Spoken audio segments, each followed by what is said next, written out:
Hello everybody, how's it going? It's your boy Snowflake with another episode of the Elder Scrolls 4 Oblivion. We had a bit of a quick episode last time. It didn't take very long to persuade Morana Rian to train us in sneaking. She is the master, but we already have 100, so we didn't really need the training, but we got it anyway. All we had to do was steal a coin from her person, which with 100 sneak is very, very easy. And probably would be very easy even if you had like 70 sneak, which is I think the minimum you need to actually get the master training quest for each skill. But yeah, that was simple enough. This episode might be a little bit more complicated because we are starting off with the Mages Guild questline. We are doing the Join the Mages Guild quest. I have joined the Mages Guild. I must acquire recommendations from all of the local guild hall leaders in order to gain access to the Arcane University. So this is going to be more than one quest in an episode, I know, crazy. It's not the first time we've done it. Allies for Bruma was another time where we just did a bunch of stuff in one go because it made sense to. So yeah, we're going to be doing all of the recommendation quests in this episode. I don't know how long that will take. I assume it will be fairly long. Some of the quests are pretty easy.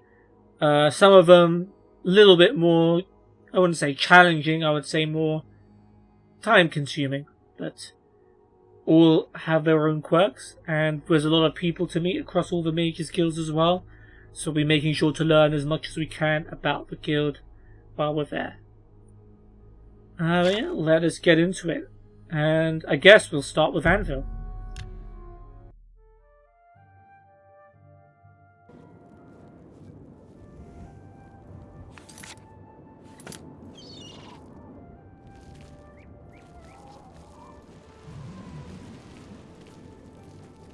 Hello, Melona. I think we've already talked to you. Pretty much everything. Nothing much more I can. I'm. Right, yeah, you're the one with the female gang quest. Has to offer. Always be on your guard. Yeah, we'll do your quest at some point. Alright, Anvil Mages Guild is here. And the cool thing about being in the Mages Guild is you can loot the heck out of everything. I'm gonna get my list, because there might be some books that we haven't read as well. That's also going to add to the length of the episode, I appreciate. But we might as well do it while we're here, right?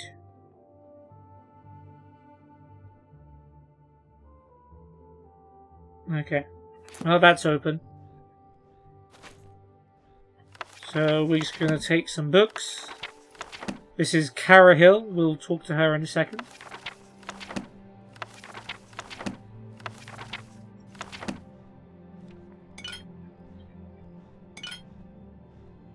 Shopping list.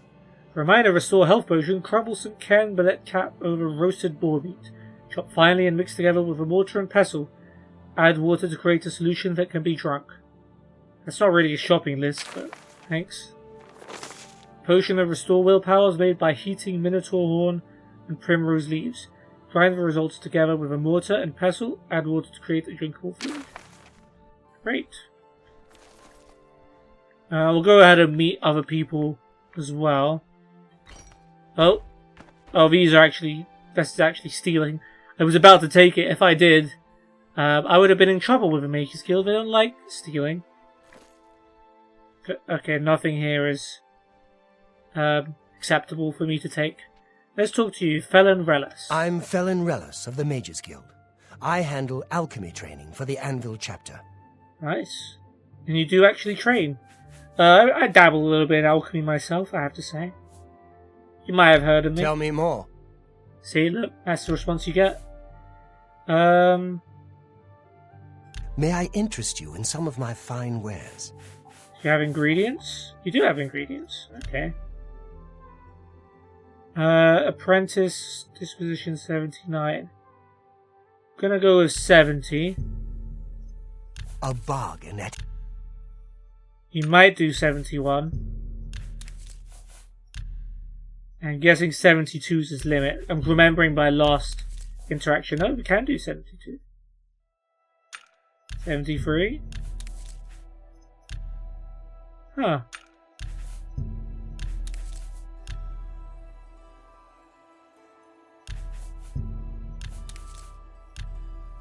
Wait, how come this didn't work with the last guy that had higher disposition than this, but the same level of mercantile skill? Not sure how that works. This guy is willing to go. That's just... 78 is his limit, okay. 77 rather. You... Some pretty rare ingredients here too. And...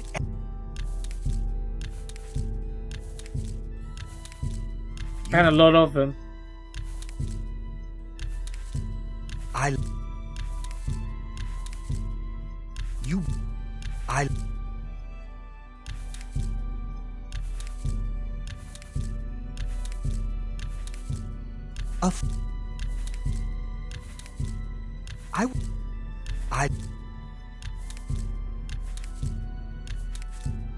Lovely. Just out of interest, do you have anything else? You have some soul gems, and you have some potions. Very nice. We don't need anything but thank you. Novice alchemy gear. For your business. You call yourself an alchemy trainer. That's all you've got. Knowledge is power. He's an apprentice trainer, and I'm a master.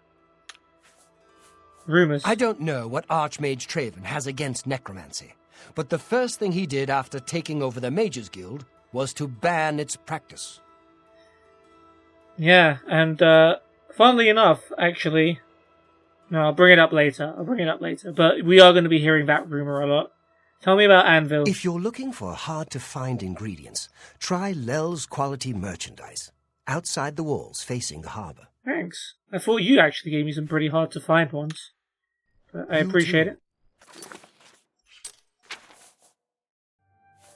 Oh yeah, we picked up some novice stuff from the desk over there.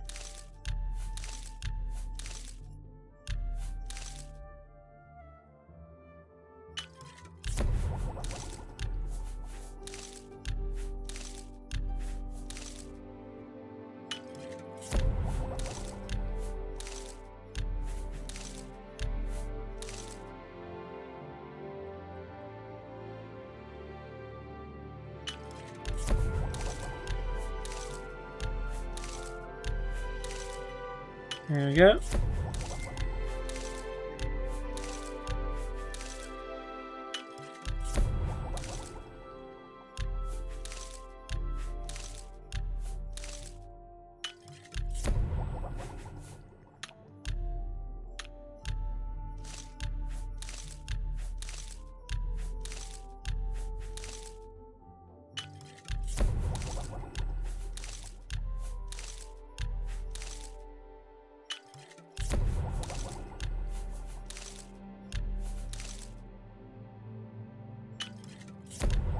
Creating some interesting effects.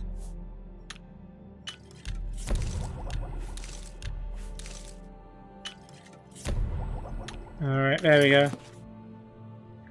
That's some good stuff. What do we have over here? Okay, I can loot this stuff. Hand scythe, linens, flour. Ghost skin shoes we'll take. 5 rice.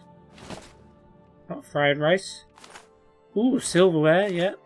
We're going to be that guy that steals all the silverware. Venison. Corn. Pumpkin.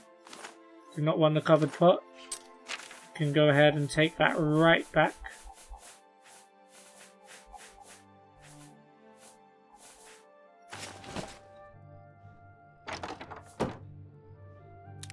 Watermelon, flour. Pumpkin, watermelon, torch, shoes, mutton pear. Greetings, Breton.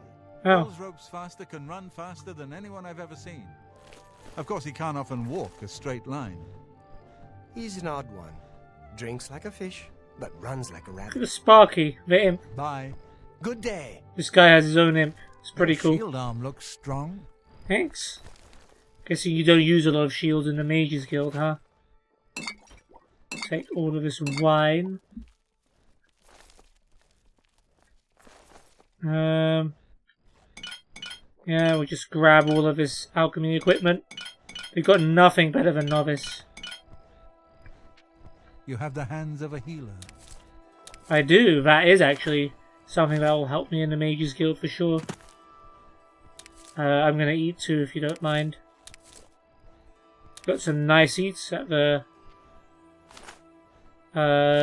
Anvil Mages Guild. Well met. Yeah, don't mind me, I'm just grabbing the carrots off your plate. And all the silver stuff. Ooh, a display case that I'm allowed to open. I guess they want you to use an open very hard lock spell on this, but I've got my own way of magically opening locks. It's called lockpicking. Maybe I should actually do it and then brag about it afterwards, huh? There we go. Got an enthralling presence scroll. I don't even know what that does, but charm 24 points in 20 feet for 20 seconds on target. It's pretty good. Mysticism. Have we read the Mysticism book?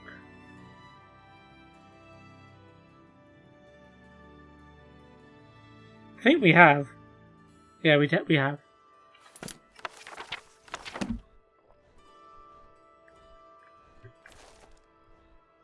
More silver.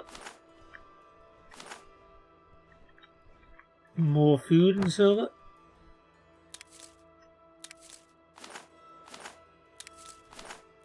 Damn it, I took a plate by accident. It's over.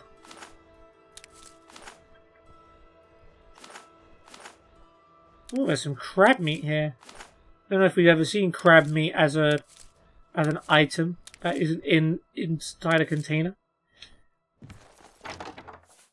Ooh, some more expensive wine over here.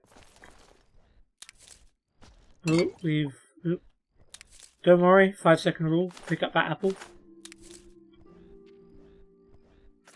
Yeah, let's drop that plate.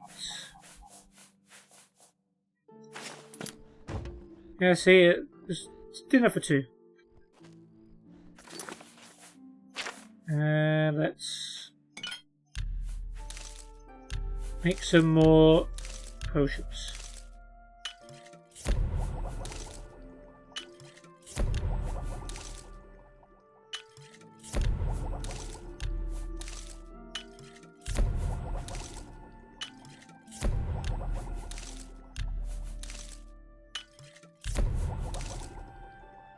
Ooh, reflect damage, that's a good one.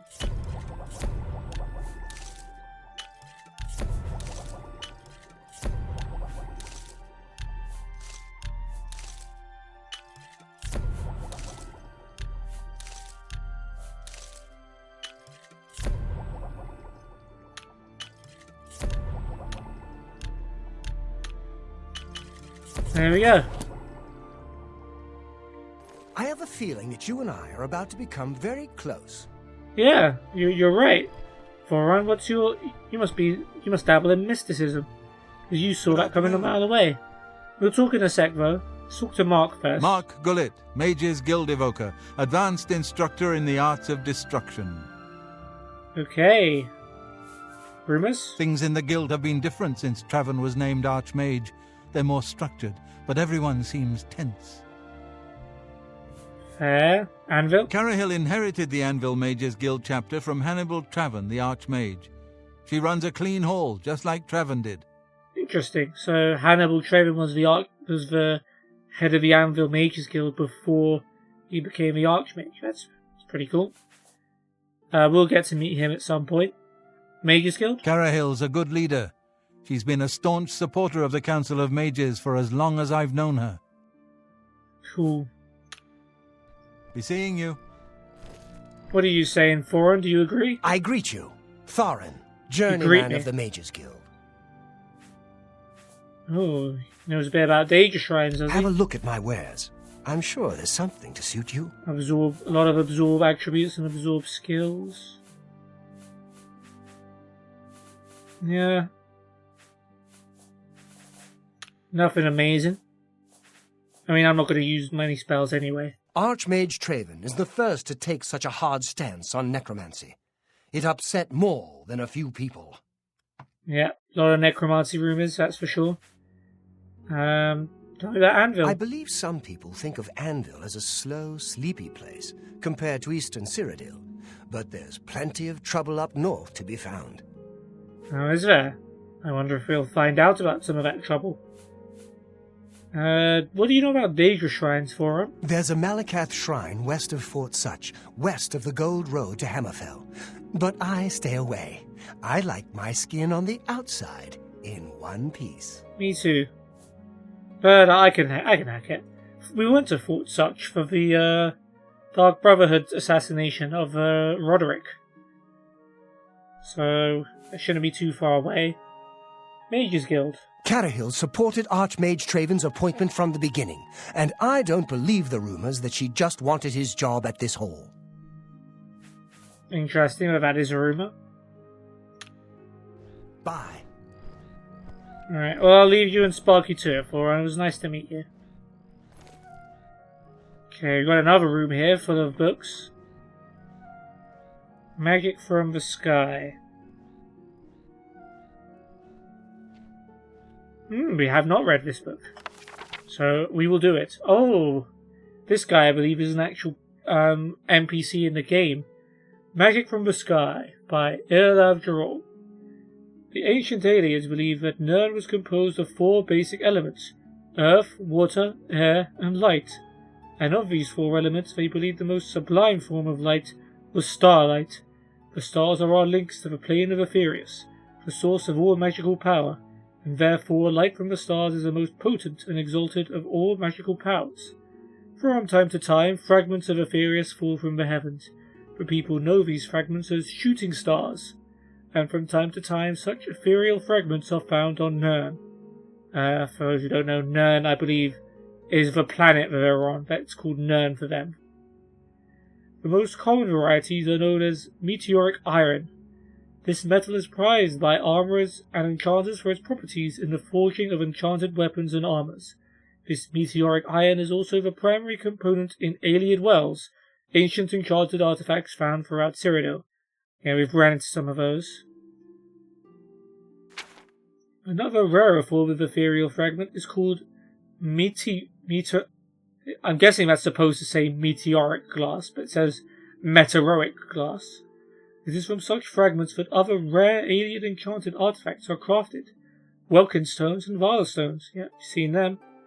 Ayleid's wells are scattered across Cyrodiil's landscape. Their sighting is a mystery.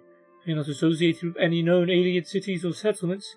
It is presumed that in some manner they harvest magical power from starlight. It is also suggested, without evidence or support, that they are located at the meeting points of ancient lines of magical power. However, modern arcane arts have discovered no perceptible evidence of such lines of power. Those with magical talents can draw magicka from Ayleid wells and restore their own reservoirs of magical power.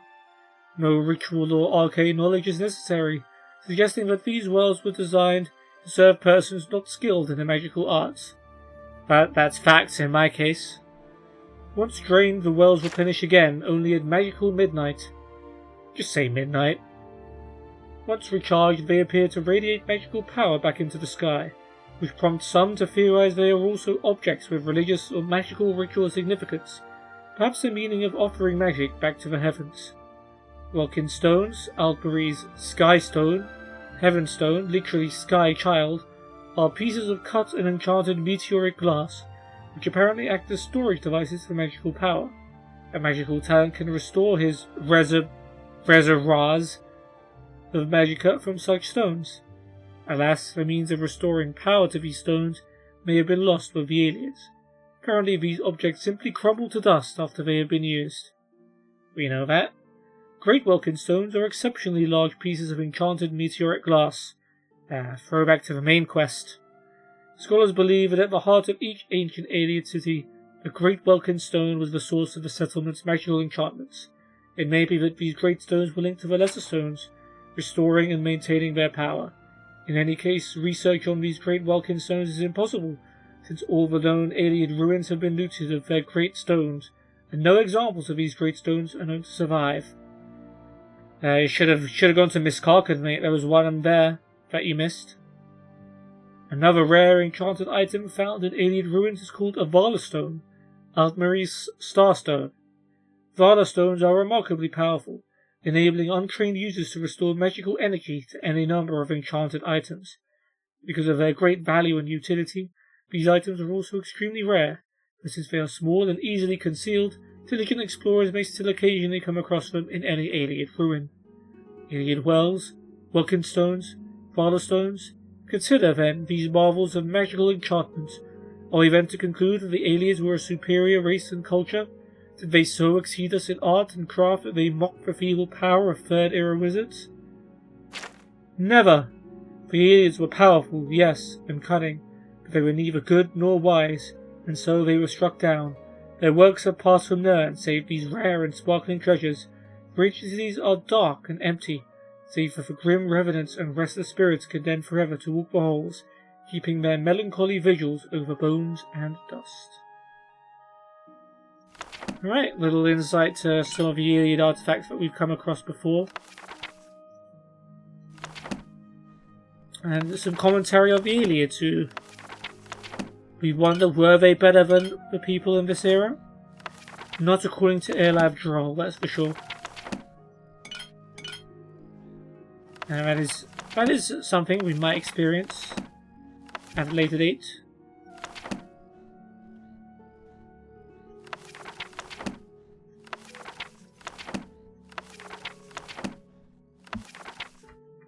Let me check those last two actually. Was it Frontier, Conquest, and Galerion Mystic? Yeah. Definitely read those.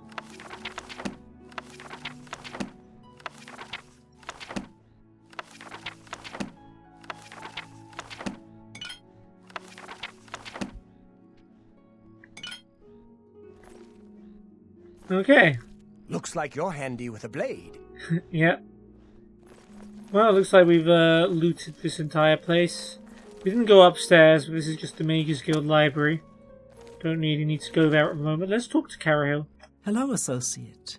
To earn a recommendation from me, you need simply prove you are able-bodied and prepared to learn something in the process. Okay, that is probably something I can do. Please, go on.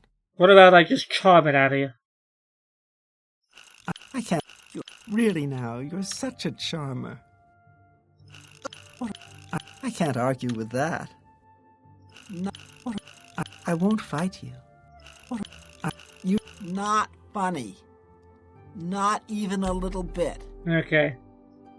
Rumor? I don't know what Archmage Traven has against necromancy. You know but him the well. first thing he did after taking over the Mages Guild was to ban its practice. I'm told you know him quite well. He used to be your guild hall leader.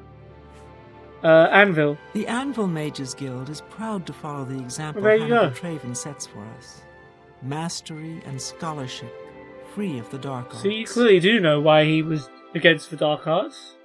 Arcane University. Archmage Traven has closed the doors of the university to all who are not qualified to enter. A wise decision, in my opinion. Alright. It's in the Imperial City. Perhaps someday you may be able to visit him there.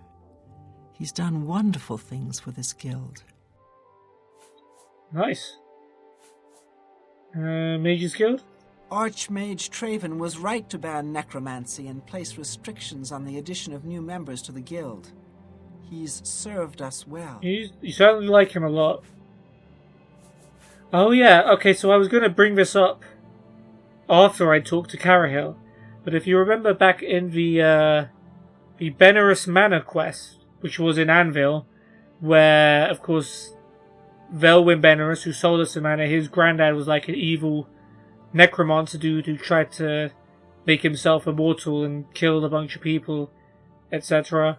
I think the scrap of his diary did mention Carahil by name as one of the mages that had stopped him originally. So I was going to bring that up. But there's actually a dialogue option to talk to her about it. I've heard you were able to lift the curse from Benaris Manor and destroy Lorgren Benaris once and for all. I thank you for completing the task I set about to do long ago. His unholy craft will no longer threaten the citizens of Anvil. Well done. Thanks, Carahill. I don't know why you weren't able to do it. Maybe you should give me a recommendation just for that. I'd say that's I've earned it based on that. Alright, what do I actually have to do though? Wait, training? Good that you want to get better. Oh. Yeah, Let's illusion see me if up. we can't teach. Let's get to training. Let's Why see not? if we can. Good that you want to get. Cool. Got ourselves +5 illusion, just like that. Unlike some frivolous tasks you may be given at other guild halls, this is a serious matter and has consequences. Are you prepared? Well, I won't know until you tell me, Carahill. What is it? Unlike some frivolous tasks you may be given at other guild halls, this is a serious matter and has consequences. Are you prepared? Can I answer this time? Yeah, okay. Yes, I'm ready. Then allow me to explain the task. The Council of Mages has entrusted me with resolving a situation along the Gold Road. Several traveling merchants have been found dead along the Gold Road recently, with even That's more not good. missing. The Council has asked that I put a stop to it. You are going to help me do so. Isn't that dangerous? Why me? Go on. I kind of want to get more information. But these questions are kind of... isn't that dangerous? Indeed, it may well be. I see no reason to shelter you from situations the Guild deals with on a daily basis. This is the important work, the work that matters. I have no time for Guild recruits that are useless in the field. This will be an excellent way for you to prove yourself. I don't doubt it. Sure, why me? As you are new to the Guild, you are less likely to be recognized as a member. This may give actually you joined an the Guild a advantage long in time getting to ago. the root of the problem. Yeah, I did actually join the guild, a while ago. I haven't done anything as a member, but I technically did join quite a while ago. Go on. We believe the killings are the actions of a rogue mage. Right, Battle heads why mages it's have been Mage's sent Guild to the business. Brina Cross Inn, the only common link between the victims. You are to travel north to the Brina Cross Inn and speak with Ariel Gerard. She will give you further instructions. Okay. Tell me more about the merchants. It's a sad thing to think that a mage would kill helpless merchants for the wares they carry. Well, theft and bandits and robbery is not really something that's strange to this world. I don't know why it's that shocking that a mage would also resort to those tactics. Perhaps even more so because it's pretty easy for them to throw a bunch of spells at people who can't defend themselves. Recommendation? This is a harsh, dangerous task for you, I realize. Your unfamiliar face makes you most useful, however. My unfamiliar face. And what better way to learn the many uses of restoration? Practical application is often the best educator, even in life and death situations. I'm pretty good at restoration. But yeah, my unfamiliar face is in the one that has a statue outside Bruma. That one that no one's going to recognize. The champion of Cyrodiil, they call me. You do realize that. Rogue mage? Some mages do not abide by the principles of the guild and operate outside its boundaries. Many hold little value for the lives of others. The frostburns found on the victims in this case indicate a mage was responsible for their deaths. Likely nothing more than simple robbery. These scrolls should provide sufficient resistance to frost magic when and if you do encounter this rogue mage. Use them wisely. 3 frost shell scrolls added. Cool. So as you keep talking to her, she eventually gives you some more help. It is funny that it's called frost burns. I know that is technically right, but it is interesting to think because burns aren't necessarily just things that are too hot.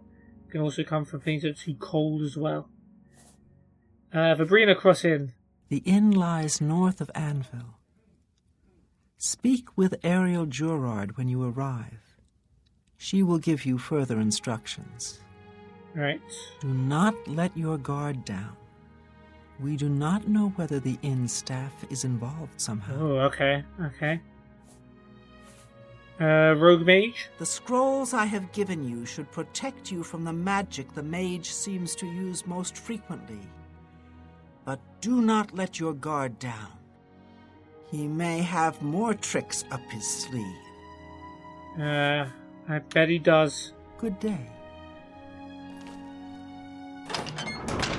Okay. Let's activate the Anvil recommendation quest. I guess we just quickly fast travel to the stables, why not? Hey, have we talked to you before? You've got my Ernest? ear. Let's hear it. If you're looking to buy a horse, go inside and talk to Cleesa. Have you seen my horse? Take your time. I am not buying anything. My oh, please. Don't waste your flattery. Not now, not later, not yet. I salute you. Oh, please. Not now, not later, not ever. But it somehow works. Rumors. You hear about Gogan? A gang of thieves is running a scam in town, and he fell for it. What an idiot. Lol. I have actually heard that one, though.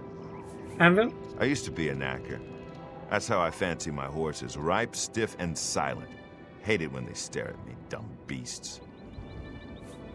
So you work with horses, but you actually hate them. Okay. Good, Ernest. I'm not sure how this white horse feels about what you just said there, but don't you dare say that to Shadowmere, or she will beat you up. She can do that, you know. She's strong. Oh, Shadowmere. Well, I found a farm. Found some arrowroot.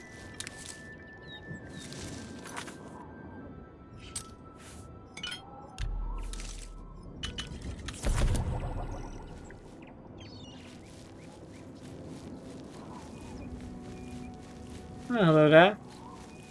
Do you need some help harvesting? No, I'll help you anyway.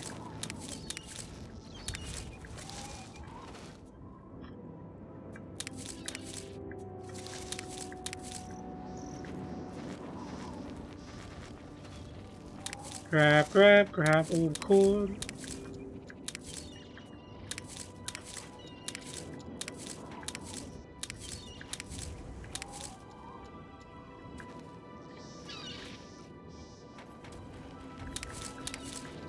Some potatoes.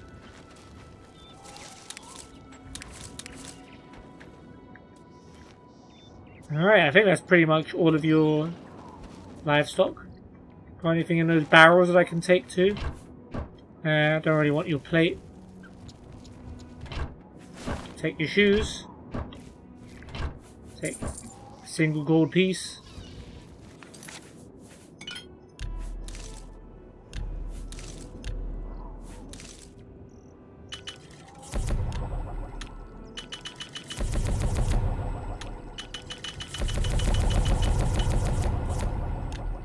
Cool. Let's talk to this person. You haven't met you before. Maeve of a Buxom. Oh, okay, that's an interesting name. If you see my good-for-nothing husband, Yalfi, tell him I want back what he stole from me. I don't know who that is, but you seem upset. We'll see. Maybe I can do some charming here. I doubt you've got to... You're revolting. Good. I doubt it. No. You... Not funny. I doubt it. Ugh. You... I doubt it. I doubt... Ugh. That's foul. Not bad, That's not huh? bad. Alright, tell me about your husband. Perhaps you can help me. My husband's name is Yalfi the Contemptible. Oh, My that's father subtle. said I was a fool to marry him, but I didn't listen. Maybe the At name our should wedding, have my given you a father hint. gave us a family heirloom as a gift. Rock shatter. A mace that's been in my family for many generations.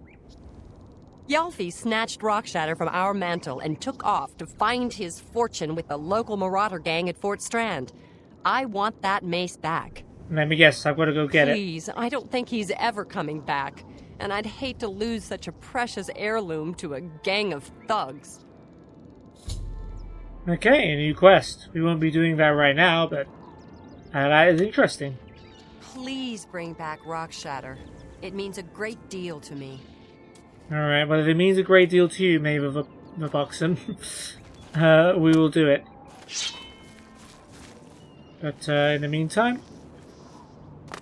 we have got to join the Mages Guild.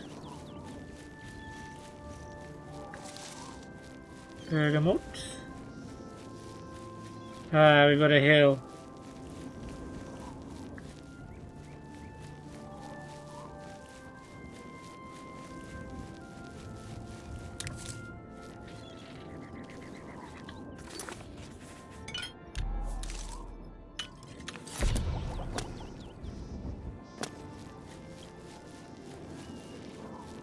We will make it up this hill no matter what.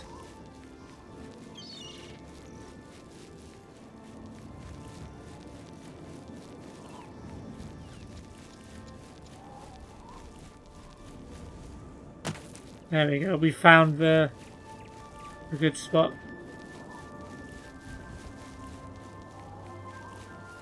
Oh, we've hit another stumbling block, but that's fine.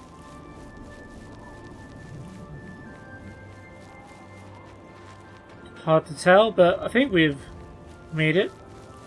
Yeah, nice. How far is the inn? Not very. We could have just followed the road. Maybe we wouldn't have got that cool side quest. Give me.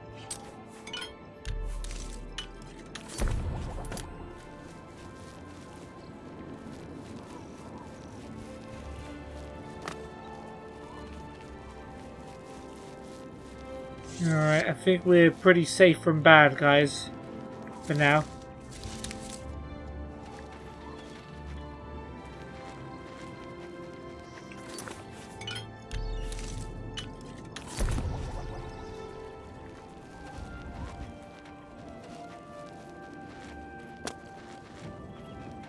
Oh, this is a nice horse. Chestnut horse. Clothes and cloth are mine.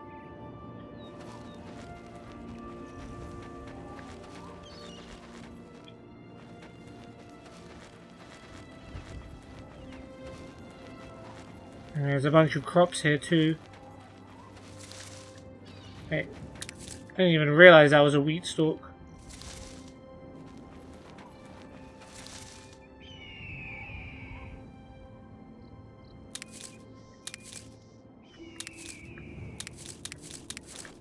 Strawberries. Very nice.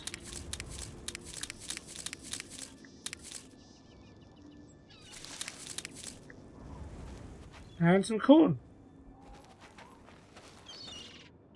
Oh, there's some stuff on this side as well that I missed. Don't worry, horse. I definitely work for whoever owns the bar. And don't worry that I don't know their name. That's fine. Actually, very normal. I think that's it. Yeah. Okay. Might as well just grab everything we can here. Some more apples and rice. Another cloth. Moccasin. Carrot onion. Lockpick. Nice. Alright, I think that's enough messing around. We'll make some potions and then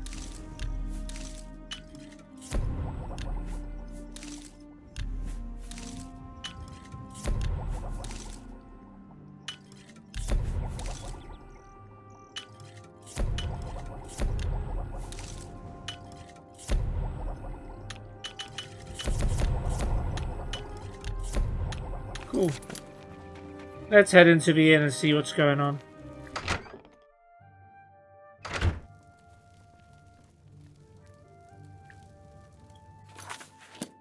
How goes it? I've been better. Have you heard any word about the other provinces? I've heard that the great houses of Morrowind are in upheaval. Indoril is in ruins, and Redoran is besieged by the Nords of Skyrim. Sorry, Morrowind has always been a troubling place. It seems it is more so now. So long. Farewell. Okay, cool.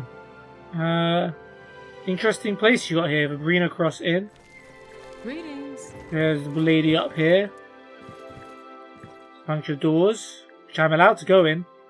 Can't steal anything though. Right, go on then. If I'm allowed to, I might as well. I don't know why I went into sneak, because no one apparently cares if I unlock this door. Do I get a free bed? If I do. No, I can't sleep in it. Oh well.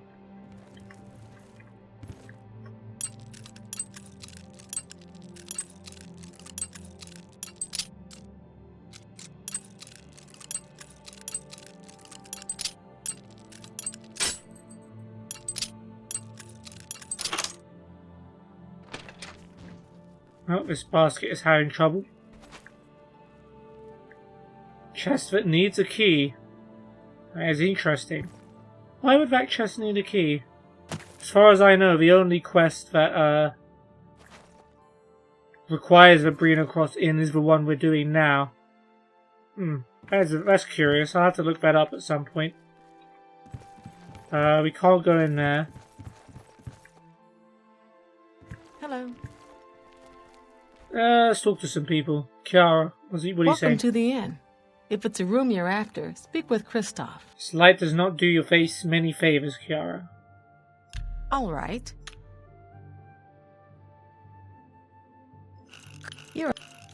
That's just Maybe I should not just funny. try and say things that are a bit more charming. Please, I'm embarrassed. Oh. Blah, blah. You're good. Thank you. Farewell. See ya. You've got a real bounce to your step. I bet you're quite the acrobat. Could say that. I'm listening. Please, go ahead. Hello there. Hey, I'm just looking around. Standard bar stuff. Let's talk to this Caminalda. What do you have to say? Yes? Yes? Okay, let's just charm her up. Even though it doesn't look like she has anything to say. Yes! Was that supposed to be a compliment? You're good. Yes, yes! Whatever you say. Don't be silly. You're yes, yes! What? No. Was you? Yeah, I get it. You're good one. Yes. Sure, that's cute. All right, I get it. Cool.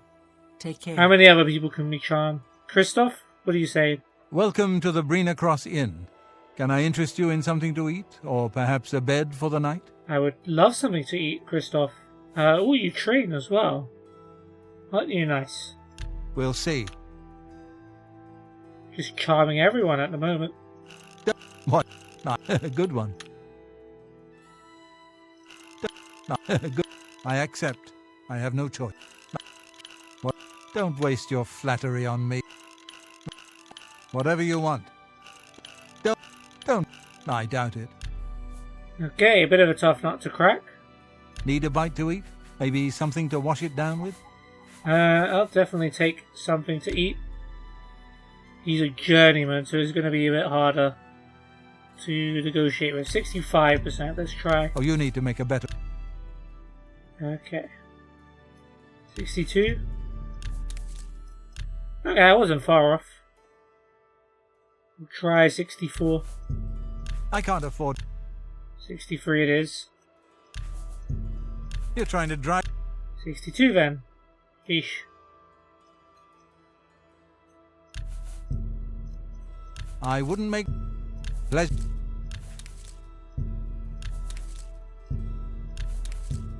You...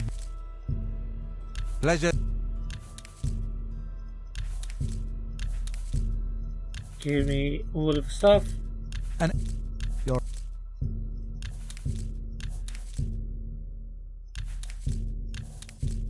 You're an a... You... You're a fine...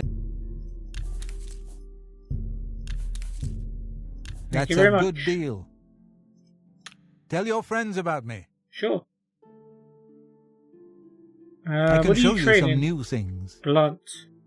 I am an apprentice and he's a journeyman. I've reached my training limit for my current level.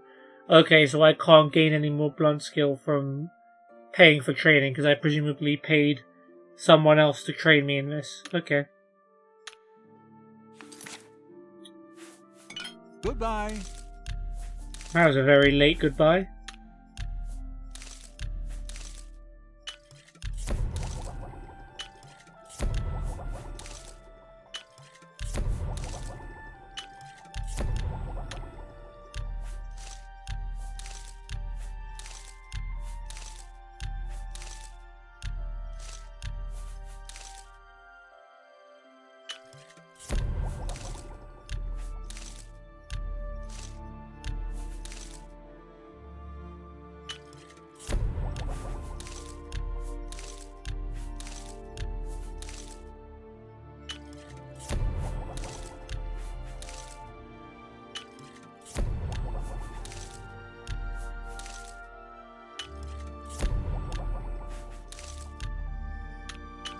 Yeah, we'll take some cure disease for sure.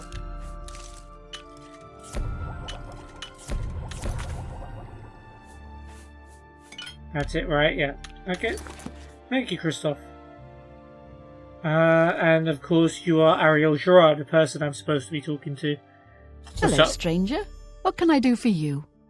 Cariel has sent you, has she not? How do Go you and know? Speak with Christoph. Rent a room for the night. Once you have your room, I will meet you there.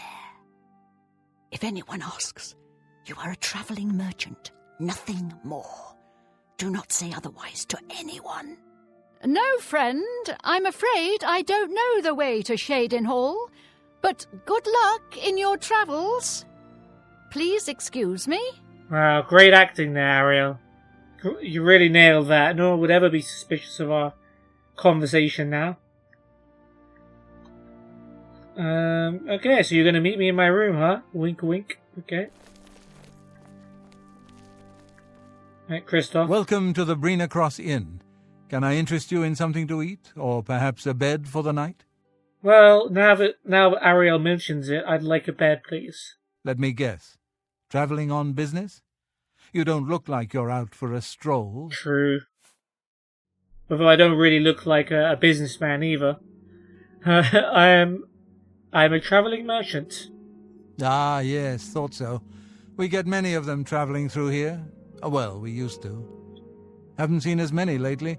What with the, well, you know, the murders. Yeah, just I don't like to that. talk about it much, as it's bad for business.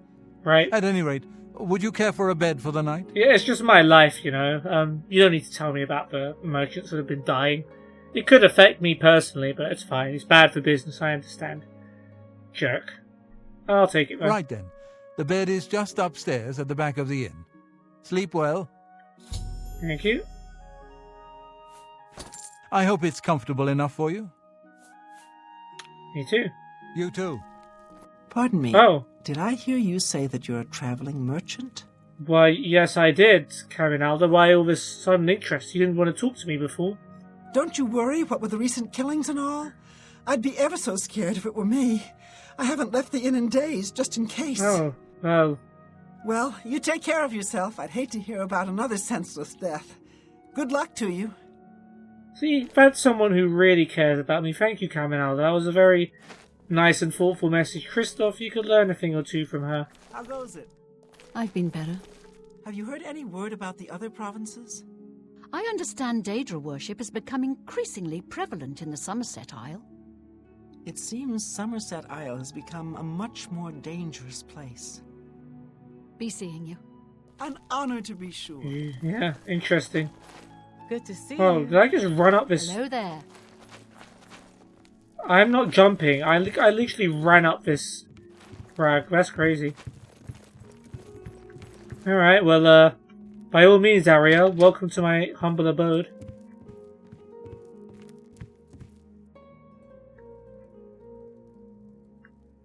Okay. Hello there. Cool. Now, what did you want to talk to me about? All right, it should be safe to speak here. Once you've rested here, you need to continue along the Gold Road, heading east towards Kvatch. I shall be following out of sight, along with a fellow battle mage. Make no attempts to speak to us. Trust that we will protect you. Should you be confronted by this cowardly mage, do not hesitate to protect yourself by whatever means possible. Once the mage has revealed himself, we will step in and settle a matter quickly. Now get yourself some sleep. You'll need to be well rested. Okay, so yeah, we're basically the bait to try and lure this mage out onto the streets, and hopefully we can take them down. What was the quest update? Ariel Gerard has instructed me to sleep at the Brina Crossing and travel along the Gold Road towards Kvatch. Right, I need to rent a bed for the night at the Brina Crossing. While posing as a travelling merchant, I have rented a bed at the Brina Crossing. I need to wait in my room for Ariel Gerard and then spend the night sleeping in the inn. Thank you. So by the way, when she says, oh, by the way, you need to sleep and get well rested for this, she's not kidding. You actually have to sleep for this quest to progress. Which, if you're trying to avoid leveling up, is a bit of a problem.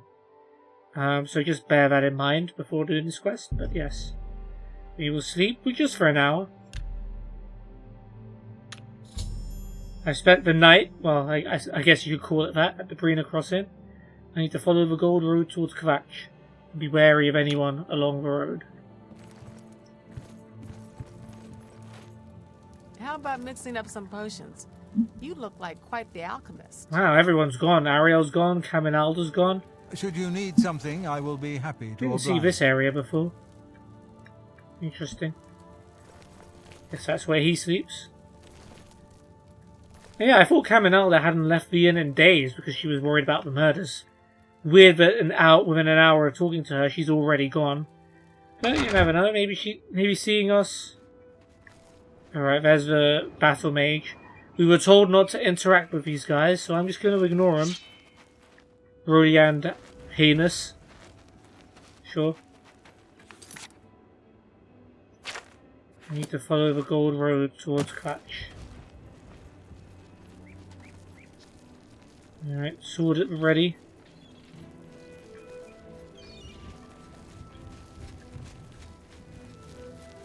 Oh, look who it is. Very subtle battle mages, very much getting into your hiding spots. Good job, guys. I'm sure she won't see anything coming. I mean, no, this is Caminalda. She was nice to us. There's no possible way that she could be the battle mage, could she?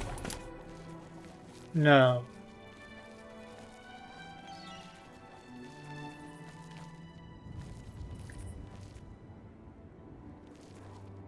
Oh, I thought she approached me.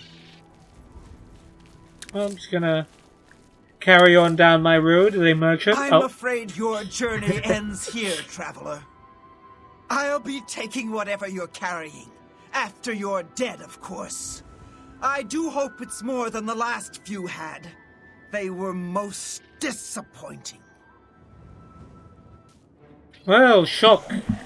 Caminalda is the evil mage.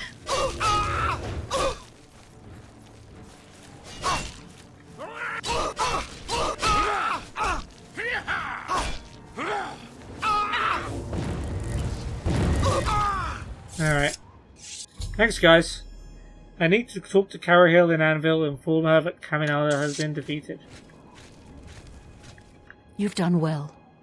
The Gold Road should be a little safer for now. You should return to Anvil and let Carahill know the work is complete. We'll remain here and clean things up. Thank you. Archmage Traven is the first to take... Yeah, we know. Farewell. Rodian, thanks to you too. What do you want? I just wanted to thank Take you for your helping time. me out. Is that so? Oh, that's great! It's good of you to say so. Alright.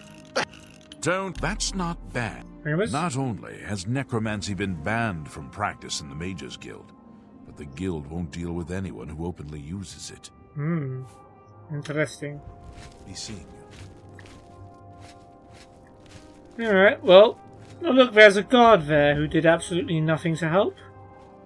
Waiter arrived just like a few seconds after you were needed. Blue suede shoes, blue velvet outfit, some strong potions, a key, does that open? Big chest in the Bruna Crossing, I wonder? Maybe, but that's a lot of money. Glad we're allowed to keep that. Sweet. Alright, let's head back to Anvil then. And I hope that Carahill is proud of us. It's you. Hi. Oh, hi, Hasafil. It's my pleasure. Please continue. Didn't seem like the attitude you had a second ago. Be seeing you. Astia? Good day. Why is everyone out so late? I guess it's not really that late, but you know. Farewell. Good evening. Oh, look, it's the guy who put the note in the barrel, working for Black Hand Traitor. What was his name? I forgot his name. It wasn't that long ago.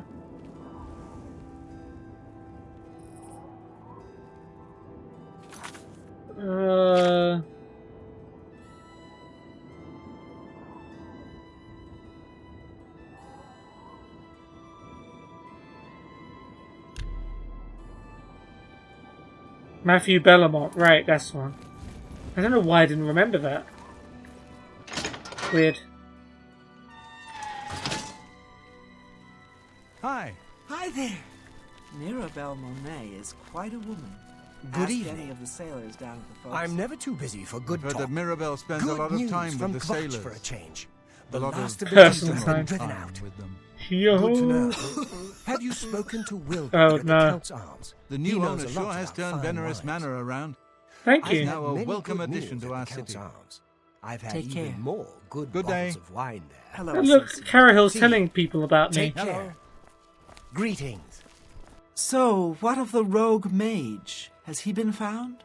Come on, man, it's 2024. Let's not assume the gender of our rogue mages. It was a woman. A she, you say? And she's dead. Well, Ariel and Roliand did what needed to be done. No more innocent deaths.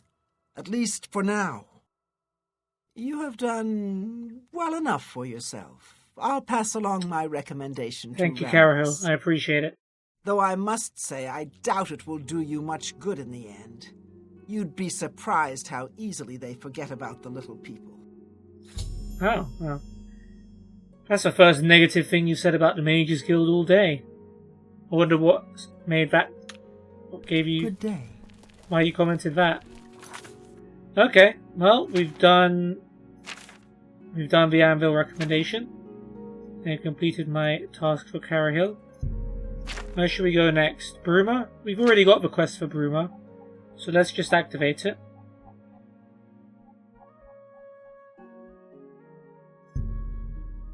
So, Jean Frosoric has tasked me with finding Jaskar. I should speak with the guild mages in Bruma. I need to unlock Jean's desk in her room upstairs in the Bruma Mages Guild and find her manual of spellcraft. If I bring it to Volinaro, he's agreed to help me find Jaskar. Greetings, brother. How are you today? Oh, I feel sorry everyone's for talking. Norbert Lils. Thanks for asking. He's a good man, but he gets taken in Great. so easily. Good news from Kvatch He's for a not the change. smartest The man, last of the but Daedra he's have a been nice driven guy. out. I just Even hope Sparky's this involved in the with dinner. conversations. Take Good care. day. Hi there. Wow, there's no actual quest marker to the Bruma Mages Guild, that's quite annoying. I think I literally have to set the quest marker to join the Mages Guild, just to be able to more easily find it.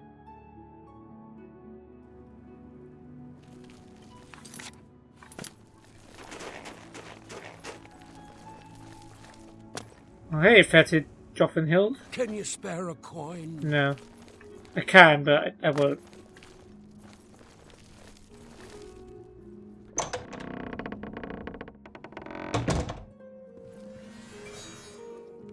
Oh, look, it's Jean. I think we already came to the Bruma Mages Guild.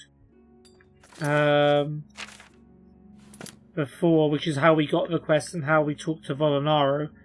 I can't remember why. Maybe it was to talk to the alchemist so that we could find Sindarian for that quest.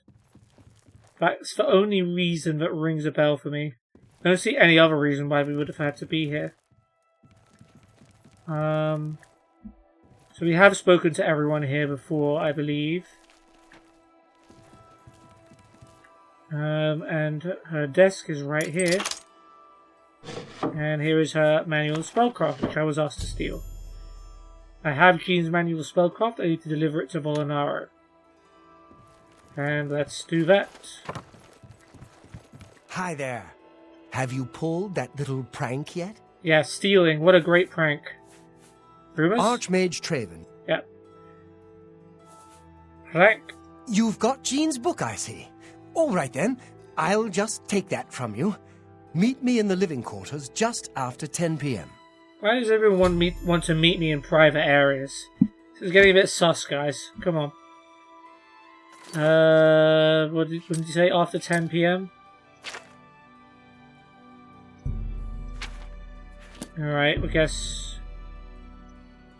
we will wait 12, 10 hours.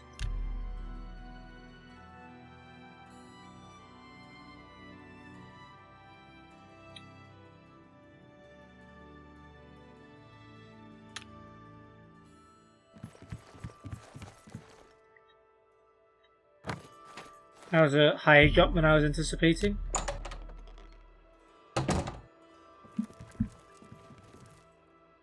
Oh, right. Is he here?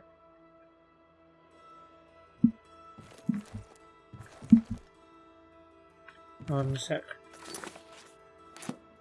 Wait, who's seeing me? Oh, he is in here, isn't he? Where are you?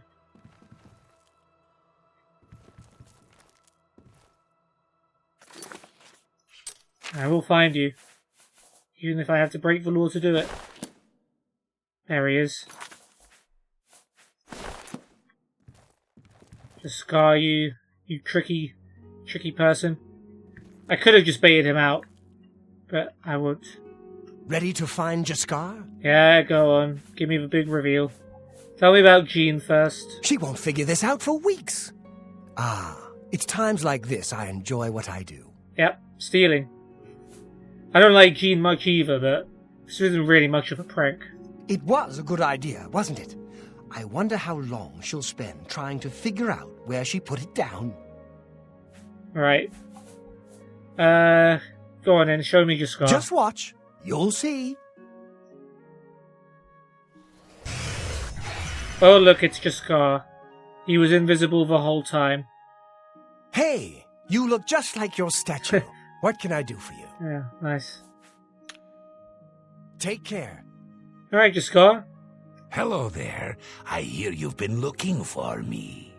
Oh, please don't be mad. We were just having some fun. I forgive you. We just got tired of Jean lording her position over us when she barely knows anything about magic. Every now and then, we like to trick her.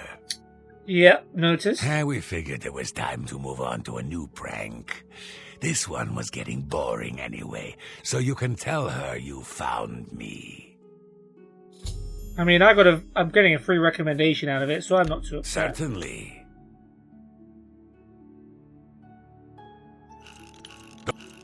That's amazing.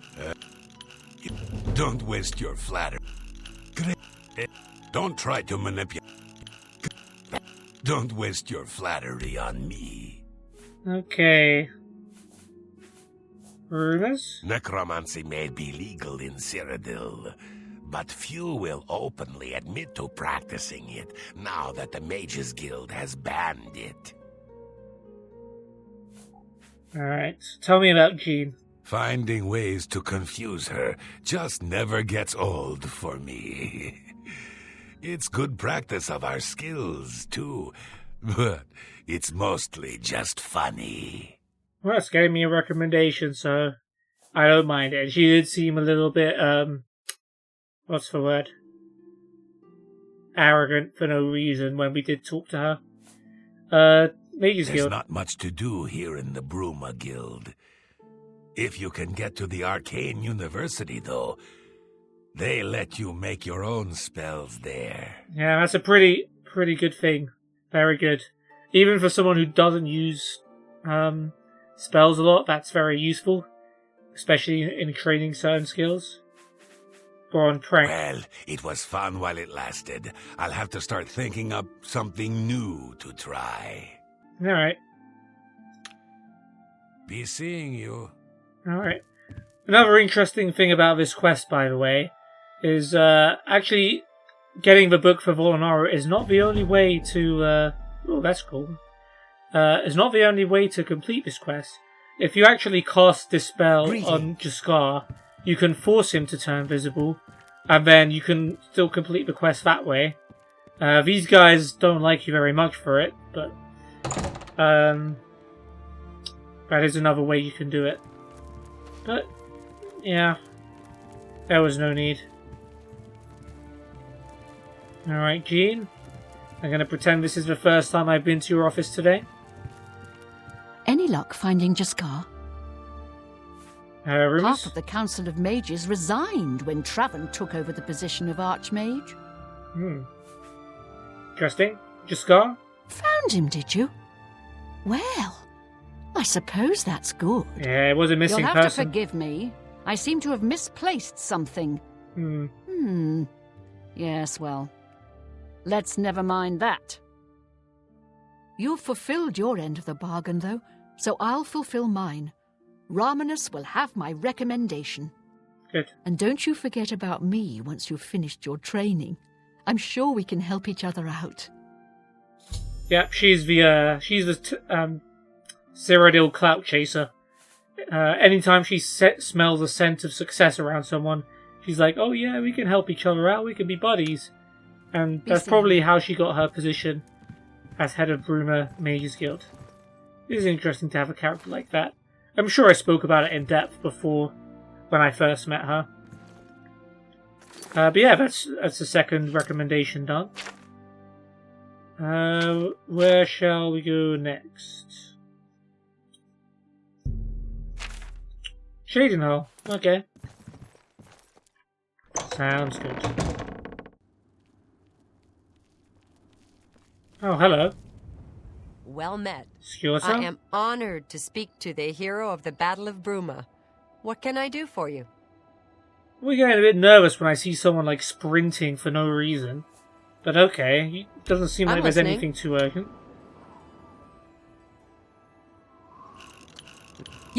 I wish I could say that. Good. You should be ashamed. Well, good.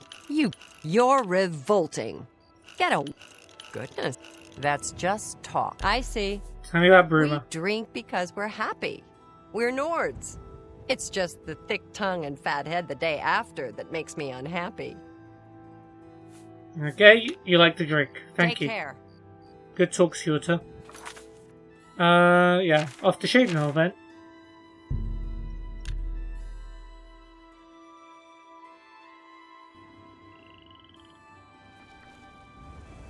Alright. Hey, God. Come on.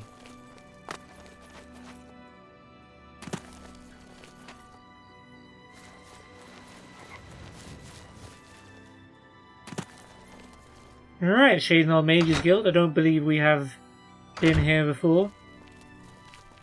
There's a whole bunch of people. Let's talk. I'm Magician Orentor of the Mages Guild. I divide my time between the Shading Hole Guild and my own private studies at Willowbank. Okay. Take your time.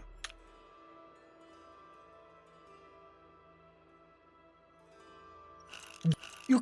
What? Yeah, I get it. Not... That... Please, Anon. All right, I get it. Shading Hole? I'm very fond of Shading Hole. It's where I met my love, Islandweed. Aww. Our lives are quite long, and choosing the right right elves live a long is time, very important. don't they? That is interesting. The Mages Guild runs more or less like it always did. But we lost quite a few members when the practice of necromancy was banned. Here's the talk of the town at the moment. Mages Guild? Trayvon has the best shield spell outside of the Arcane University. If you can cast it, It's definitely worth adding to your selection. I'm alright. I use my actual shield. That usually helps. Recommendation? You'll need to see Falcar about that. Falcar. That's a cool name. Do you know anything about Reynold Germain while we're here? Reynold Germain? No, don't know anyone by that name. There's a Gilbert Germain in town, however. Maybe he can help you. Ooh. He's staying over at the Newlands Lodge, but you also might find him walking around town. Good luck. Oh, cool, an update to that quest. Remember, we wanted to find someone who looked like Reynold Germain and was pretending to be him, allegedly. But there is someone with a name very similar, apparently. Bye. That's cool. Maybe I'll take that calcinator. Let's go downstairs. Grab all of his goods.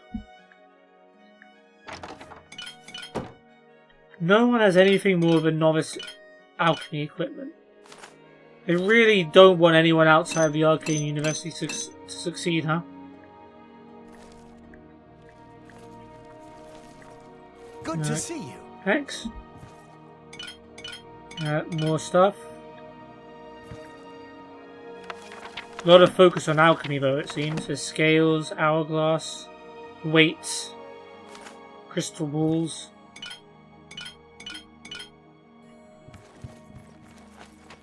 Alright, oh look, it's Island Weaver, the love of his life, who are refusing to spend any time together. I'm Islandwe. I'm only a conjurer, but Orentur is a full magician. Isn't he wonderful? Oh, he was alright. Tell me more. She might like me more than she likes Orentur. Jeez, rumours? Not only his necromancy. Yep, we heard that one. Shadenel. Perhaps it seems silly, but our love is the most important thing in all creation. Orentur and I spend all our time together in the High Elf way. Mages Guild? Orentur doesn't like to brag, but no one can match the reflect spells he can cast. He might teach you one if you're skilled enough. I might have missed that option. I don't know if he trains people or... He doesn't train, he would have sold the spell. I must have missed that option, I would have checked. Recommendation? That would be Falcar's responsibility. Good luck. I didn't sound very optimistic. Take care. Well... You don't sell spells. Bye. You liar, Ironly. He would teach me. Your husband's not that great. Take this silver stuff though. Crystal ball.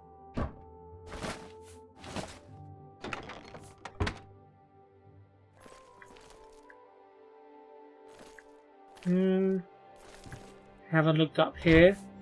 Ooh, apple and beef. Molded cloth. And some gold.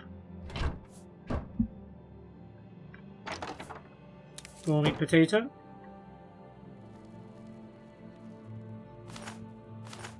Ah, damn it, I took the plate. Never take the plate. Oh, I tried to put it back, but... Sorry about that. There we go. This isn't working out too well. There we go. Everything's back on the table, good as new. There's a watermelon. There's a bowl. Oh look, some shrooms and some cheese. Going for a bit of a gourmet meal, perhaps. Some wine too.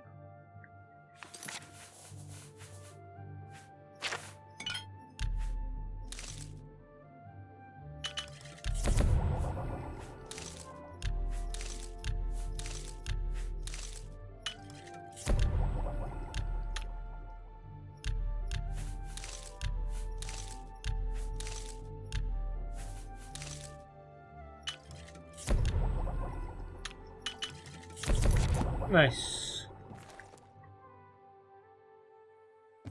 Alright, there's more upstairs. Ooh, this is a fancy place. Buckled shoes, these leather pants. Oh, I woke this person up. How do you do? Erwin. Yeah, let's talk A to you. pleasure to speak with you. Please, go on. You already like me. You sell spells? Always Oh no, keep you your enchant weapons. Okay. Rumors? Things in the guild have been different since Traven. Yep, heard that rumor. Shadener? Well, to be honest, I don't think we have much of a team in the Cheydinhal Guild Hall. We lack leadership, and individually, we aren't very skilled. Oh, that's kind of harsh. I mean, 2 of your members are literally life partners. No team spirit at all? Okay. Mages Guild? Only mages who have gotten recommendations from all the local guild halls can enter the Arcane University. It's a good policy, I think. Alright. Recommendation? That's Falcar's responsibility. He takes it very seriously. That doesn't seem surprising. Goodbye. Alright, thanks for the chat, Owen. Ooh, Grey Fox, Man or Myth.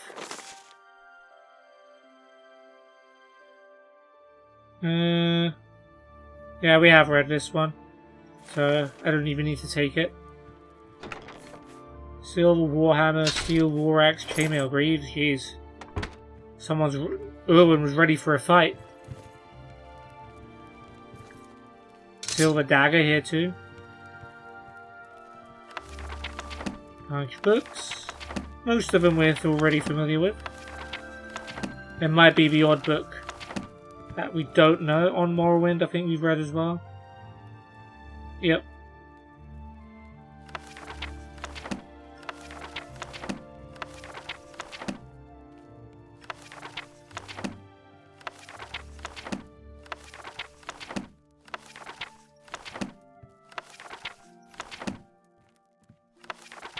Arcane account book 4.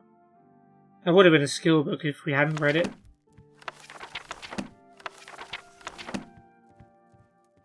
Okay. Drawers. More expensive clothes. Greetings, Bosmer. Gonradhel sure does have a knack for training dogs.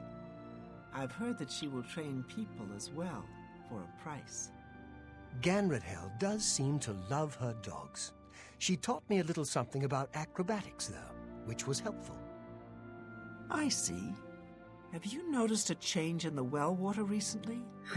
Tastes strange to me. Interesting you say that, Owen. Without question. Heard any news from the other provinces? I've heard nothing good. In Morrowind, they say the man-god Vivek has gone missing. Some believe he has been taken by the Daedra. This is most disturbing. We can only hope this madness is over soon. Take care. Bye. You have the hands of a healer. Thank you. Morning. Oh, look. Ironry went to sleep as soon as Erwin left the bed. So they don't even have enough beds for everyone. Well, you can sit there and watch me take all of your wine and potions that you're leaving lying around. That is interesting. You can keep the plant. Yeah, you can keep these plants. I'm not too fussed about those.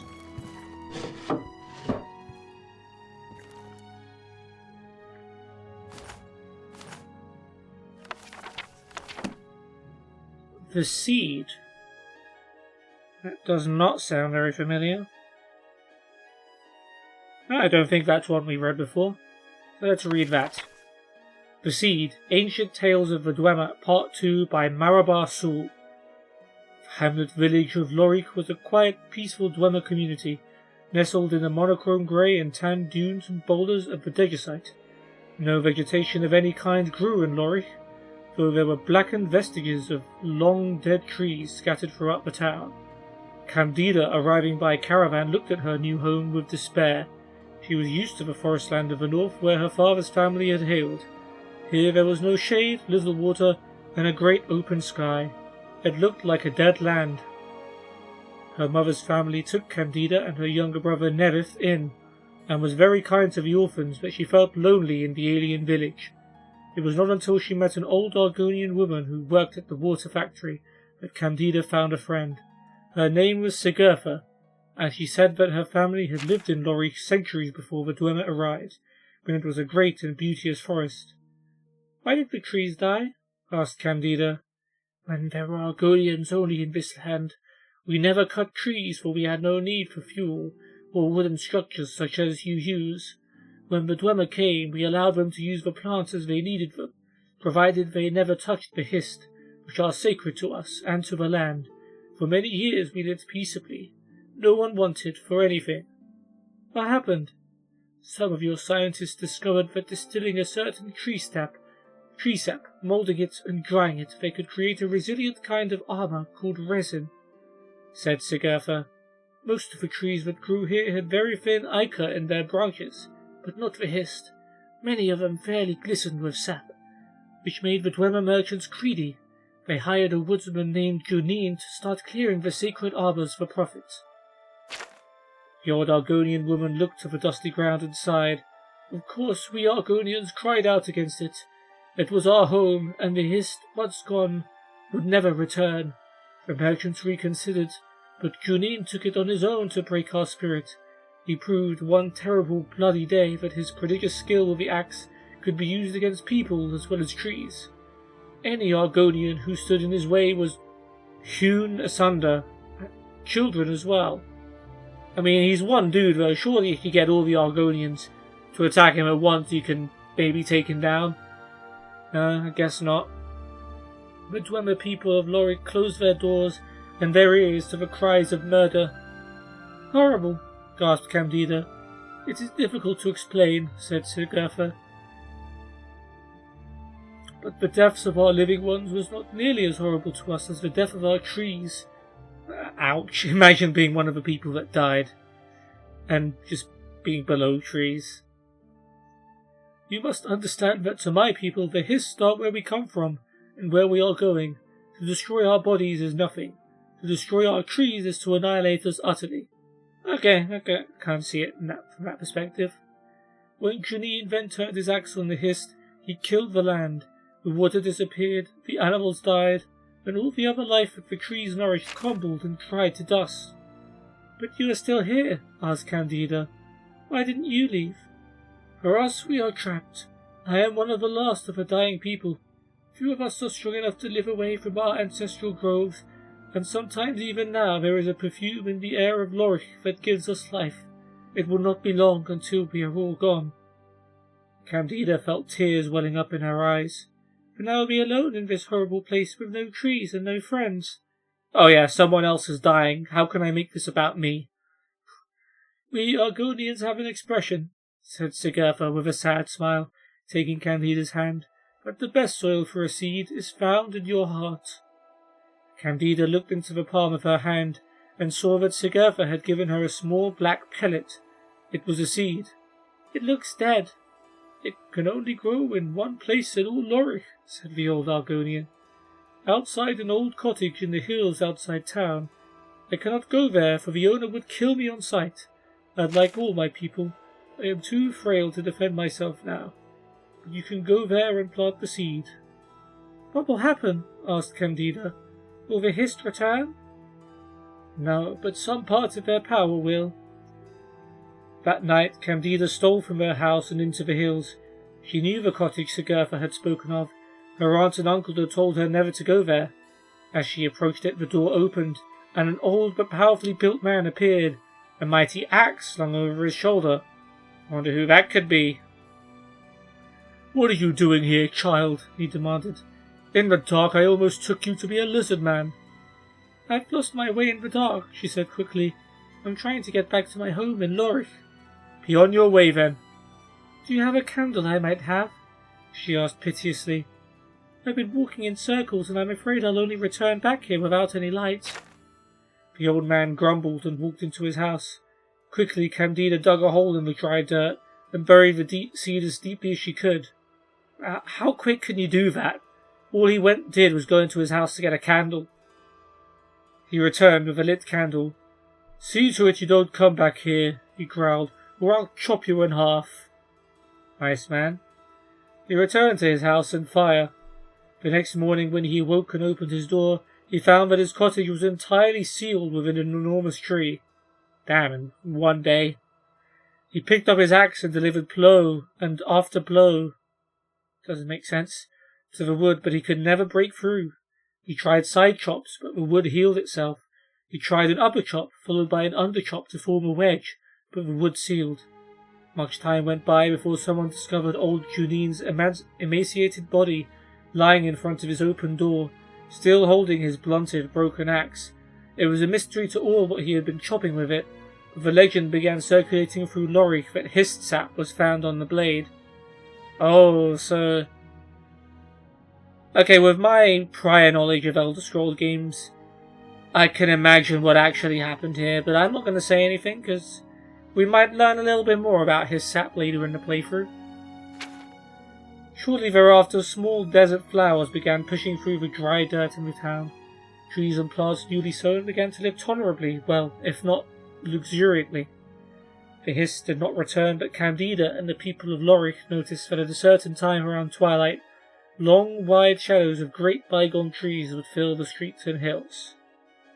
Publisher's note: the seed is one of Marabar Sul's tales whose origins are well known.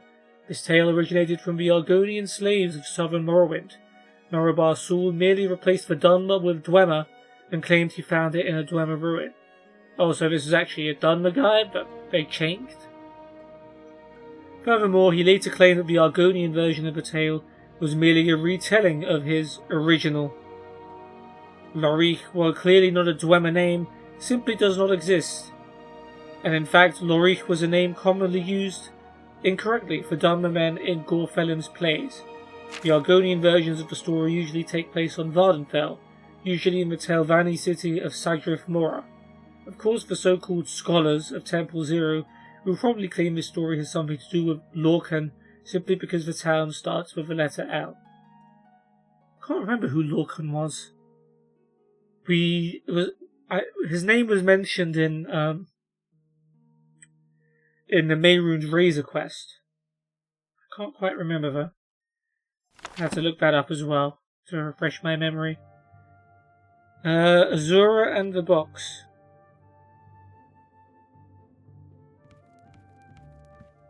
New one. Okay. Oh, it's another Dwemer tale. Azura and the Box. Ancient Tales of a Dwemer, Part 11, by Marabar Sul. In Chilbar had enjoyed an adventurous youth, but had grown to be a very wise, very old Dwemer, who spent his life searching for the truth and dispelling superstitions. He invented much and created many theorems and logic structures that bore his name, but much of the world still puzzled him, and nothing was a greater enigma to him than the nature of the Aedra and Daedra. So it was like the Divines and the Daedra. Over the course of his research, he came to the conclusion that many of the gods were entirely fabricated by man and Mer. Nothing, however, was a greater question to Chilbar than the limits of divine power. Whether greater beings were masters of the entire world, or did the humbler creatures have the strength to forge their own destinies? As Chilbar found himself nearing the end of his life, he felt he must understand this last basic truth. Among the sage's acquaintances was a holy Chimer priest named Afinic. When the priest was visiting Batalag Zaturams, Chilbar told him what he intended to do to find the nature of divine power. Afinic was terrified and pleaded with his friend not to break this great mystery, but Chilbar was resolute. Finally, the priest agreed to assist out of love for his friend, though he feared the result of his blasphemy. Afinic summoned Azura. After the usual rituals by which the priest declared his faith in her powers, and Azura agreed to do no harm to him, Chilbar and a dozen of his students entered the summoning chamber, carrying with them a large box. As we see you in our land, Azura, you are the goddess of the dusk and dawn and all the mysteries therein, said Chilbar, trying to appear as kindly and obsequious as he could be. It is said that your knowledge is absolute. So it is, smiled the Daedra. You would know, for example, what is in this wooden box, said Chilbar. Azura turned to Afinic, her brow furrowed. The priest was quick to explain. Goddess, this Dwemer is a very wise and respected man. Believe me, please, the intention is not to mock your greatness, but to demonstrate it to this scientist and to the rest of his skeptical race. I have tried to explain your power to him, but his philosophy is such that he must see it demonstrated. If I am to demonstrate my might in a way to bring the Dwemer race to understanding, it might have been a more impressive feat you would have me do, growled Azura, and turned to look Inchilbar in the eyes. "There's a red petal flower in the box." Inchilbar did not smile or frown. He simply opened the box and revealed to all that it was empty. Azura is not infallible. When the students turned to look to Azura, she was gone. Only a Finnick had seen the goddess's expression before she vanished, and he could not speak. He was trembling so. The curse had fallen. He knew that truly, but even crueler was the knowledge of divine power that had been demonstrated. Inchilbar also looked pale, uncertain on his feet, but his face shone with not fear, but bliss, the smile of a Dwemer finding evidence for a truth only suspected. 2 of his students supported him, and 2 more supported the priest as they left the chamber. "I have studied very much over the years, performed countless experiments, taught myself 1,000 languages, and yet the skill that has taught me the final truth is the one that I learned when I was but a poor young man, trying only to have enough gold to eat," whispered the sage.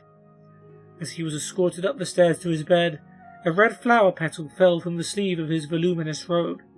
Inchilbar died that night, a portrait of peace that comes from contented knowledge. Right, so the Daedra aren't all powerful, but they can certainly do some mean things to you if you try and question them on it. They definitely have a lot more power than you'd think. Either that or Azura knew the box was empty and was just like, yeah, you know, let this guy have a moment of happiness and then murder him. Leaving him a petal, just to remind him who's boss. Publisher's note. This is another tale whose origin is unmistakably Dwemer. Again, the word of some Alchemy translation are quite different, but the essence of the story is the same. The Dunmer have a similar tale about Inchilbar, but in the Dunmer version, Azura recognizes the trick and refuses to answer the question. She slays the Dwemer present for their skepticism and curses the Dunmer for blasphemy. In the Aldmeri's versions, Azura is tricked not by an empty box, but by a box containing a sphere which somehow becomes a flat square. Of course, the Aldmeri's versions, being a few steps closer to the original Dwemer, are much more difficult to understand. Perhaps this stage magic explanation was added by Gor Falim, because of Falim's own experience with such tricks in his plays when a mage was not available. Marabar's soul left even the character of Inchilbar alone, and he represents many Dwemer virtues. His skepticism, while not nearly as absolute as in the Aldmeri's version, is celebrated even though it brings a curse upon the Dwemer and the unnamed house of the poor priest. Whatever the true nature of the gods and how right or wrong the Dwemer were about them, this tale might explain why the dwarves vanished from the face of Tamriel. Ooh. I mean, those who played Skyrim will know a little bit more about Dwemers and how they went underground. But that is interesting. Though Inchilbar his kind may not have intended to mock the Aedra and Daedra, their skepticism certainly offended the divine orders. So not just Azura then. Yeah, you don't want to be making enemies of those guys. Mystery of Talara, Volume 5 then. We have not read this. The Mystery of Talara... Wait, is it called The Mystery? No, just Mystery. Mystery of Princess Talara, Part 5, by Mera Likith. "By what right do you arrest my father?" cried the Lady Gilia. "What has he done?"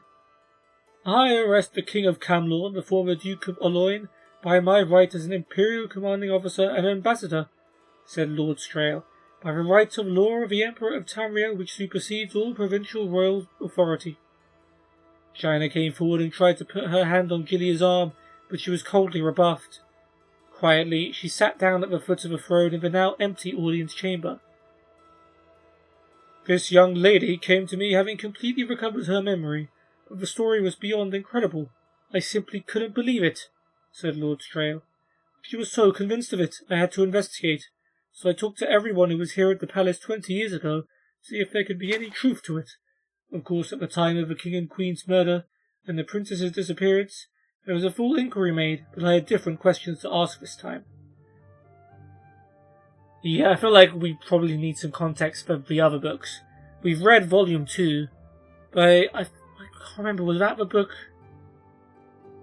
where the guy had to sneak to get food and then he ended up owning the castle because everyone had abandoned it for so long. I vaguely remember something about that. Questions about the relationship between the two little cousins, Lady Gilia raised, and the princess. I've told everyone over and over again, I don't remember anything at all about that time in my life, said Gilia, tears welling up. I know you don't. There's never been a question in my mind that you witnessed a horrible murder, and that your memory lapse and hers, said Lord Strail, gesturing toward China, are both very real. The story I heard from the servants and other people at the palace was that the little girls were inseparably close. There were no other playmates, and as the princess's place was to be close to her parents, so the little Lady Gilia was always there as well. When the assassin came to murder the royal family, the king and queen were in their bedroom, and the girls were playing in the throne room. When my memory came back to me, it was like opening a sealed box, said China solemnly. Everything was so clear and detailed, like it all happened yesterday, not 20 years ago. I was on the throne, playing Empress, and you were hiding behind the dais. I don't know what that is. Pretending you were in a dungeon I had sent you to. A man I had never seen burst into a room in the royal bedchamber, his blade soaked in blood. He came at me, and I ran for my life. I remember starting to run for the dais. But I saw your face, frozen in fear, and I didn't want to lead him to you, so I ran for the window. We had climbed on the outside of the castle before, just for fun. That was one of the first memories that came back to me when I was holding onto that cliff. You and I on the castle wall, and the king calling up to me, telling me how to get down. But that day I couldn't hold on. I was trembling so much, I just fell and landed in the river. I don't know if it was entirely the horror of what I had seen, or that combined with the impact of the fall and the coldness of the water, but everything just went blank in my mind. When I finally pulled myself out of the river, many miles away, I had no idea who I was, and so it stayed. China smiled. Until now. So you are the Princess Talara? Cried Gilia. Let me explain further before she answers that, because the simple answer would just confuse you, as it did me, said Lord Strail. The assassin was caught before he managed to escape the palace. In truth, he had to know he was going to be caught. He confessed immediately to the murders of the royal family. The princess, he said, he had thrown out the window to her death. A servant down below heard the scream and saw something fly past his window, so he knew it to be true. It was not for several hours that little Lady Gilia was found by her nursemaid Ramke, hiding behind the dais, coated with dust, shivering with fear, and unable to speak at all. Ramke was very protective of you, Strail said, nodding to Gilia. He insisted on putting you to your room right away, and sent word the Duke of Aloyne that the royal family was dead, and that his daughter had witnessed the murders but survived. I'm beginning to remember a little of that, said Gilia, wonderingly. I remember lying in bed with Ramke comforting me. I was so muddled, and I couldn't concentrate. I remember I just wanted it all to be playtime still. I don't know why. And then I remember being bundled up and taken to that asylum. It'll all come back to you soon, China smiled. I promise, that's how I began to remember. I just caught one detail and the whole flood began. That's it. Gilia began to sob in frustration. I don't remember anything else except confusion. No, I also remember Daddy not even looking at me as I was taken away, and I remember not caring about that, or anything else. It was a confusing time for all, so particularly so for little girls, especially little girls who went through what you two did, said Lord Strail sympathetically. From what I understand, as soon as he received a message from Ramke, the Duke left his palace at Aloyne, gave orders for you to be sent to a private sanitarium until you'd recovered from your ordeal, and set to work with his private guard torturing the assassin for information. When I heard that no one but the Duke and his personal guard saw the assassin after he gave his initial confession, and that no one was present but the Duke and his guards when the assassin was killed trying to escape, I thought that very significant. I spoke with Lord Errol, who I knew was one of those present, and I had to bluff him, pretending I had more evidence than I did. I got the reaction I was hoping for. Though it was a dangerous gambit, at least he confessed to what I already knew to be true. The assassin, Lord Strail paused and reluctantly met Gilia's eyes, had been hired by the Duke of Aloyne to kill the royal family, including the princess's heir, so that the crown might be passed to him and to his children. Gilia stared at Lord Strail, aghast. My father? The assassin had been told that once the Duke had him in custody, he would be paid and a prison break would be arranged. The thug picked the wrong time to be greedy and tried to get more gold. The Duke decided that it would be cheaper to silence him, so he murdered him then and there, so the man would never tell anyone what really happened. Lord Strail shrugged. No tragic loss as far as murders go. In a few years' time you returned from the sanitarium, a little shaken but back to normal, except for a complete absence of memory about your childhood. And in that time before the Duke of Aloyne had taken his brother's place as the King of Camlorn, it was no small maneuver. No, said Gilia quietly. He must have been very busy. He remarried and had another child.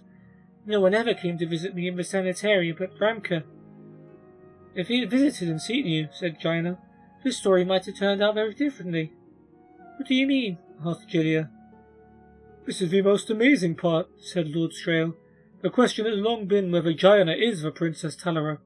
When her memory returned and she told me what she remembered, I put several pieces of evidence together. Consider these facts. The two of you look remarkably alike now after 20 years of living very different lives, and as little girls and constant playmates, you look nearly identical. At the time of the assassination, the murderer, who had never been there before, only saw one girl on the throne, who he assumed to be his quarry. The woman who found Lady Gilia was her nursemaid Ramka, a creature of unstable mind and fanatical devotion to her charge. The type would never accept the responsibility that her beloved little girl had been the one who disappeared. The nursemaid was the only single person who knew both Princess Talara and the Lady Gilia who visited you while you were in the sanitarium. Finally, said Lord Strail, consider the fact that when you returned to court from the sanitarium, 5 years had passed and you had grown from a child to a young lady. You looked familiar, but not quite the same as your family remembered you, which is only natural. I don't understand, cried the poor girl, her eyes wide, because she did understand. Here memory was falling together like a terrible flood. Let me explain it like this, said her cousin, wrapping her in her arms. I know who I am now. My real name is Gilia Reyes. That man who was arrested was my father. The man who murdered the king, your father. You are the Princess Talara. Okay. Trying to put context together.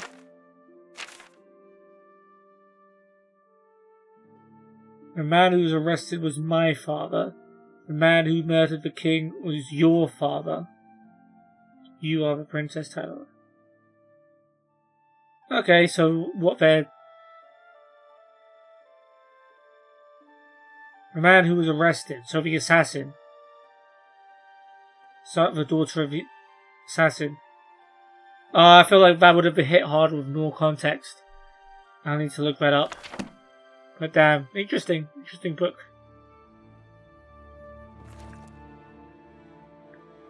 Alright, cool. And Laura into it. I see you're reading too, Owen, that's always good. Get your smarts in. Let's talk to Deetsan. Any friend of Martin's is a friend of mine. How can I help you? Tell me more. 98, nice. Bruce. The Anvil Guild has made quite a name for itself under Carahill. Did you hear about the recent murderer they caught? I've still got the frost marks to... Actually, I don't think she hit me, did she? Yeah, I still got the frost marks to prove it. Tell me about Shadenhall. It's all right. The guild here, that is. That's what you meant, right? It's fine. I'm doing fine here. Well, that was convincing. Mage's Guild? Our hall doesn't offer much in the way of training. I can teach some basic alteration skills, but that's about it. Oh, can you? Not now, you can't.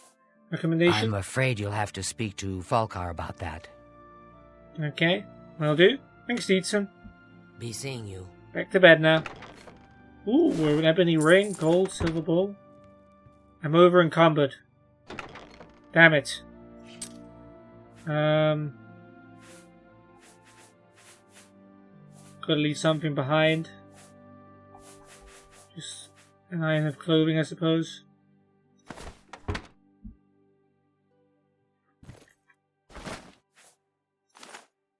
Yep, I know. Over encumbered.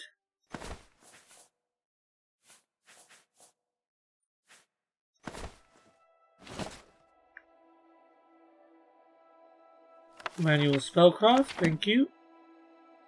Silver goblet, thank you. Alright, coral.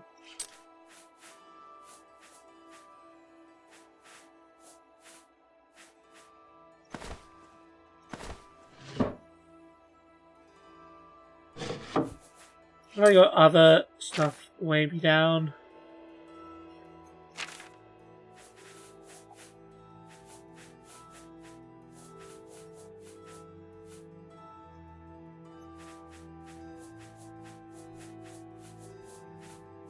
It's not too bad.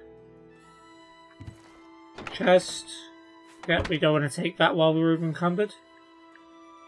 Trayvon the Red Guard, what say you? That's a great name, by the way. Well met. Orinter, I think, mentioned you had like a spell. Interesting spell. Was it a shield spell, I think it was? Yeah, I think that was it. Talk to me about Shade. Oh, wait. For you? Of course. Not now, not later, not ever. That works for me.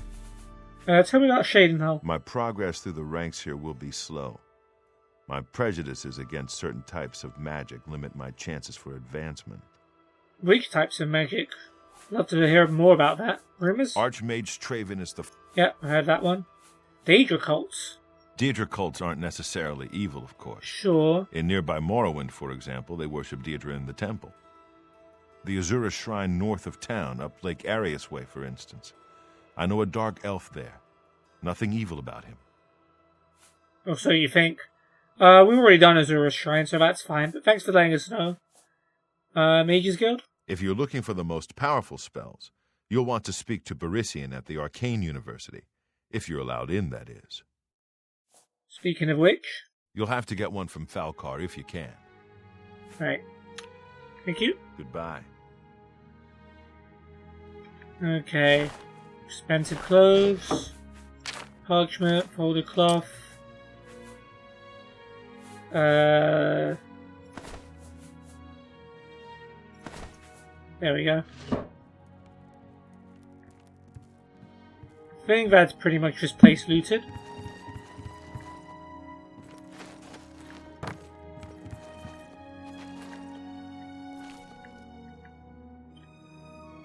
So apparently Falcar is down here in the basement.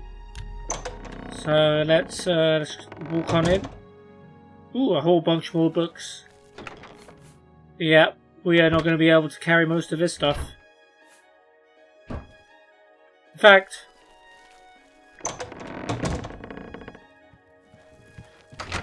why don't we just... while we can, just go all the way back. Nah, you know what, can't be bothered. If we don't find some stuff, then that's fine.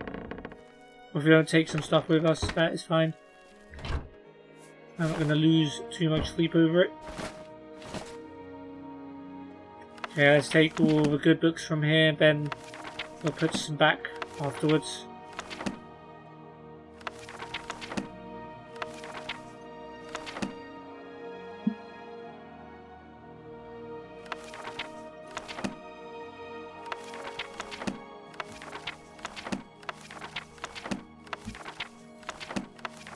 We will take everything. I think Falcar was in here, but he's already gone back upstairs. Oh! I didn't even see what that was a... That was a skill book. The First Hold Revolt, and clearly not one we've read. Otherwise we would have already had the skill. So let's read it. The First Hold Revolt by Mavius C. You told me that if her brother won, she would be sister to the King of Wayrest, and Raymond would want to keep her for the alliance. But her brother Helseth lost and has fled with his mother back to Morrowind, and still Raymond has not left her to marry me. Lady Gillen... Okay, wait, so this is King of Wayrest, Raymond... That's Raymond Cyril, isn't it? Helseth was the one who... Was she the daughter of Baron Zaya? One of the daughters? Her name rings a bell. And still Raymond has not left her to marry me. Lady Gillen took a long, slow drag of a hookah and blew out dragon's breath, so the scent of blossoms perfumed her gilded chamber. You make a poor advisor, Cale. I might have spent my time romancing the King of Cloudrest or Alinor instead of a wretched royal husband of Queen Morgaia. Morgaia. I don't remember that name. Cale knew better than to hurt his lady's vanity by the mere suggestion that the King of Firsthold might have come to love his Dunmer Queen. Right, Helseth was not a Dark Elf. So he was the one who married Barentyre? I don't think so. Man. I've forgotten so much of this lore. Instead, he gave her a few minutes to pause and look from her balcony out over the high cliff palaces of the ancient capital. The moons shone like crystal on the deep sapphire waters of the Abyssian Sea. It was ever springtide here, and he could well understand why she would prefer a throne in this land than in Cloudrest or Alinor. Finally, he spoke. The people are with you, my lady. They do not relish the idea of Raymond's dark elf heirs ruling the kingdom when he is gone. I wonder, she said calmly. I wonder if, as the king would not give up his queen for want of alliances, whether she would give herself up out of fear. Of all the people of Firsthold, who most dislikes the Dunmer influence on the court? Is this a trick question, my lady? Asked Cale. The Trebite monks, of course. Their credo has ever been on pure Ugbor bloodlines on Somerset, and among the royal families most of all, but, my lady, they make very weak allies. I know, said Gillen, taking up her hookah again thoughtfully, a smile creeping across her face. Morgaia has seen to it that they have no power. She would have exterminated them altogether had Raymond not stopped her for all the good they do for the country folk. What if they found themselves with a very powerful benefactress, one with intimate knowledge of the court of Firsthold, the chief concubine of the king, and all the gold to buy weapons with that her father, the king of Skywatch, could supply? Well armed and with the support of the country people, they would be formidable, nodded Cale. But as your adviser, I must warn you, if you make yourself an active foe of Queen Morgaia, you must play to win. She has inherited much of her mother, Queen Barentyre's intelligence and spirit of vengeance. Okay, so Morgaia is Barentyre's daughter. Why do I remember Helseth from Barentyre's story?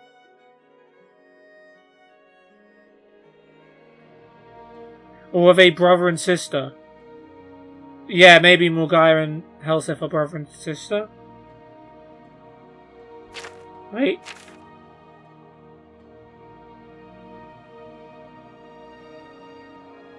Her brother Helseth. Yeah, they are. Okay, so Morgaia is his sister, Helseth's a brother. They are both Barentyre's children, I would assume. Gotcha. She will not know I am her foe until it is too late, shrugged Gillen. Go to the Trebite monastery and bring me Freya Lilim. We must strategize our plan of attack. For 2 weeks, Raymond was advised about growing resentment in the countryside from peasants who called Morgaia the Black Queen, but there was nothing that he had not heard before. His attention was on the pirates on a small island of the coast called Kaluis La. They had been more brazen as late, attacking royal barges in organized raids. To deliver a crushing blow, he ordered the greatest part of his militia to invade the island, an incursion he himself would lead. A few days after Raymond left the capital, the revolt of the Trebite monks exploded. I don't think this is Raymond Cyrodiil, actually. This is probably just another Raymond. The attacks were well coordinated and without warning. The chief of the guards did not wait to be announced, bursting into Morgaia's bedchamber ahead of a flurry of maidservants. My queen, he said, it is a revolution. By contrast, Gillen was not asleep when Cale came to deliver the news. She was seated by the window, smoking her hookah and looking at the fires far off in the hills. Morgaia is with council, he explained. I am certain they are telling her that the Trebite monks are behind the uprising, and that the revolution will be at the city gates by morning. How large is the revolutionary army in contrast to the remaining royal militia? Asked Gillen. The odds are well in our favour, said Cale, though not perhaps as much as we hoped. The country folk, it seems, like to complain about their queen, but stop short of insurrection. Primarily, the army is composed of the monks themselves and a horde of mercenaries your father's gold bought. In a way of thinking, it is preferable this way. They are more professional and organized than a common mob. Really, they are a true army, complete with a horn section. If that doesn't frighten the Black Queen into abdication, nothing will. smiled Jillian, rising from her chair. The poor dear must be beside herself with worry. I must fly to her side and enjoy it. Jillian was disappointed when she saw Morgaya come out of the council chambers.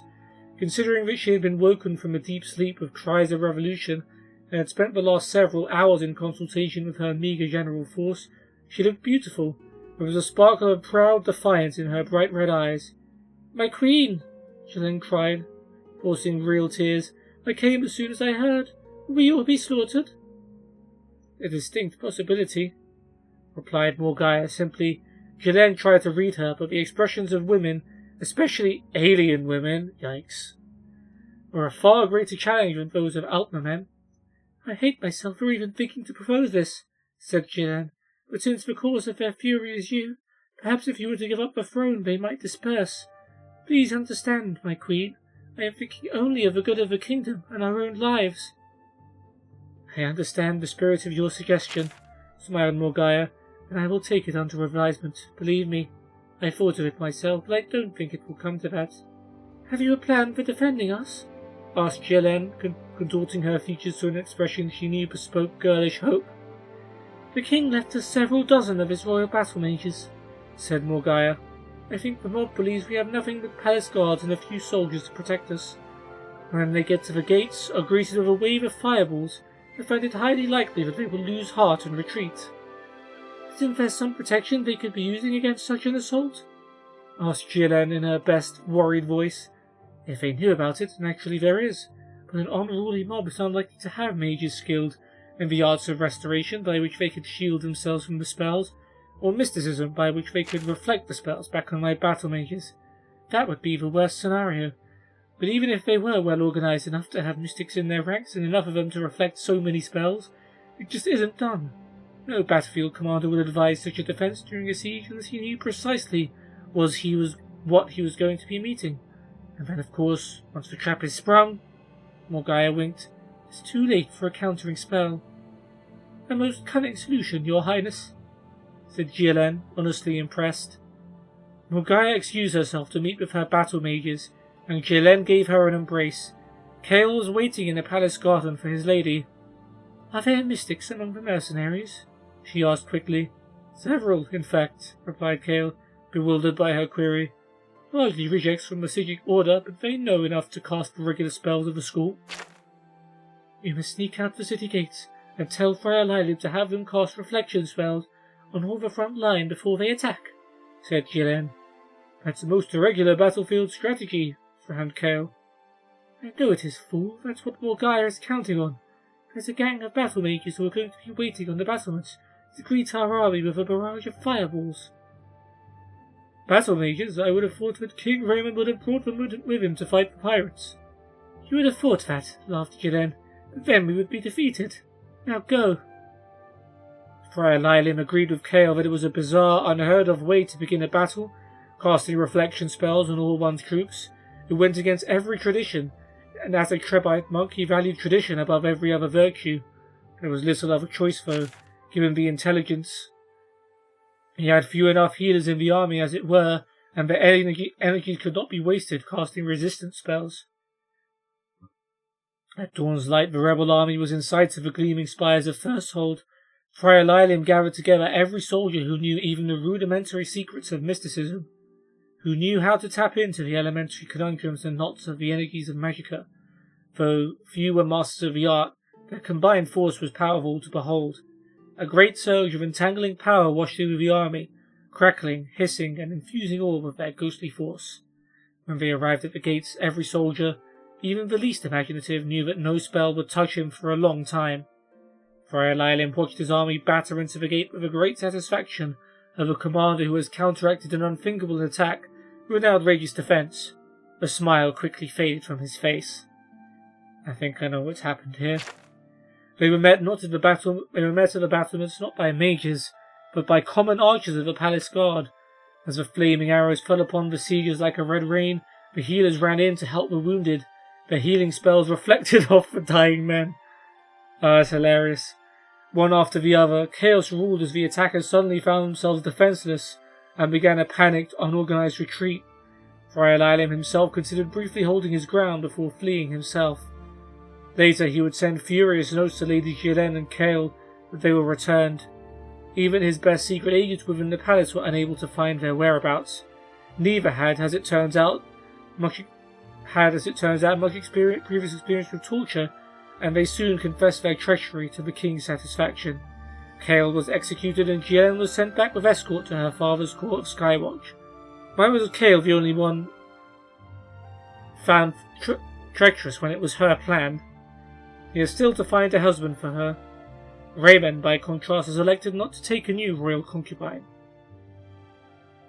The common folk of First Hall consider this break in palace protocol to be more of a sinister alien influence of a Black Queen, and grumble to all who will listen. Alright, a classic story of tell people a bunch of lies and then see where the leak is, and then you can feed false information, and then all of a sudden you win the battle instantly. Clever girl, Morgaya. Well done.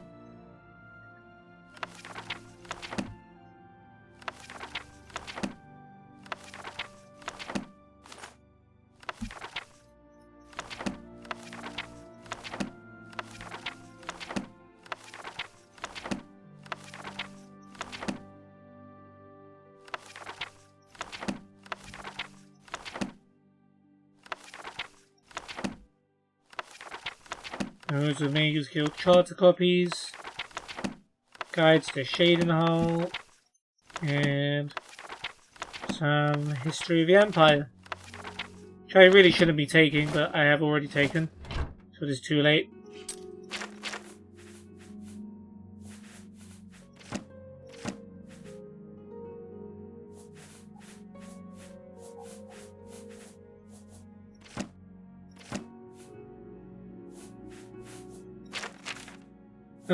Okay, what else can we drop? Anything with an equal ratio. So probably a lot of the books we picked up.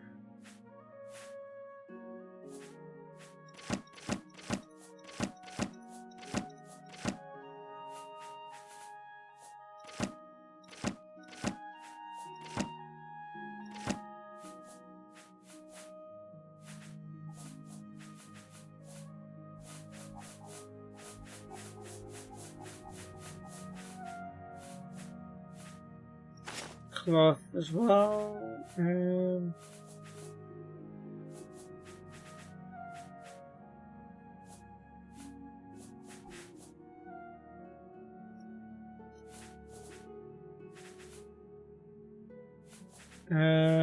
was stuff that was not quite twice the weight that we may also want to ditch.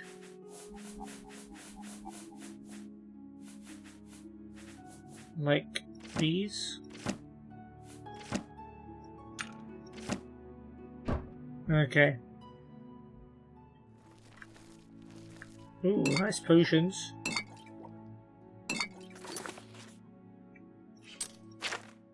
You know, just keep dropping manuals of spellcraft. As much as we can. As much as we have to, rather. Take the gold. Take the urn. And drop another book.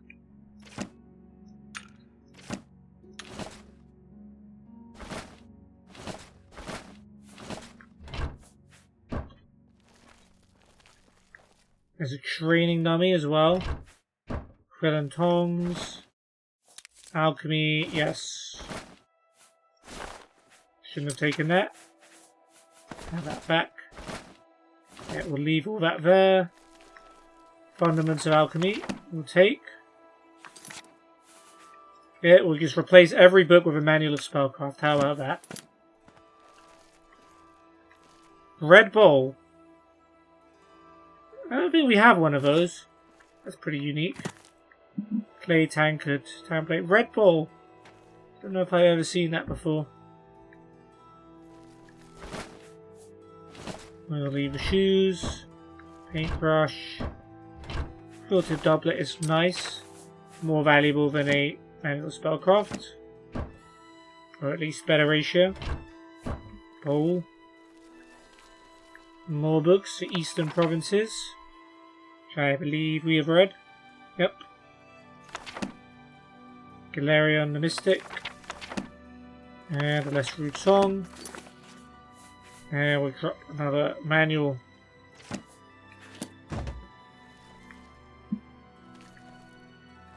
There's a wooden door that needs a key, which we're not even allowed to go in. It might be Falcar's room. This looks like a little bit of a hideout. Let's do some stuff.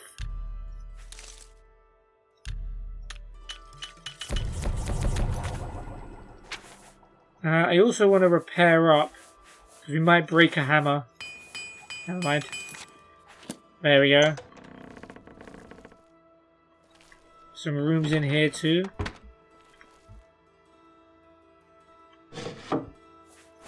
Take those. Checking if there's anything in the baskets. Ooh, some nice potions here. Cure disease, healing, and sorcery.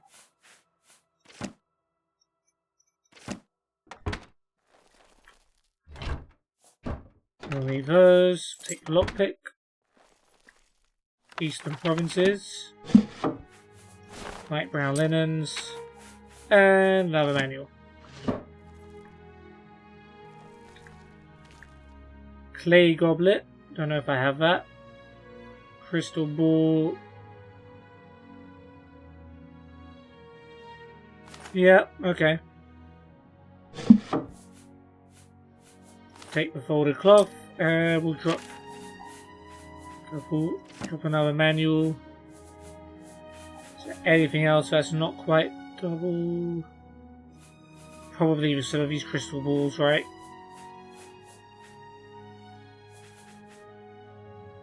Oh, silver pictures as well.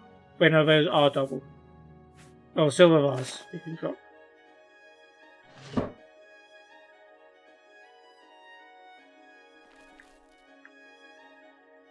Some sweet rolls.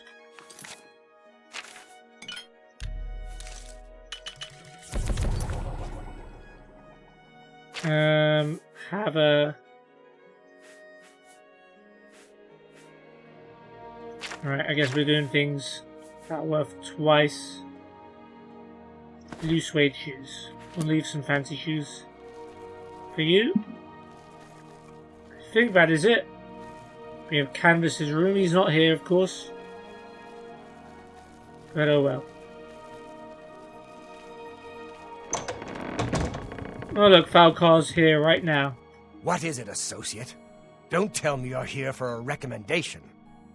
Well, I hate to disappoint you, Falcar, but... Take your time. I am.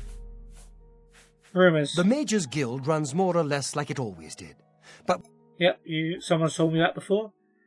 Arcane University. Without recommendations from the local guild halls, you'll never see the inside of it. I dare say that's one of the few things Traven has done right. By all means, travel to the Imperial City and get stopped at the gates. You should get used to that sort of rejection. Yeah, this doesn't sound like I'm very likely to get this, what's it called? Recommendation. Tell me about Shadenhall. I am the chapter head of the Shadenhall Mages Guild.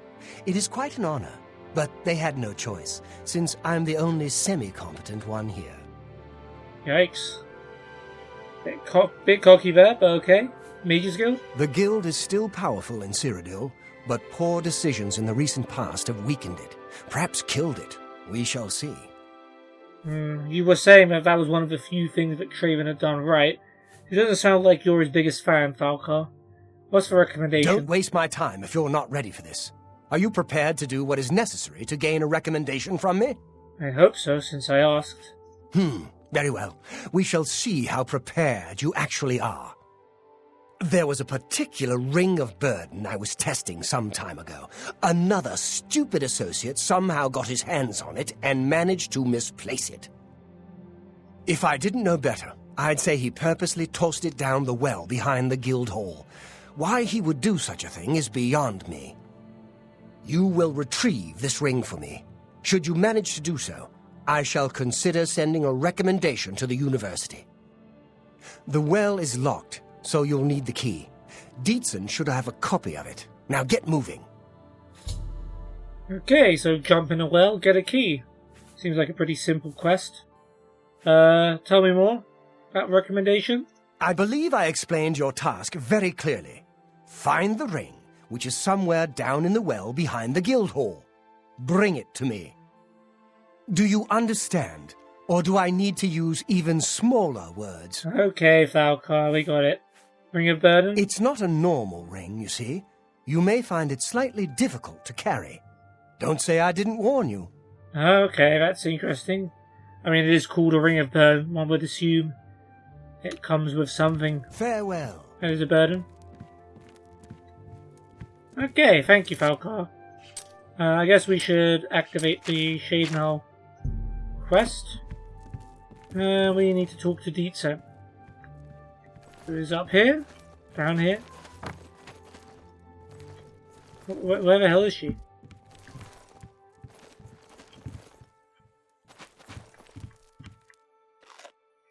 Oh, she's like fully upstairs, isn't she? No, hello. Yo.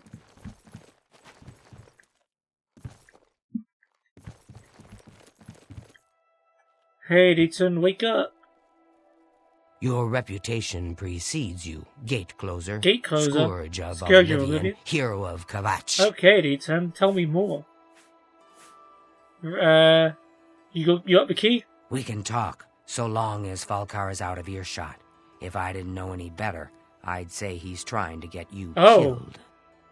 No, that's he not gave cool. poor Vidkun the same task, and we never saw him again. I'm reasonably sure there's a connection, but I can't prove it. Do be careful. I'd hate to lose another useful associate. Here's the key, and something extra. I don't know if it will be of use to you, but from what I've heard of Falcar's ring, it may come in handy. And if you find out anything about what happened to Vidkun, let me know, will you? Okay, buoyancy. Oh, she's taught me a skill. Something to do with water. Well, key added. Lovely. Tell me more. Just perform the task you've been given. We'll talk more once you're done. Okay. Tell me about Vidkun. He was an associate, just like yourself. Perhaps not the brightest, but very eager. Hey, are you saying I'm not bright? He was given his assignment from Falcar and disappeared. It's like he dropped out of existence. No one knows what happened, and Falcar won't say a word about it. Interesting.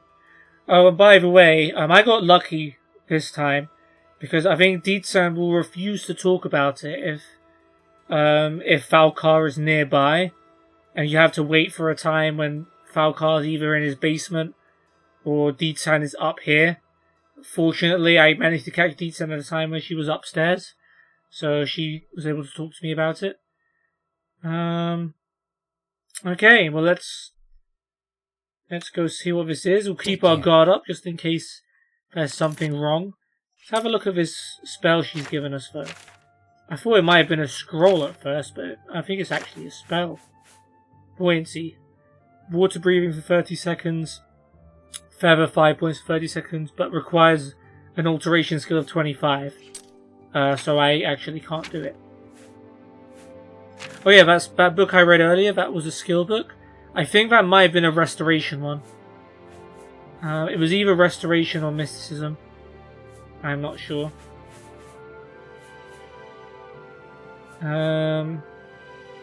Yeah, our alteration is stinky. It's a 10, so it is what it is. Hello. Alright, so Falcar's a good distance away from Dietzen, so I was able to talk. Let's go. Let's head down into the well and see what's cracking. We did pass this well, by the way. I made a point of passing this well on the way into the Shadenhull Mages Guild. Don't know if anyone noticed. But there we go. Okay. Oh, look, it's a nerd route. Nice. And Vidkun's dead. And he's carrying a 150 weight Ring of Burden. Which normally would be absolutely fine with me because I'm normally not carrying a lot. But since I've just raided the Shaden Isle Mages Guild, is going to be a little difficult for me to take with me. But we can do it.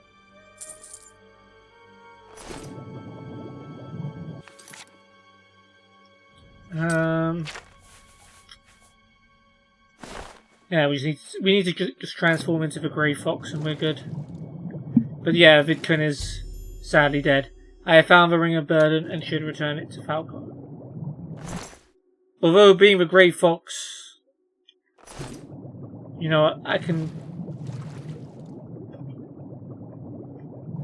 Oh, okay, it's not letting me climb out.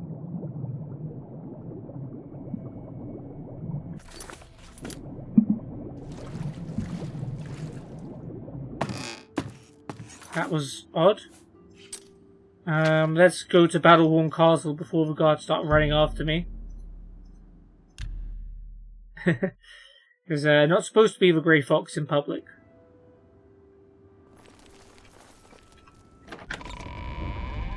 Hey guys, Grey Fox strolling into the Battleworn Castle. Hope you're doing good. Hey everybody.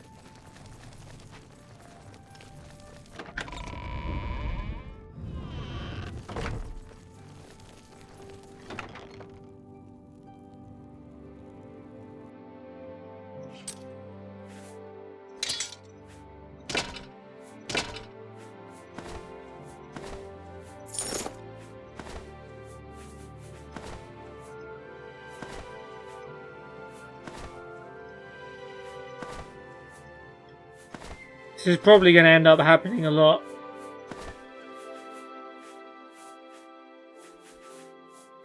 Oh yeah, I forgot about all the alchemy equipment we've been procuring.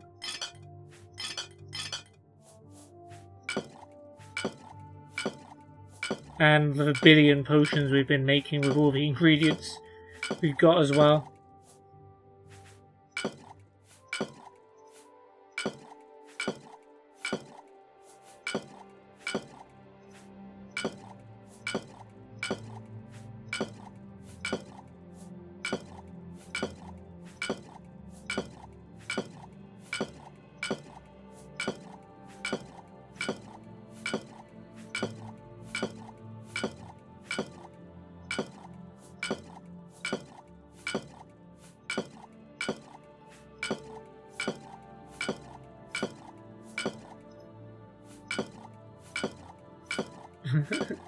So many.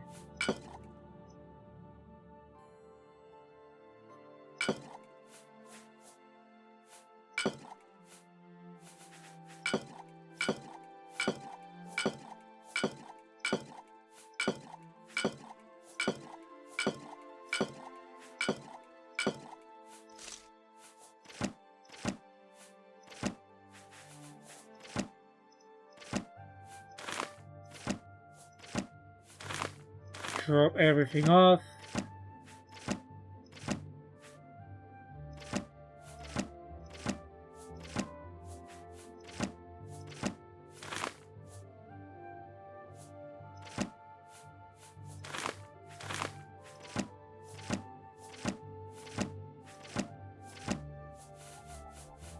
Why is there still so much? Oh yeah, Ring of Burden is 150. So yeah, that is taking up quite a lot.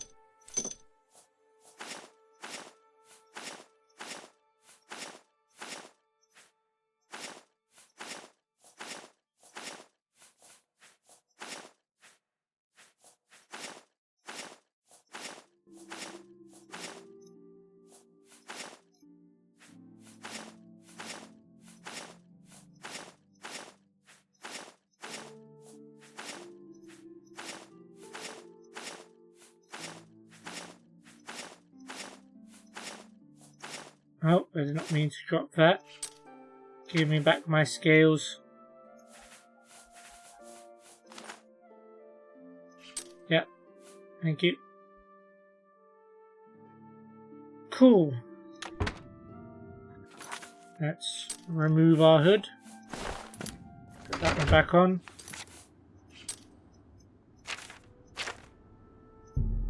And head back to Shadenhall and give Falcar the good news that we've recovered the ring. I'm sure he'll be delighted. Hello, friend. Who are you? How can I help you Gilbert today, Germain. friend? Is there something I can do for you?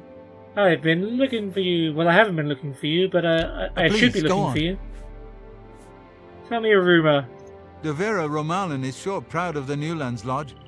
I think she's especially happy that the Red Queen drinks there. Isn't that where you're staying? From what I heard. I might know your brother, Reynold Germain. He's alive? I was told that my mother and brother never survived. This is amazing. I'll need to go see him at once. You'll have to excuse me. I'd better leave right away. Oh. But please, come and see us in Coral. It would be wonderful for us both to be able to thank you for helping us find each other again. Oh, cute. We've helped two brothers reunite. That's amazing. This reunion will be the happiest day of my life. Awesome, Gilbert. And he's just gonna run off to Coral now. Which is pretty much the direction I just came from, considering I went to the castle. Well, that's great. We're just casually doing that. Hail. Tertia Vidusi look ready for a fight. Thank you for closing the Oblivion Gate. We all took heart when we heard the news. You're welcome. For you, of course.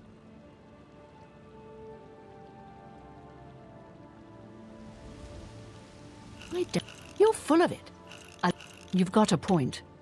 I didn't even do that one properly. Where did you get that? Coercion joke, right. That's enough. Oh, that's great. That's really true. Was that supposed to be a... That's not bad. Shadenhall? Did you know we have the finest horses in Cyrodiil? Right here in town? Black Waterside Stables. The best thoroughbred blacks. Yeah, but I have Shadowmere, so I win. Be seeing you. Yeah. Cool. Now, while Gilbert Germain runs off to see his brother, we're going to run off to try and get our quest reward. That is, if I can locate the entrance to the Mage's Guild. Silly me.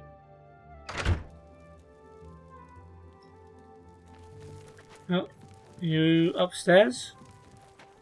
Oh, hi, dude-san. Hello. Why am I not being directed to Falcar? I'm afraid some things have happened while you've been gone, Associate. Oh. It may affect your recommendation. Here we go.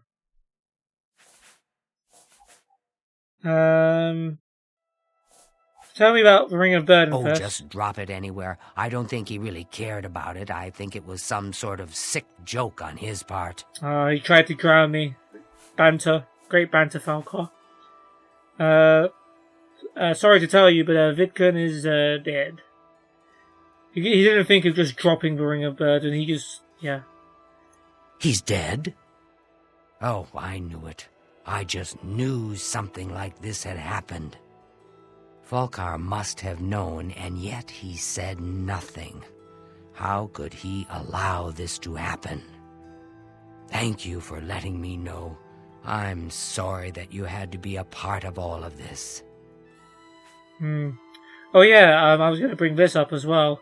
Remember there was some gossip between the Mages Guild members earlier when we first came in, where they were saying something about the well water tasting weird? And I said it was funny they mentioned that. Well, I think we now know why the well water was not tasting normally. And I certainly will not be drinking any water. I don't drink water. My character has never drunk a sip of water in his entire life. Alright, now a recommendation. I'll admit, it's my doing. I couldn't leave well enough alone. And after you'd left to go after that ring, well... I'm just so tired of the way we've all been treated by Falcar. I was worried about you and angry about Vidkun, so I confronted Falcar directly. He was furious when I told him I'd helped you, and then when I threatened to report him to the Council of Mages, I thought he was going to kill me. Oh dear. He flew into a rage. I didn't even understand some of his ranting, but he said that our days are numbered, and then he stormed out. That's not good. I don't know if he ever wrote your recommendation. I'm sorry. I didn't expect this to happen. Perhaps you should go look and see if he did write one. You should check his room in the living quarters. If you see the note or anything else unusual, let me know. I'll gladly send it to the council. Okay, well, thanks anyway, Dieter. Yeah, you could have timed that a little bit better, because now I don't know if I'm going to get my recommendation, but I understand this is a bit more important than someone's recommendation, so I'm not going to be mad at you for that. I can ask you more about Vidkun. It's such a shame. He didn't deserve to die like that. Poor dude. Alright. Goodbye. Well, back to the basement.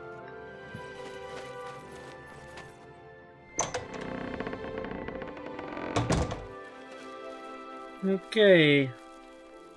So you might remember this door, which was previously locked and needed a key. Well, now it's open.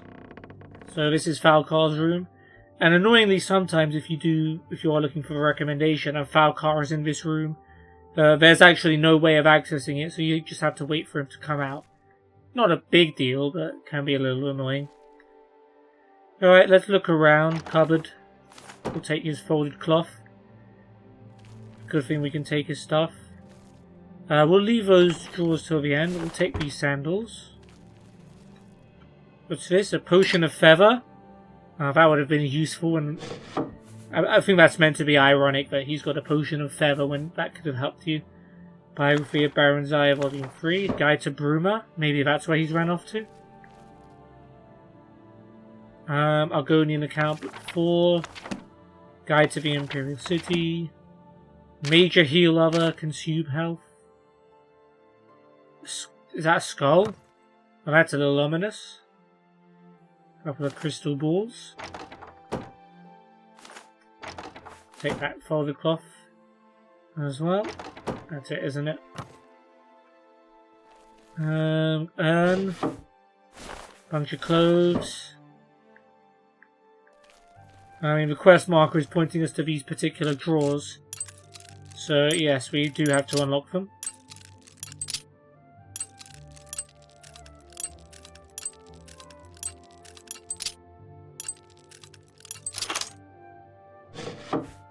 Oh, look. 2 black soul gems. Well, the game hasn't actually told us what black soul gems do. I don't think we've come across too many of them. I don't know if I want to spoil it either for those who don't know. So, but yeah, basically, it's not good. It's not looking good for Falcar that we found these in his room. Let's put it that way. There's no evidence of a recommendation in Falcar's room, but I found black soul gems. I should take them to Deetsand immediately. Oh, look, the manual of the spellcraft that I left behind is still here. I think I'm just going to leave them at this point.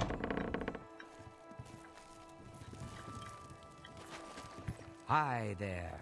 Hi there. Hello there. What's this? Black soul gems? Oh dear, this is worse than I'd expected. Alright, I'll just take these from you. I'll need them for my report to the council. Okay, as long as you don't use them for yourself, Deetsa. You didn't find any sort of recommendation? Very well. I shall write one myself and include it in my report to the council. That is nice of you, Deetsa. In Thank light you. of the circumstances, I believe they'll find it more than adequate. Thank you. Alright, well, Cheydinhal is done. Alright, quick water break. It's been 2.5 hours and we've done 3 out of... What, Coral, Leowin, Skingrad, Bravil. 3 out of 7 recommendations.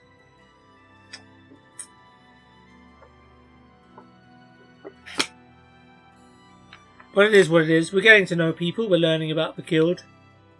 We're reading some interesting books. So it's fine. We'll take some time out to relax and find our way through.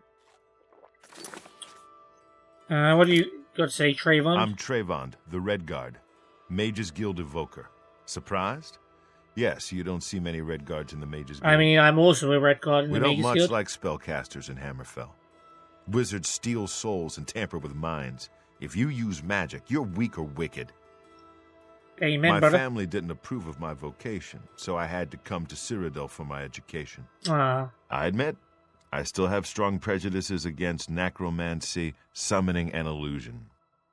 Profaning the remains or souls of the dead is just wrong, and I'm uneasy about tampering with others' minds and trafficking with Deidre.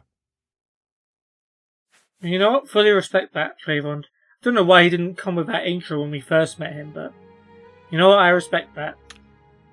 Take care. I mean, they don't like necromancy here in the Mages Guild either, but... as for those other things, I mean, we saw Sparky earlier, so clearly summoning creatures is A-okay. Where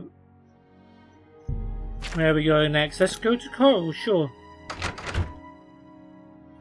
We might beat Gilbert Germain over there.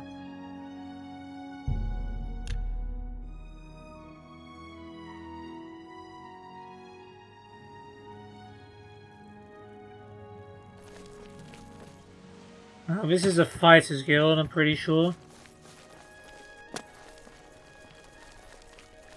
Wait, oh, this is the Mages Guild right here. Excellent. Oh, hi. Wait, that's Casta Sacroboni, isn't she like one of the writers of one of the book series? I don't know. Cool, we're in Coral Mages Guild. Let's have a look around, grab some ale, some cheese, wine and cheese, brilliant. Ooh, that's a nice vintage bottle you got there. And a little silver nugget on the table for no apparent reason. Could be an experiment of some sort. They're trying to turn wine into silver. Average display. Damn it, missed my chance. It's fine. Mysticism, again. And another mysticism book. They like to keep these locked up, but they're not very hard to get. This one I can just open. Ooh, a greater soul gem, which I can also take. I'll take another manual of spellcraft, sure. You can never learn too much. Oh, okay, this one's off limits. We'll leave that one then. I can grab you though.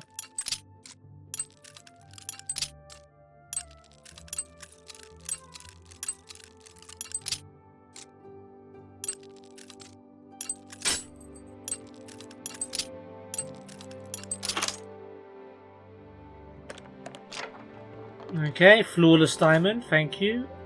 And oh no, I want to grab. Don't stop me from grabbing, please. And a few greater soul gems, very nice.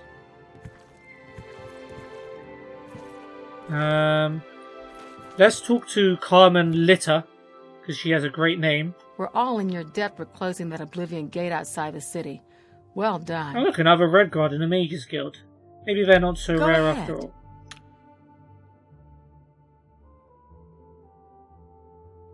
You're wasting your kiddo. Really now. Kiddo. No, you do me too. No.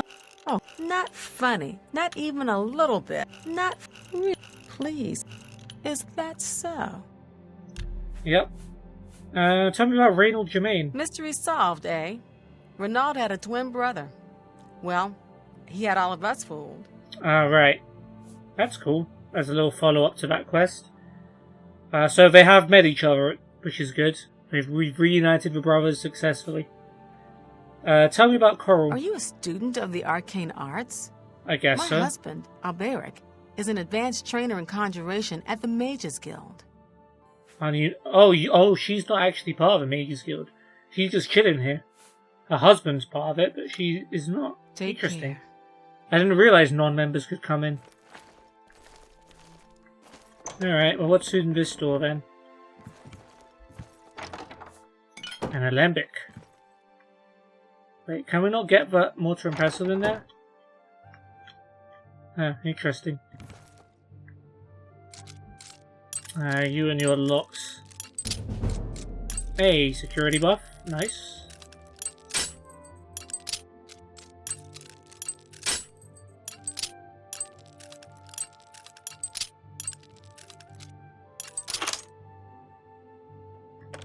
What have we got here?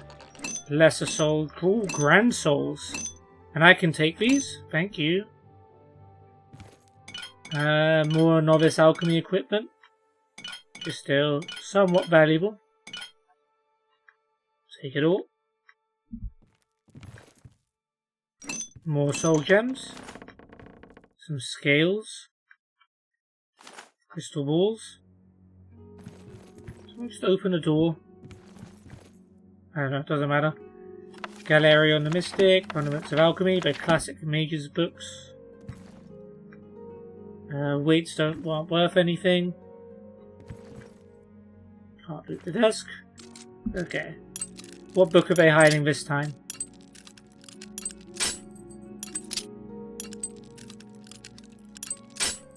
Damn it. I know I've got a lot of picks, so I'm not paying too much attention. There's a quill, and there's a book called Origin of the Mages Guild,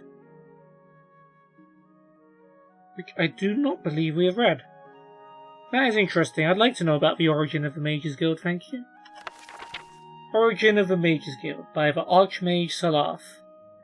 The idea of a collection of mages, sorcerers, and assorted mystics pooling their resources and talents for the purpose of research and public charity was a revolutionary concept in the early years of the Second Era. The only organization then closest in aim and structure to what we know today as the Mages Guild was the Psijic Order of the Isle of Artaeum. People in Skyrim might recognize them. At the time, magic was something to be learned by individuals, or at most within intimate covens. Mages were, if not actually hermits, usually quite solitary. I get it, good joke. The Psijic Order served the rulers of Somerset Isle as counsellors, and chose its members through a complex, ritualized method not understood by outsiders. Its purposes and goals likewise went unpublished, and detractors attributed the worst evils as the source of the Order's power. Actually, the religion of the Old Order could be described as ancestor worship, an increasingly unfashionable philosophy in the Second Era. When Vanus Galerion, a Psijic of Artaeum and student of the famed Lycessis, is that Galerion the Mystic? Began collecting magic users from around Somerset Isle, he attracted the animosity of all. He was operating out of the urban centre of Firsthold, and there was a common and not entirely unfounded attitude that magical experiments should be conducted only in unpopulated areas. Even more shocking, Galerion proposed to make magical items, potions, and even spells available to any member of the general public who could afford to pay. No longer was magic to be limited either to the aristocracy or intelligentsia. I mean, you've also said to anyone that can afford it. Galerion was brought before Lycessis and the king of Firsthold, Rydis XII, and made to state the intentions of a fraternity he was forming. The fact that Galerion's speech to Rydis and Lycessis was not recorded for posterity is doubtless a tragedy, for it does afford opportunity for historians to amuse one another with speculation about the lies and persuasions Galerion might have used to found the ubiquitous organization. The charter, at any rate, was approved. Almost immediately after the guild was formed, the question of security had to be addressed. The Isle of Artaeum did not require force of arms to shield it from invaders. When the Psijic Order does not wish someone to land on the isle, it and all its inhabitants simply become insubstantial. The new Mages Guild, by contrast, had to hire guards. Galerion soon discovered what the Tamrielian nobility has known for thousands of years. Money alone does not buy loyalty. The knightly Order of the Lamp was formed the following year. What a great name, the Order of the Lamp. Doesn't that put fear into enemies? Like a tree from an acorn, the Mages Guild grew branches all over Somerset Isle, and gradually the mainland of Tamriel. There are numerous records of superstitious or sensibly fearful rulers forbidding the guild in their domains, but their heirs or heirs' eventually recognized the wisdom of allowing the guild free reign. The Mages Guild had become a powerful force in Tamriel, a dangerous foe with a somewhat disinterested ally. There have been only a few rare incidents of the Mages Guild actually becoming involved in local political struggles. On these occasions, the guild's participation has been the ultimate decider in the conflict. A bit like the Greybeards in Skyrim, for those who know. Very powerful, but they're more interested in learning stuff than actually doing anything to affect anything. As begun by Vanus Galerion, the Mages Guild is an institution presided over by a supreme council of 6 archmagisters, Each guild hall is run by a guild magister, assisted by a twofold council, the Master of Incunabula and the Master at Arms.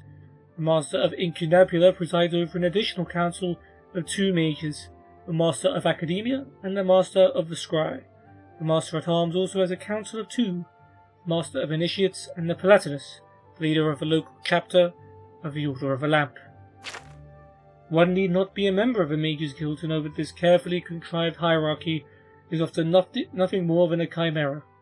As Vanus Galerion himself said bitterly, leaving Tamriel to travel to other lands, the guild has become nothing more than an intricate morass of political infighting. Damn.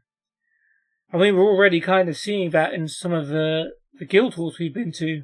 Bruma is just like everyone hates the leader, so they're playing pranks on her. Shadenhall, the guild hall leader, has basically getting involved in some shady stuff and has already killed a member. Let's not forget that. So yeah, it's a shame, but hopefully we can leave the Mages Guild to better times. I didn't even realise there was someone in here. Yo, Angalmo, we'll chat to you in a minute. Let's go into this room first. Magical Spellcraft, Silver Goblet. Mages Guild, a good place to go to if you're short on money, because you can just take this stuff for free. Ooh, yellow cap. A game at dinner. 200 gold, that's an expensive book. And not one we've read, so another one add to the list. A Game at Dinner by an anonymous spy. Forward from the publisher. The history behind this letter is almost as interesting and dark as the story it tells. The original letter to the mysterious Donain was copied and began circulating around the ashlands of Vardenfell a few months ago. In time, a print found its way to the mainland and Prince Hlalu Helsef's palace outside Almalexia. While the reader may conclude after reading this letter that the prince would be furious about such a work, impugning his highness with great malevolence, quite the reverse was true. The prince and his mother, Queen Baranziah, had it privately printed into bound copies and sent to libraries and booksellers throughout Morrowind. As a matter of record, the prince and the queen have not officially stated whether the letter is a work of pure imagination or based on an actual occurrence. The House Dress has publicly denounced the work, and indeed no one named Donain, despite suggestions in the letter, has ever been linked to the house. We leave the reader to interpret the letter as he or she believes. Meriscan, publisher. Dark Liege Donain. Wait, can we see who this is from? Damn, that is a long letter. Okay. Dark Liege Donain, you asked for a detailed description of my experience last night, and the reasons for my plea to House Dres for another assignment.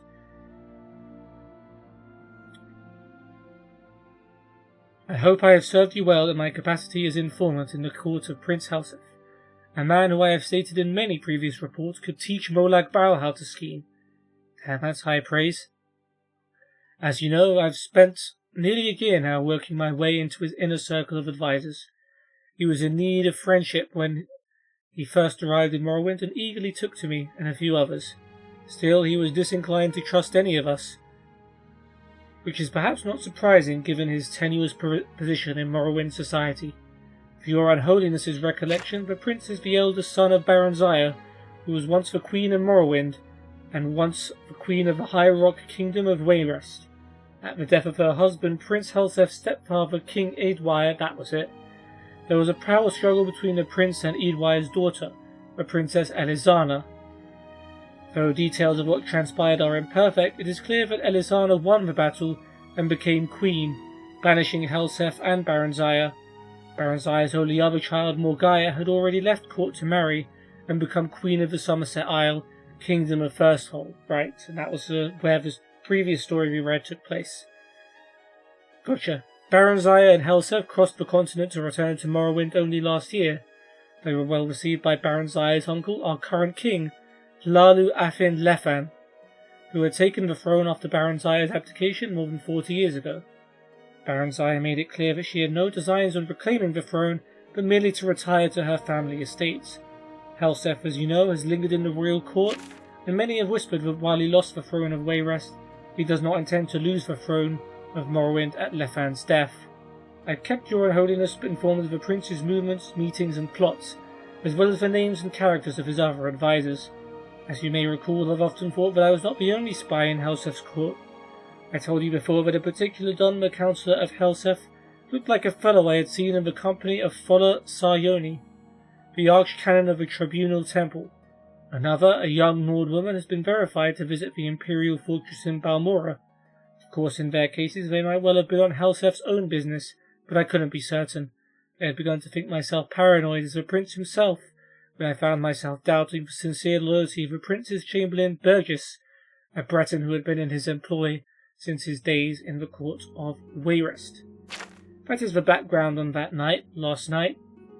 Yesterday morning I received a curt invitation to dine with the Prince.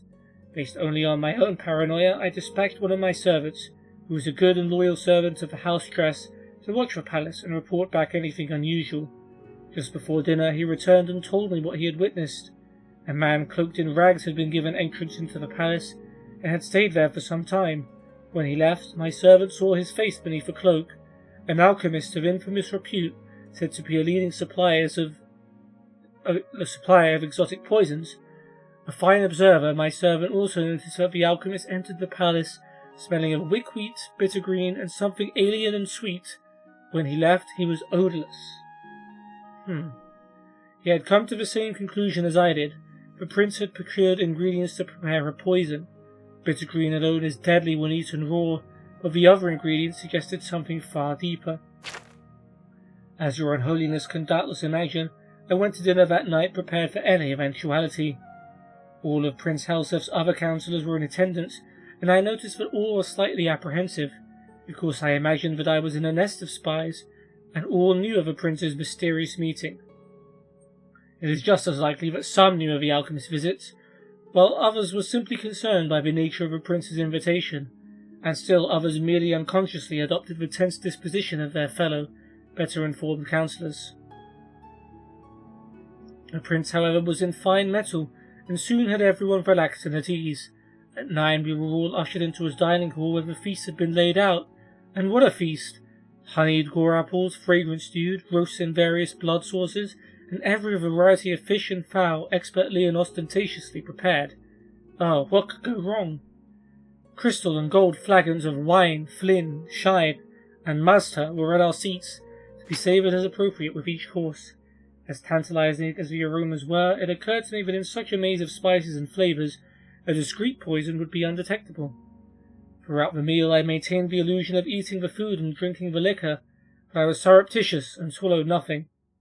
Damn, that would be hard to keep up for a whole night. Jeez. Finally the plates and food were cleared from the table, and a tureen of a spicy broth was placed in the centre of the banquet. The servant who brought it then retired, closing the banquet hall door behind him. "It smells divine, my prince," said the Marchioness Colgar, the Nord woman, "but I cannot eat another thing." "Your Highness," I added, feigning a tone of friendliness and slight intoxication, "you know that everyone at this table would gladly die to put you on the throne of Morrowind, but is it really necessary that we gorge ourselves to death?" The others at the table agreed with appreciative groans. Prince Helsef smiled. "I swear by Vernima the Gifter, my dark liege, even you have never seen a smile such as this one." Ironic words. You see, an alchemist visited me today, as some of you already doubtless know. Okay, he knows that a lot of you are spies. He showed me how to make a marvellous poison and its antidote, a most potent potion, excellent for my purposes. No restoration spell will aid you once you've ingested it. Only the antidote in the tureen will save you from certain death. And what a death, from what I've heard. I am eager to see if the effects are all that the alchemist promised. It should be horribly painful for the afflicted, but quite entertaining. No one said a word. I could feel my heart beating hard in my chest. "Your Highness," said Alaret, the Dunmer I suspected of alliance with the temple, "have you poisoned someone at this table?" "You are very astute, Alaret," said Prince Helsef, looking about the table, eyeing each of his advisers carefully. "Little wonder I value your counsel, as indeed I value all in this room. It would be perhaps easiest for me to say who I haven't poisoned. I haven't poisoned any who serve but one master, any whose loyalty to me is sincere. I haven't poisoned any person who wants to see King Helseth on the throne of Morrowind. I haven't poisoned anyone who isn't a spy for the Empire, the Temple, the House of Telvanni, the House of Rhetoric, the House of Indoril, the House of Dress. So basically you poisoned pretty much everyone. Gotcha. Your Unholiness, he looked directly at me at his last words. I know that uncertainty. My face is practiced at keeping my thoughts from showing, but I immediately thought of every secret meeting I have had, every coded message I sent to you in the house, my dark liege. What could he know? What could he, even without knowing, suspect? I felt my heart beating even faster. Was it fear or poison? I couldn't speak, certain as I was that my voice would betray my calm facade. Those loyal to me who wish harm on my enemies may be wondering how can I be certain that the poison has been ingested. Is it possible that the guilty party, or dare I say parties, were suspicious and merely pretended to eat and drink tonight? Of course, but even the craftiest of pretenders would have to raise a glass to his or her lips and put empty forks or spoons in their mouths to play the charade. The food, you see, was not poisoned. The cups and cutlery were. If you did not partake out of fear, you're poisoned just the same. And sadly, Mr. Dixon rose. Sweat beaded on my face, and I turned from the prince so he would not see. My fellow advisers, all of them, were frozen in their seats. From Marchioness Colgar, white with fear, to Kama Eneba, visibly shaking from the furrowed, angry brow of Alarat, to the statue-like stare of Burgess. I couldn't help thinking then, could the prince's entire councillorship be comprised of nothing but spies? Was there any person at the table loyal? And then I thought, what if I were not a spy myself? Would I trust Helseth to know that? No one knows better than his advisers both the depth of the prince's paranoia and the utter implacability of his ambition. If I were not a spy for the house dress, even then would I be safe? Could a loyalist be poisoned because of a not-so-innocent misjudgment? The others must have been thinking the same, loyalists and spies alike. While my mind whirled, I could hear the prince's voice addressing all assembled. The poison acts quickly. If the antidote is not taken within 1 minute from now, there will be death at the table. I couldn't decide whether I had been poisoned or not. My stomach ached, but I reminded myself it might have been the result of sitting at a sumptuous banquet and not partaking. My heart shook in my chest, and a bitter taste like trauma root stung my lips. Again, was it fear or poison? These are the last words you will hear if you are disloyal to me, said Prince Helseth, still smiling that damned smile, as he watched his advisers squirming in their seats. Take the antidote and live. Could I believe him? I thought of what I knew of the prince and his character. Would he kill a self-confessed spy at his court, or would he rather send the vanquished back to his masters? The prince was ruthless, but either possibility was within his manner. Surely the theatricality of this whole dinner was meant to be a presentation to instill fear. What would my ancestors say if I joined them after sitting at a table, eventually dying of poison? What would they say if I took the antidote, confessing my allegiance to you and the house dress, and was summarily executed? And I confess, I thought of what you might do to me, even if after I was dead. I had grown so light-headed and filled with my own thoughts that I didn't see Burgess jump from his seat. I was only suddenly aware that he had the tureen in his hand and was gulping down the liquid within. There were guards all around, though I never noticed them entering. Burgess, said Prince Helseth, still smiling, you've spent some time at Ghostgate, House Rhetoric? You didn't know? Burgess laughed sadly.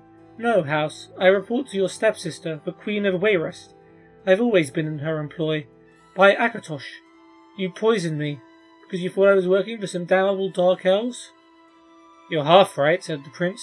I didn't guess who you were working for, or even that you were a spy. But you're also wrong about me poisoning you. You poisoned yourself when you drank from the tureen.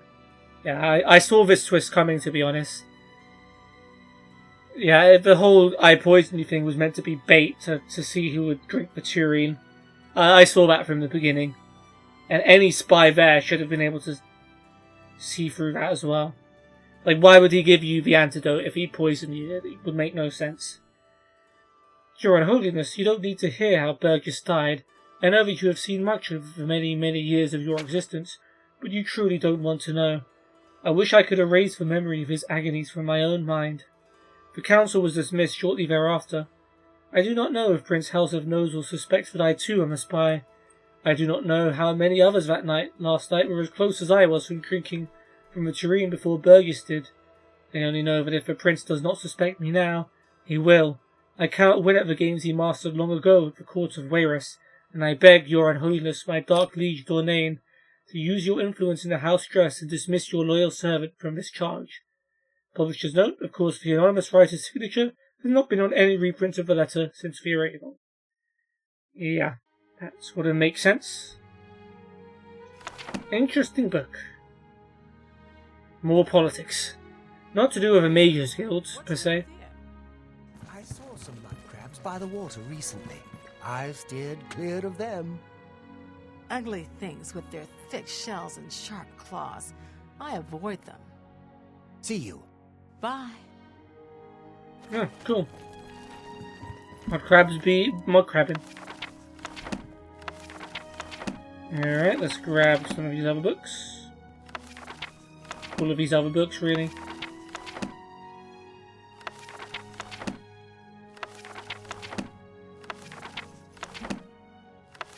Brief history of the Empire, of course. Staple in every bookshelf. Guides to Coral. Argonian Account Book 4 again. Guide to Coral. Already took from here. Alembic. The Firmament.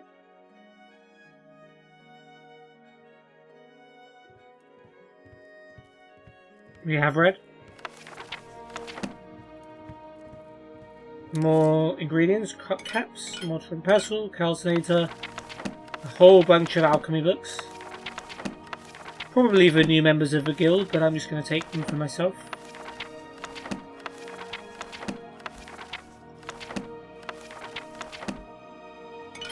Iambic, retort, bread cap, funnel cap, garlic, pumpkin, leek, tobacco. It's pretty rare to find tobacco in this game.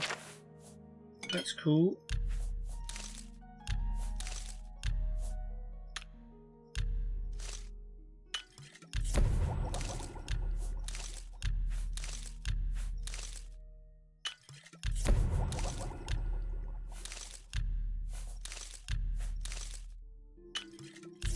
Interesting that all of the ingredients that we got combined together. Don't know if that's a coincidence or not.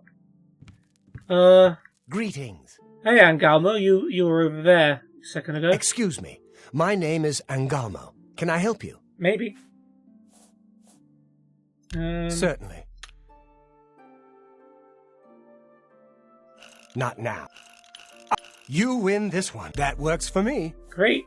Tell me a rumor. Some say that Traven is misusing the power of the Archmage's position to further his personal agenda. Is some's name Falcar? I don't know. Mages Guild? If you need training, Athragar has a reputation for being very good with alteration. You might consider speaking to him about it. I might. You train yourself, though. Let's do business. Ooh, and you sell items. You spell journeyman and export stuff. I don't need that, but that's interesting that you do. Got a lot of potions too. Wow, this is a very impressive collection. And yeah, we'll take some of your ingredients. I can't make... Damn. 72? You're a fine...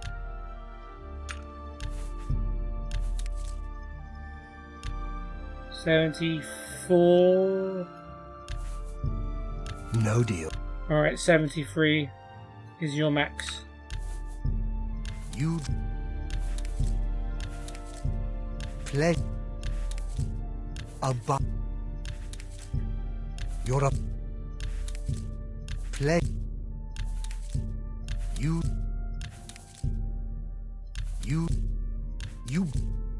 Me? A You...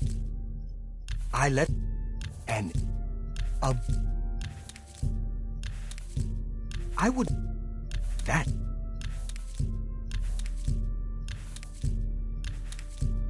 I would... You...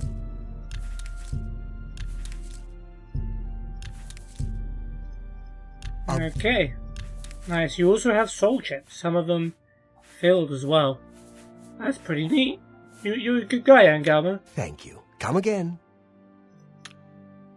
Oh, any wait. friend of You also good that you want train to get better. mysticism, and I can't train anymore at the moment. Okay. Take care. Gotcha. Okay, more potions then.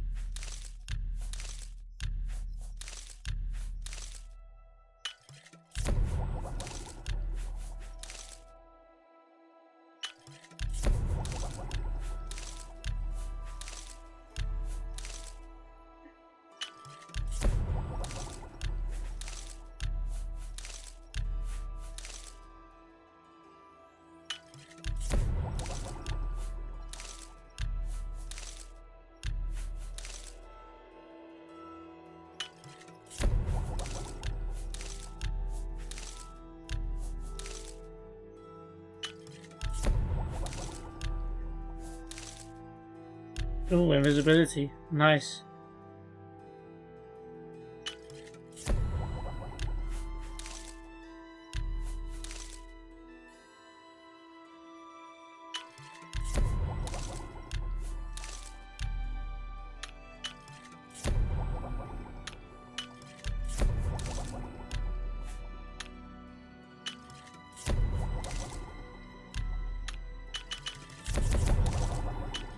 Cool. Very nice. Thank you for that, Angama. Let's go into your room and grab all of your clothes. Anything else you got in here? Drawers, parchment, yep, okay. The Oak Encroacher is a nice place, but that talisman seems rather stuck up to me. I've always liked the Oak Encroacher. I don't know Talasma that well, though. Be seeing you. Your shield arm looks strong. Thanks. How are you today? Heard any news from the other provinces? Good to see Sounds you. like Oh, look, there's your husband. has given up on stopping the skooma trade and elsewhere. And I hear tribal chiefs are supporting the Ren Ridgerakren. If the Empire isn't going to stop the skooma trade, who will? Safe travels. Take point. care. Cool, cool. Thanks for that. That vest, we'll take. Alright, who else have Looks we like not you're talked to handy yet? with a blade. I am. Contumeliorius Florius. What a great name. I'm Contumeliorius Florius. I'm in charge of enchanted item recharge in the Mages Guild here in Coral. Get it? In charge. Good one. Good one, I get it, don't worry. That joke wasn't For lost you, on me. of course. Look, I can even joke to you about it now. And you like that. Sure. What was that supposed to be? Don't. Please. You're good. No more. You're fright. Was that supposed to be a You're good. I accept. I have no choice. Lovely. Rumors? I don't know what Archmage Traven has against necromancy, but the first thing he did after taking over the Mages Guild was to ban its practice. I see. Tell me about Coral. Smart thing is to join a guild. Any guild. Get you a place to sleep for free. No muss, no fuss, no crummy tavern food, and lice-ridden beds. I mean, I like the way this guy thinks. Right, spot on. I mean, yeah, for anyone has like a new character and doesn't have much money, no point wasting money to stay at like inns in cities when you can just join the Mages Guild and get free beds. Anyway, Mages Guild. I wish I were qualified to have access to the Arcane University, enchanting items whenever I want. Oh, well, maybe someday. Maybe, but you have to actually go around Cyrodiil and actively seek out guild hall leaders for recommendations. You can't just stay here in Coral and hope it's going to happen one day. Always keep your magical equipment charged. Alright. Just checking. You too. Africa, I don't believe we met. A pleasure to make your acquaintance. I'm Athragar of the Mages Guild. How can I serve you? Serve me? Interesting. Take your time. Let's see. I doubt it. Yeah, I get it. No, don't, please. I'm sorry. I forgive you. I can show you some new things. Alteration. Okay, I can't do any more training. Rumors? I can't believe a Mages Guild associate was found dead in Cheydinhall. Shameful, What kind really. of a place Shameful. are they running there? Tell me about the Mages Guild. Training and spells. Training and spells. It gets so boring after a while. Maybe someday I'll be able to move to the Arcane University. I mean, like I told Mr. Contumelius Florius, you're not going to get it by just sitting around in Coral. Like, I'm literally going around to every city, trying to get these recommendations so I can go there. May I interest you in some of my fine wares? You're a you sell conjuration spells, but you train people in alteration. It's very weird. You got some good ones there, I have to admit. Be seeing you.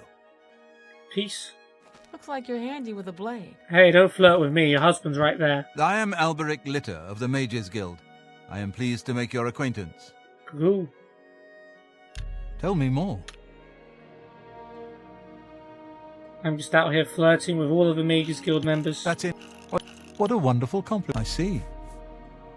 Have a look at my wares. I'm sure there's something to suit you. You've got a bit of a mixture of stuff, but it seems based around conjuration here. Good that you want to get better.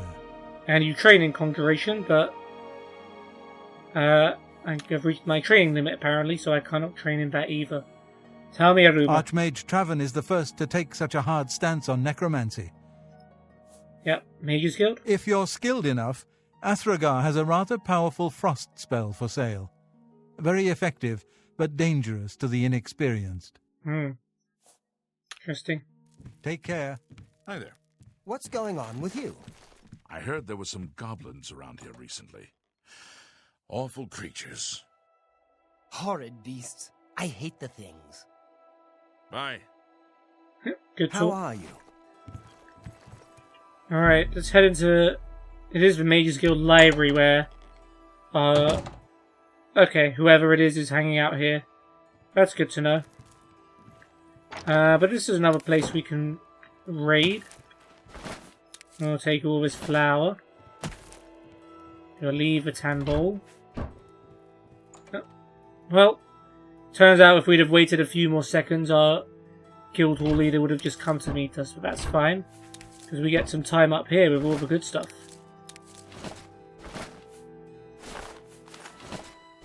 I have a feeling we're going to be heading back to Battlehorn Castle soon.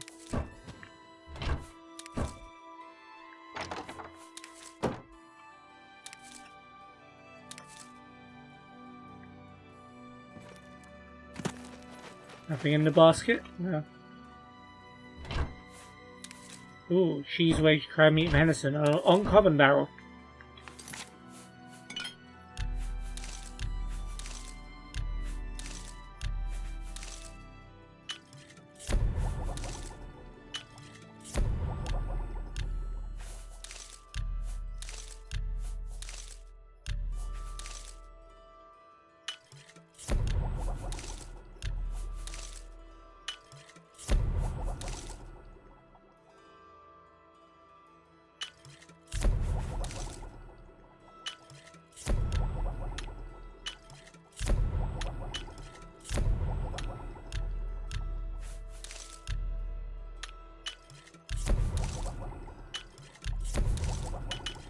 There we go.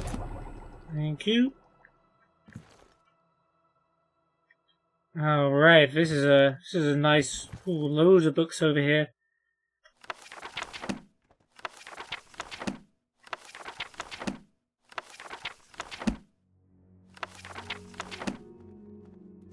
Oops. 10 Commands, 9 Divines. Pretty sure we've read that one. Yeah. A children's annuet. Yep.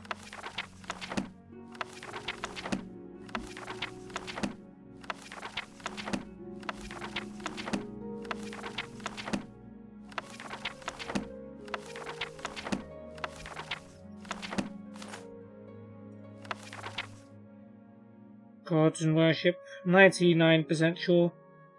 Yep. 2. A Life of Uriel Septim. Yes. Peace and Promises and a lot more alchemy books.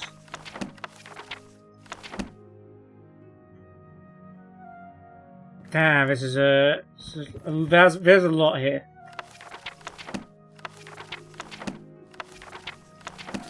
Yeah. We can only take 100 more. Somehow. I feel like there's more than 100 books here. Amulet of Kings. We definitely read Amulet of Kings, right? Surely. Yeah.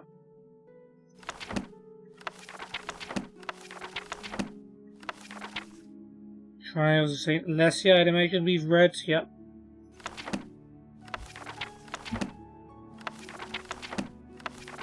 Beggar Prince. Book of Daedra. Yep.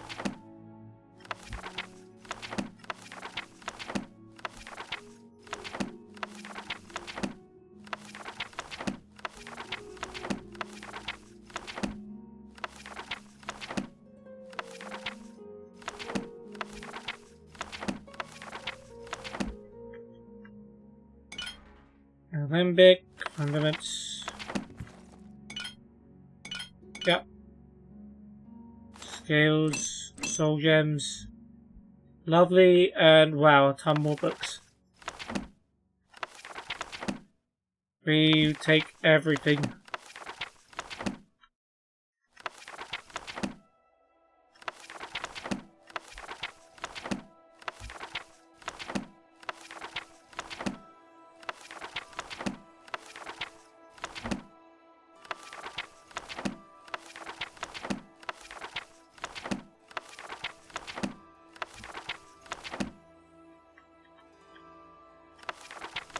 Are these all just Fundaments of Alchemy? Damn. We're going to be able to start an alchemy school ourselves with all of this stuff.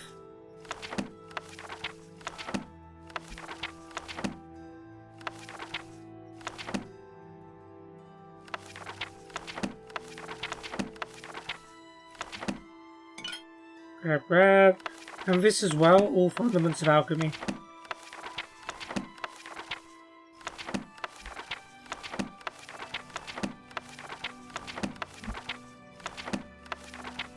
I know it seems long taking all of this stuff, but we will eventually need all the money that this will provide for us.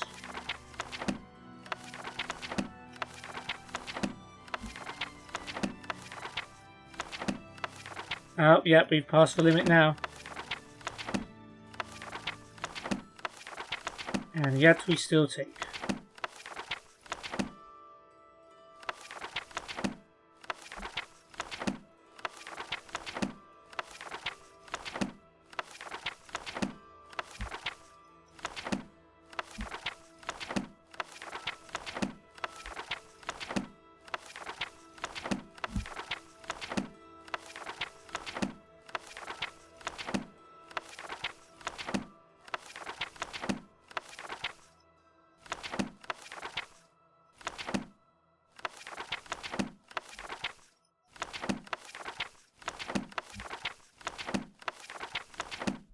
Okay.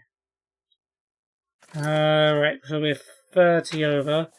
Let's figure out what we can get rid of. Probably stuff like this.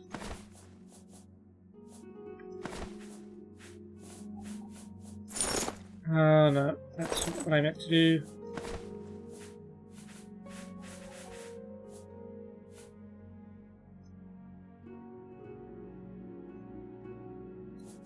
Probably any books that are like 1-to-1.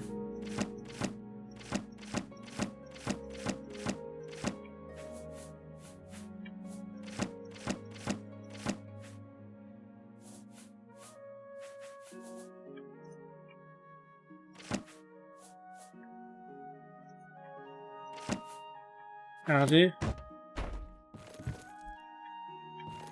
Oh, some of them fell up here. Lol. Okay. That goes to the living quarters. We don't need to go there. Yeah, let's raid the dinner table now.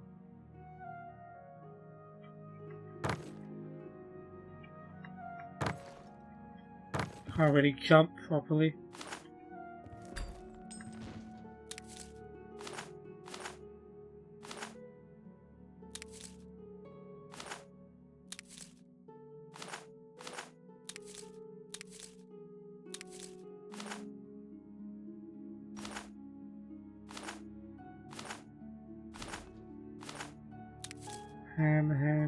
Ham and cheese.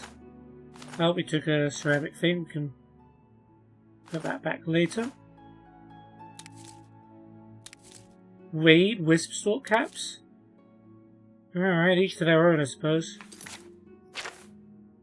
We'll put the plate back. Picture back.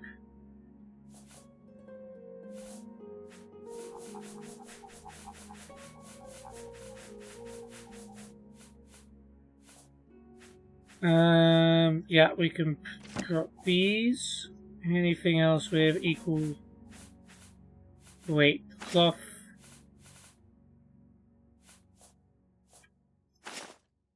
And these scales. We are making a right mess of this place.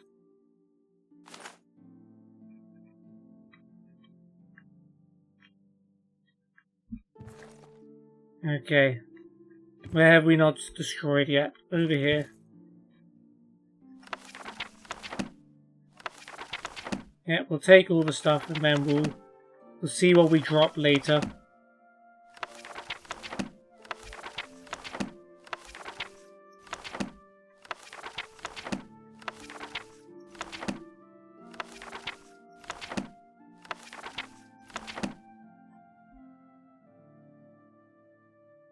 Right, Trials of Alessia. Do not want, because that's 1-to-1. We'll take the rest. Maybe. Nope, not you.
Yeah, we're gonna open up our own library as well while we're at it.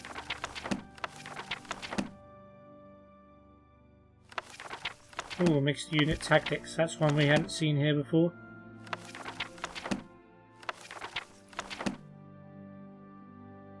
Oh, we literally can't move now. Okay.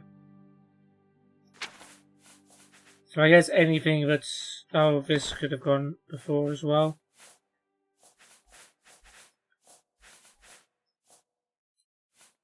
Anything that's not quite 2 times first, so these can all go. Shouldn't even have picked that Amulet King's back up, but we did. I did.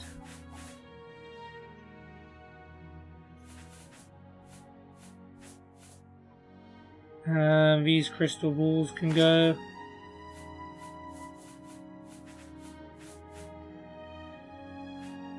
Alright, anything 2x can go now.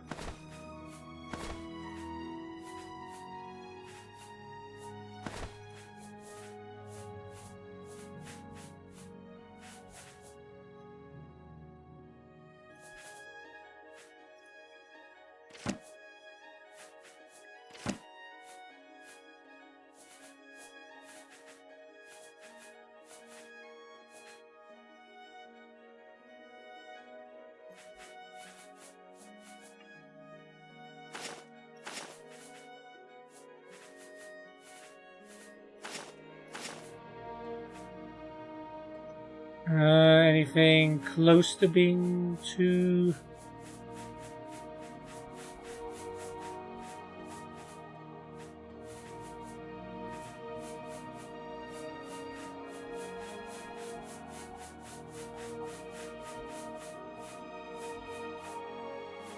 Yeah, I guess that. Alright. You just left a massive mess. And we're already encumbered again. Lecton? You don't want to take anything, but I guess now we're looking for 3x things.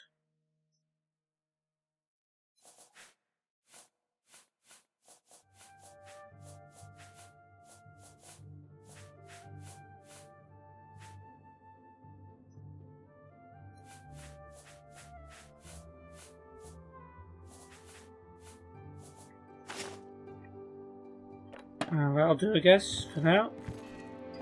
There's a manual of spellcraft here, which we do not want. We'll take this.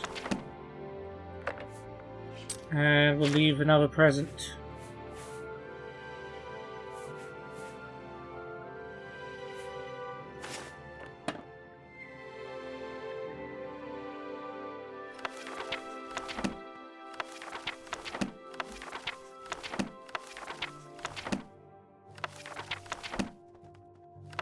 Oh, no, we don't want these.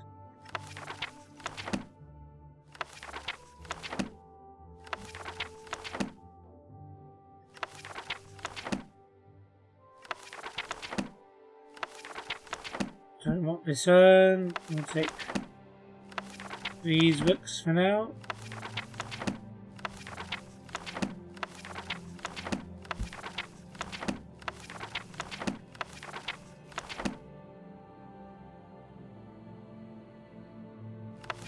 Nope.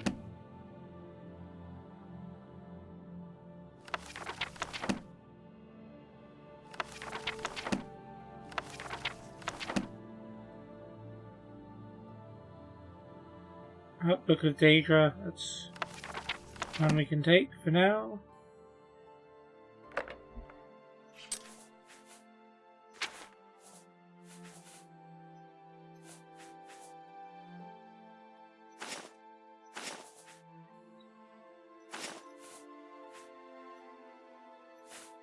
Okay, now 4.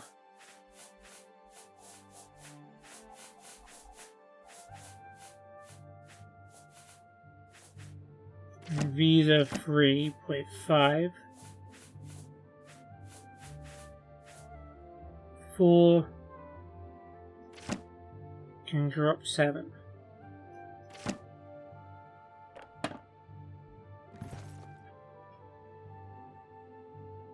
Only stuff worth 10 times more.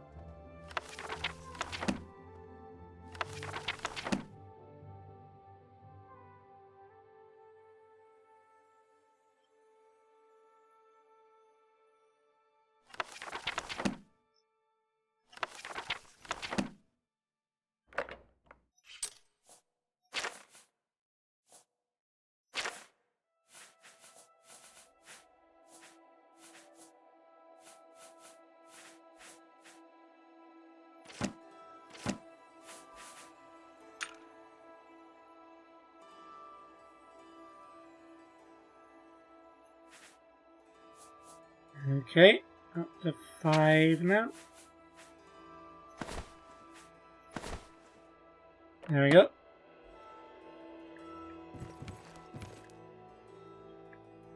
Nice painting, nice vase. We're not going to take it. But I'll have a nice silver stuff, but we're going to leave that all behind, unfortunately. We don't have another room. Alright, another bookshelf though.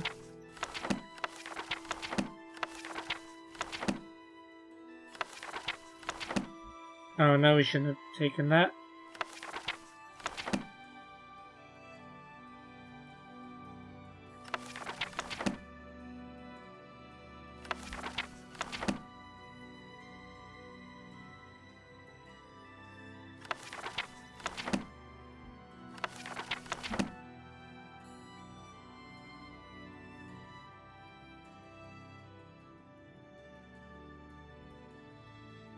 Okay, no container nearby. So we're just going to have to drop.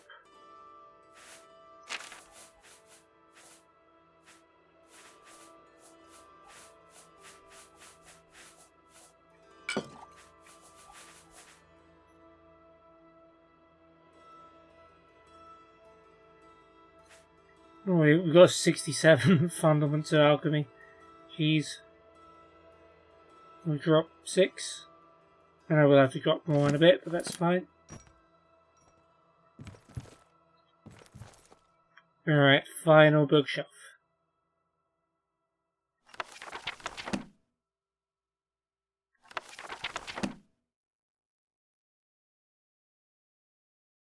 And assume those are all Mages Guild charters. We should be able to drop enough Fundaments of Alchemy for whatever books we take right now. But these ones, mostly a bit more expensive. Darkest Darkness, Ruins of Kemelze.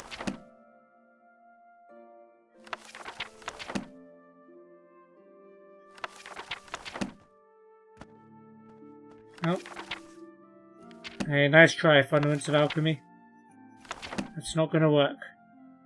We managed to make books fall through shelves. Maybe we are magicians and we don't even know it. Manuals of Spellcraft, okay.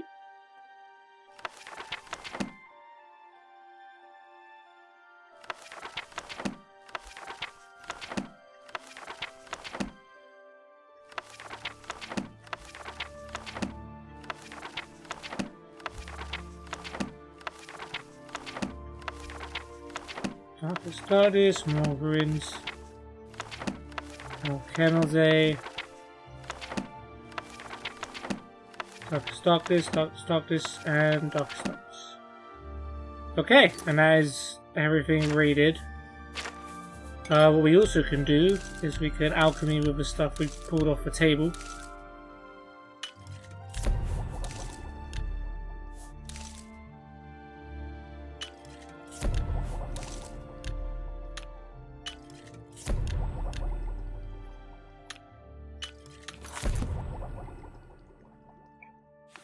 That didn't obviously completely help. So, Fundamentals of Alchemy, drop 30. So we still get to keep 31 of them. It's enough to start a library.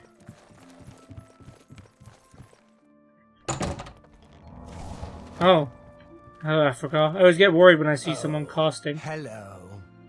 Well met. What's going on with you? What the hell is this guy doing? Crab a couple of days Some ago. weird skank. Ugly little animals. I avoid those things whenever I can. Horrible creatures. Goodbye. Farewell. Hi there. Someone end this skank. Well done, guys. How do you do? Helping out your guild master or your guild hall master. What is it, associate? Do you need something? Yes, in fact, Tikius, I do in fact need your recommendation. Yes. So expressive, Tikius. Sure. What? No, I've got you you, though. do me too much. Yeah, I doubt it. Really now, you're... I doubt it. Really now, you're such a charmer. What? Yeah, I doubt you're good. Thank you. Tell me a The rumor. roads near Anvil are safer now, thanks to Carahil and her guild hall. What She's can I an say? example for us all. It's what I do. Arcane Uni? The Arcane University is the seat of the Mages Guild in Cyrodiil. Located in the Imperial City, it houses the leaders of our guild. Nice. Tell me about Coral. It's good that you've joined one of our local organizations. It helps you make the right connections. Alright, LinkedIn, got it. Mages Guild. We're all better off now that necromancy has been banned from the guild. It's just safer that way. Okay, sure. How do I get a recommendation? I'm afraid I can't just write one out of hand. That would be against protocols, you see. If perhaps you can clear up a small matter involving Irana, you can prove your loyalty to the guild and earn my recommendation. Sign me up, Chief. What do I need to do? She and I have an unpleasant history. She does not care for guild regulations and errantly believes I am misusing my powers. I have seen that she is in town. Though she has not approached me, I know she wants something. I would like you to find out what it is. Ah, so you're setting me in to spy for you, Al. Determine what she's after and how we may be rid of her. I do not want her here spreading her lies. Okay, a bit of another internal squabble within the Mages Guild. It's becoming a little bit of a theme, isn't it? Make haste. I wish to be rid of Irana as soon as possible. Everyone wants to be the master of magic, but they don't really know how to talk to each other. And Galmo, okay, you good now? There's something weird about this circle that just makes every NPC act up. See, Tychius is avoiding it now. Yeah, smart. Good call, Tychius. I'm gonna activate your quest now.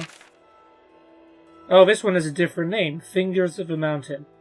I need to speak to Irana and find out why she is in Coral. Good afternoon. Afternoon. Alright, we're finally outside. I feel like we've spoken to you before, Hunter. You always hang around here. Oh, I can talk to you about Irana, best way. Bye. Good afternoon. Hey.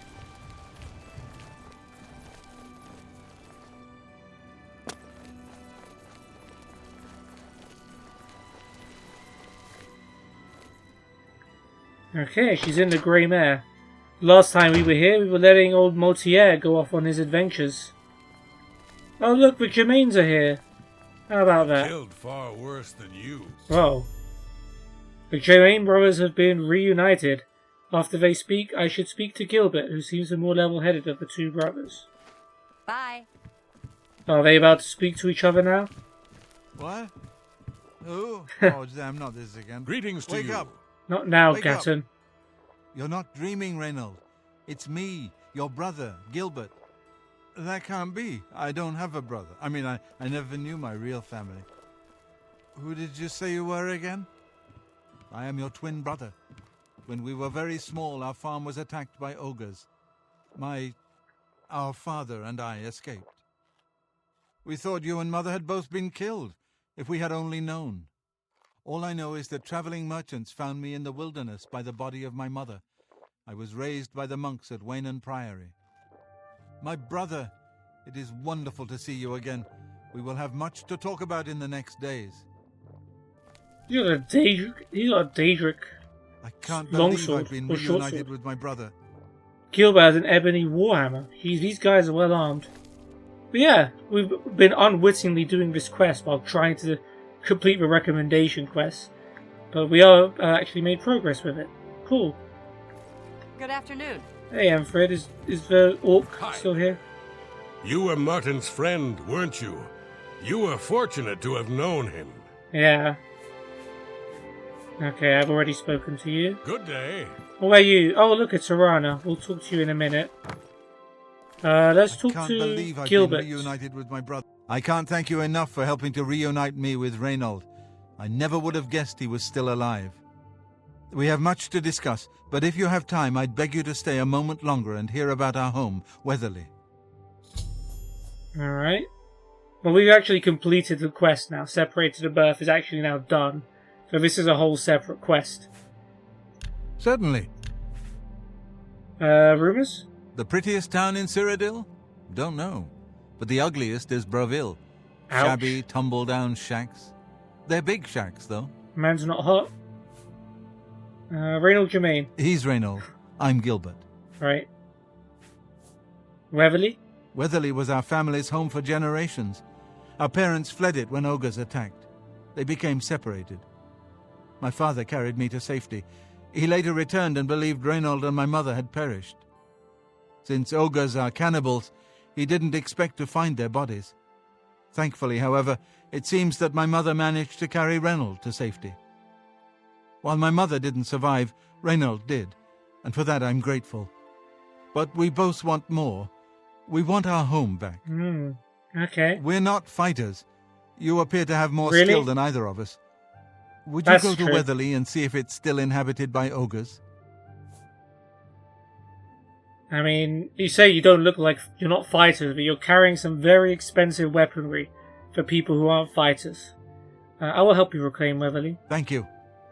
Now, we're not quite sure where the estate is located. We'll offer up what we know, however. We believe it's somewhere south of Coral, but north of Fort Kamala. It may be difficult to find. Since no one's lived there for many years, it may be quite overgrown by now. If you find it, let us know. We'll be waiting anxiously. Okay. Cool. Legacy lost, a new quest added. Tell me more about Weatherly. I wish my father had given me a better description of its location, but for some reason all he told me was south of Coral, north of Fort Kamala. Okay. I don't know if that's going to be for us to find or Don't know whatever. what dangers may lurk in the great forest. Meanwhile, his brother is still just drinking himself silly, despite the fact that he could have a chance to actually get to know his estranged brother. Gilbert should be able to help you with anything you need. For now, I'm going to celebrate. Oh, okay, I see. Hey there. Fair enough. Hey there. Alright. Wait, Zorana? Why is that made my active quest now? I did not ask for this to be my active quest. Got a real bounce to your step. I'll bet you're quite the acrobat. Yes, How sir. about mixing up some potions? You look like quite the alchemist. Okay, speaking of stuff to do with magic, what are you doing here? Ah, yes, you are a guild mage, are you not? Yet different from the others. Yes, this is good. There's a small matter with which you may be able to assist. It's nothing worth involving your guild in, I assure you. Best if kept just between us, yes? So, what say you? Sure, wink. Yes, I'm interested. Excellent. It's a simple task, really. All you need to do is fetch a book for me. Oh, is that it? No problem The then. book is entitled Fingers of the Mountain. Ah, quest name. It is of no use to you. You won't be able to read it. I, however, can, and would very much like to. You'll find it at an old ruin called Cloud Top. It's north of Coral, up in the mountains. I'm afraid I don't have an exact location. Return it to me immediately when you have it. Make no mention of it to Tychius or anyone else in your guild. I will make it well worth your effort. Will you now? Well, Irana has asked me to bring her book titled Fingers of a Mountain so that she may translate it. I need to tell Tychius about this immediately. Greetings to you. Meanwhile, Valis Odil's still here because he's still waiting for me to go help his sons who've been kind of left hanging for quite a while now. I'm sorry about that, buddy. Look at me, fast travelling. So lazy. Oh. Hello, I don't think we've met. Oh. Are you new in town? I didn't initiate this, by the way. Dharma. Yes, I am, but pleased to meet you. Likewise. I'm always glad to meet someone new. Welcome. I'm sure my mother would be glad to meet you as well. Oh, great. Oh, cool. We'll Take just have your a conversation with Dharma, who apparently loves the heck out of us, because we greeted her nicely once. Rumors. That Ramalas Briant sure loves his dogs. A little too much if you ask me. I don't know if we want to know more about that. We can ask her about other quests as well. Irana? All I heard is that she's looking for some sort of book. You'll have to talk to her if you want to know more. Okay. That would have been useful earlier. Tell me about your mother. My mother owns Northern Goods and Trade in Coral. Oh. Oh, so this is a bit of like a marketing thing. You're trying to get me to like you, so I'll be more willing to go to your mother's shop. See how it is? Okay. You were nice about it, though. Tell me about Weatherly. Yes, I've heard of the place, but I'm not sure where it is. I think your best bet would be to speak to Sabine Law at the Fighters Guild. She's explored the backcountry outside of Coral quite a bit. Look at that, we're going through this quest without planning to go through this quest. We're just meeting every character at the right times. Well, we're just gonna run into this Sabine Law person now, and she's gonna just give us the quest. Probably. Alright, where's Tikius at? Walking on tables. How gotcha. do you do? Oh. Greetings. I found some good pauldrons at the armorer.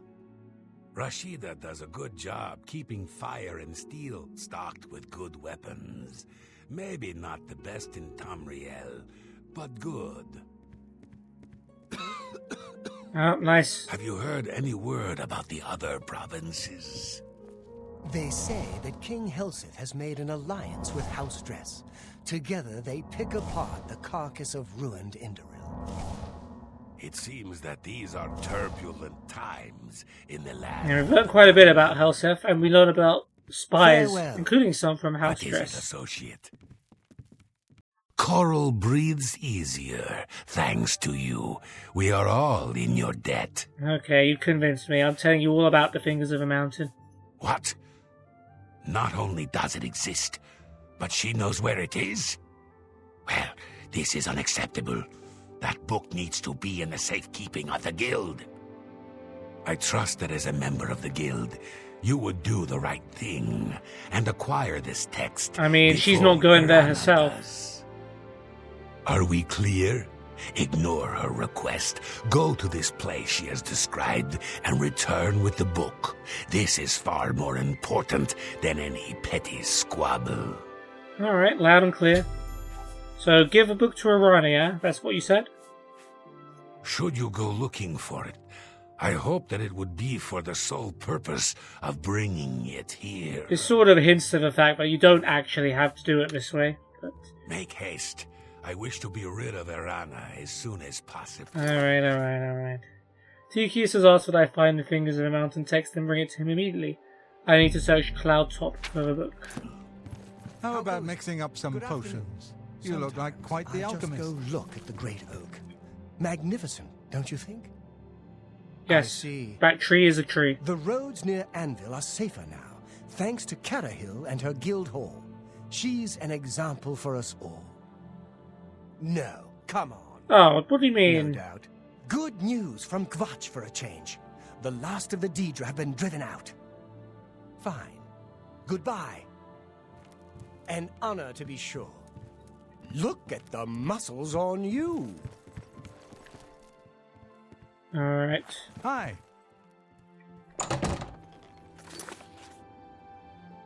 Let's head over to Cloud Top now. Battlehorn might be the closest thing we have to it. Yeah, let's go back to Battlehorn Castle anyway. And while we're there, we could drop off our stuff. Good strategic stop.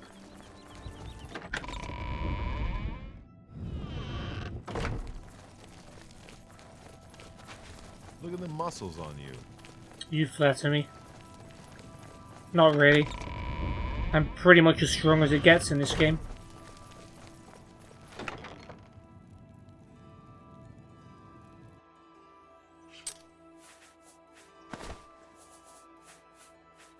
I still have a ring of burden.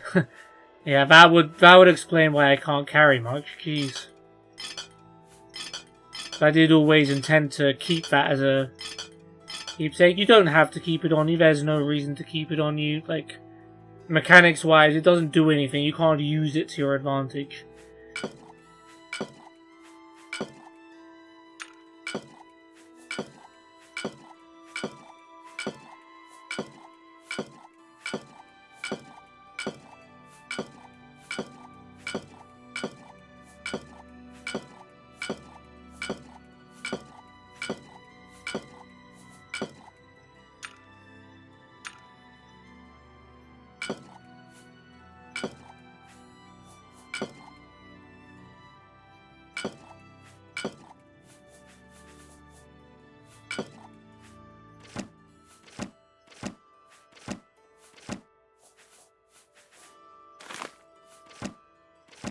So many books.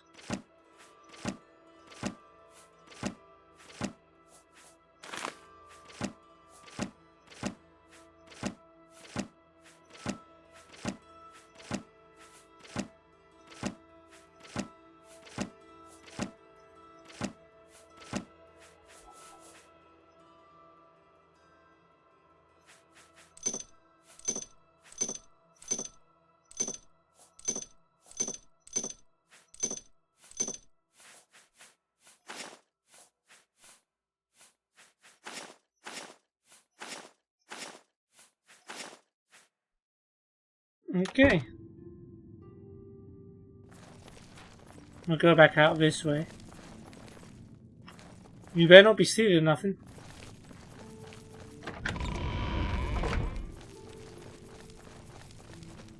Don't think I've ever gone out this way. Oh, you scared me, my friend.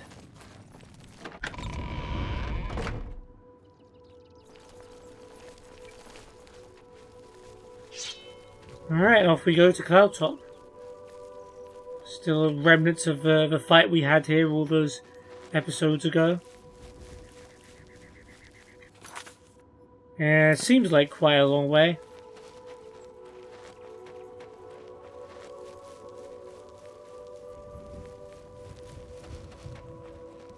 It may well be up a mountain. It's called Cloudtop. So one would assume that it is at the top of some kind of incline.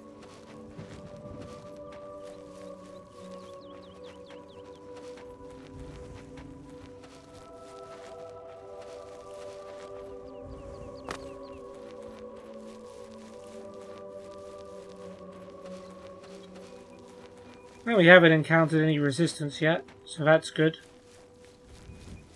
Not that we're scared of any resistance. But it just makes things a lot more smoother when there isn't any, you know?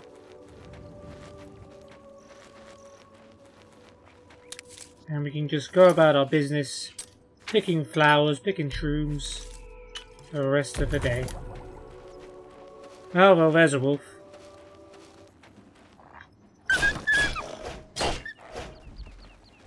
Oh, he's tumbling down the hill.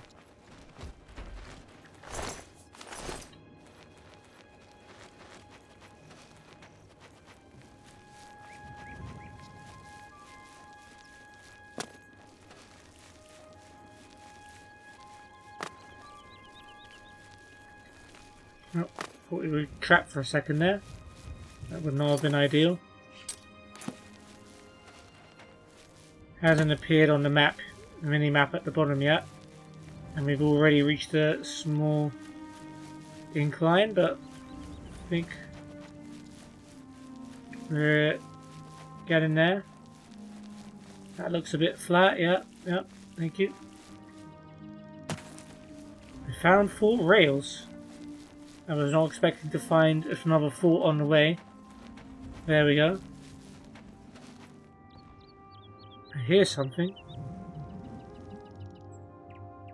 I have no intention of entering the fort and finding out.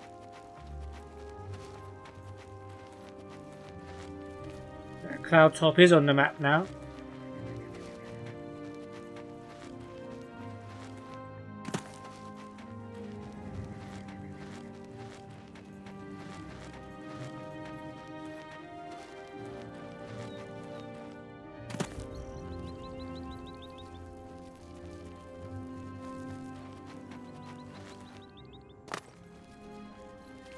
Shrooms.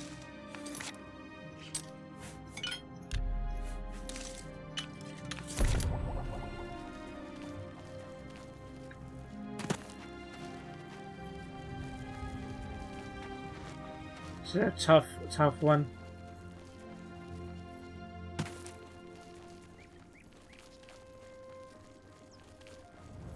We can do it, we can Bethesda scale. We've done it before. Feels like we used to do this a lot more often than earlier. And now since we've discovered a few locations, I guess, it's easier to reach some of the other ones. This feels like a nice little route up.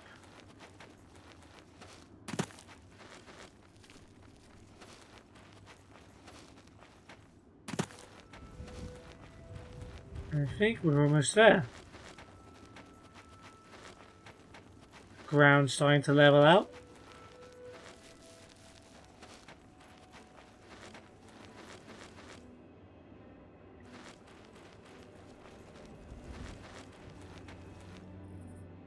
There is a shroom. There is nothing in the shroom. But disappointment. Oh, this looks man-made. Yeah, we found Cloudtop. We could probably just fast travel to it and just teleport up there. Nah. We've jumped this far. Ooh. There's a pillar.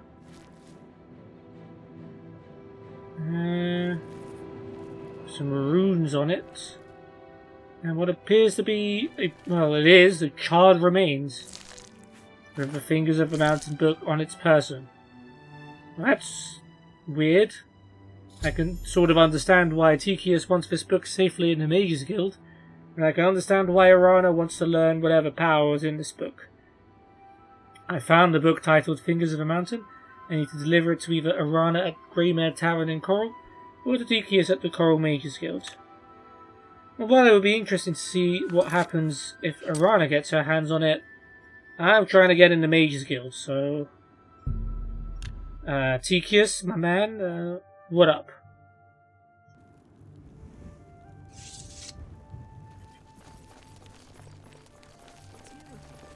Oh look, there's Arana. Led a boycott of Imperial goods in the land of the Altmer. It seems Somerset Isle has become a much more dangerous place. Goodbye. You too. How are you? Okay, you? I've been better. Have you ever been interested in joining the Mages Guild? I never really thought about it.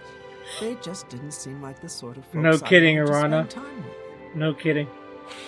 What's the news from the No other way parts that of she town? actually got that dialogue. They say syndicates of wizards have led a boycott of Imperial goods in the land of the Altmer. The Altmer have powerful wizards. It could be a dangerous situation. Take care. Alright, well, let's talk Good to you, see Kurzgro you Barrel. look tough. Want to join the Fighters Guild? Please, go on. Alright, I don't think I've already talked to him, though, because all the Fighters Guild stuff is already used up. Okay, Tychius. I did as you asked. Greetings, champion. I am at your service. To be fair, he treats me a lot more of a big deal than Arana does. That's also part of the reason we're doing it his way. Here's the book. You found the book? My trust in you was well placed, it seems.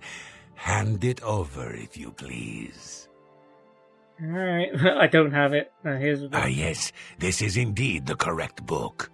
You've not been able to open it, I presume. Then all is well. You have shown yourself worthy of the guild, and for that I thank you. You shall have the recommendation you need. Thanks, Tychius. Now, I must ensure this book is kept safe. Excuse me. Again, this is another subtle hint that he's about to go put the book somewhere. It also indicates that this may not be the end of the tale of the Fingers of the Mountain. But it will be for now for us. So we'll move on. And we'll do our next recommendation. So I believe that's 4 out of 7 now. So we're past the halfway point. Almost 4 hours in. Here's what it is. Why is the coral one still on the map? Do we have to wait for him to put the book away?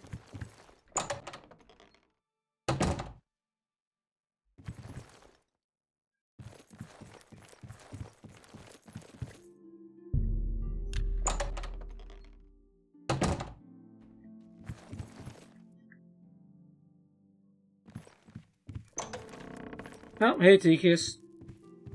Hi there. Hey. I hope I can help. Oh, I can talk to him more about it, Arana. She was unable to acquire the book, and that shall be enough for me. It would be beneath me to continue this petty squabble. Alright. I have the book stored safely for now. I shall hold on to it until the council decides what should be done with it. Okay. Be seeing you. So that doesn't complete the quest, or it does, but it's still putting him in the marker for, like, the recommendation quest, which is a bit strange.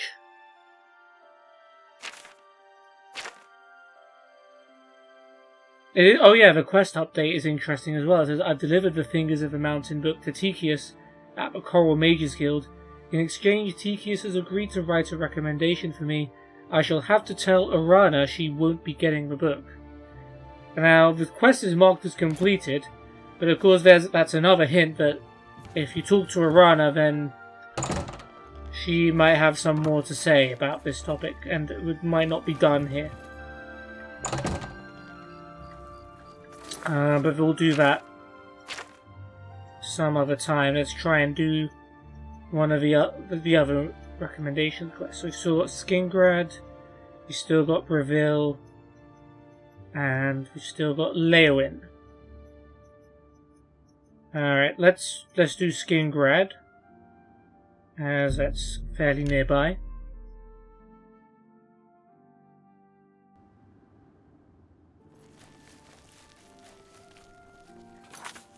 Coral's still, yep, Coral's still on the map.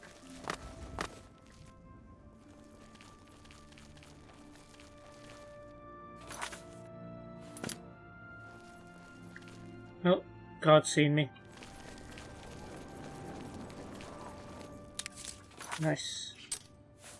Quick potion. And yeah, let's see what's going on in the Skingrad Mages Guild. If Glaf is not gonna run up to me and threaten me. Doesn't look like there's anyone home. I mean, it's 5 AM, so I guess everyone's sleeping. Gives me time to loot. Take this guy to Shazenhall. Don't know why that's here. Reinforce door. Yeah, reinforce this. No way that wouldn't have woken her up. Oh. I've done something bad. Oh no. Well, yeah, that definitely would have made some noise, but fortunately Druja is fast asleep, so we're all good. We'll just grab all of her expensive clothes. Her folded cloth and her gold. And that is a lot of expensive clothes, might I add. Okay, we'll talk. Well, yeah, we looked here. Let's meet Druja and see what she has to say. That Oblivion gate threatened us all, yet only you took action to destroy it. You have my thanks, hero. Hey, no worries. Please, go on. It's good speechcraft training. Talk. I doubt. What a wonderful compliment. Admiring joke, okay. Not bad. Really, now you. That's pretty good. Please. Yeah, I get it. What? What a fool you are. Hey, another speechcraft buff. Let's go. Necromancy may be legal in Cyrodiil, but few will openly admit to practicing it now that the Mages Guild has banned it. Okay. Tell me about the Mages Guild. Adriana may read too much, but you should see the summon spells she taught Vigga. He might teach you if you're skilled enough. Probably not skilled enough, but thanks, Kingrad. It's a town like any other. Well, go outside and there's the mountains and wines and sheep. Here in town, though, nothing special. Yeah, mountains, wines, and sheep, I suppose, are special. Recommendation? Oh, no, that's Adriana's job, not mine. If you ask about it, don't be surprised if she's annoyed. She doesn't like being interrupted. Well, I'm gonna ask her at some point. Bye. Alright, go to sleep, Kruger. Okay, what else can I grab from downstairs then? It's quite bare here, actually, compared to some of the other guilds. Clay vase, quill, inkwell, hourglass. It's a little bit over here, though. display case. We have Magic from the Sky, which we read a bit earlier. And a Welkin Stone. Nice. That's the door to the basement. I think we want to go upstairs. This is where the good stuff is. And all this alchemy. And the books. And we should be able to take them all this time.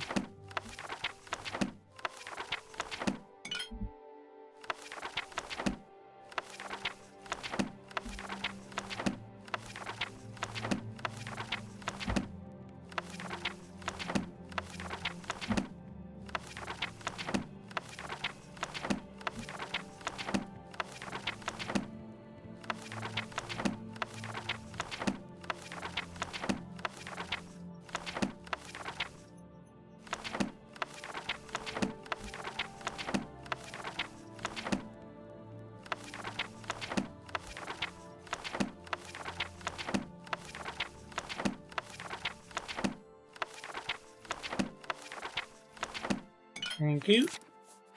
Yep, we've still got plenty of room. Was this Fundamentals of Alchemy? Yep. Standard.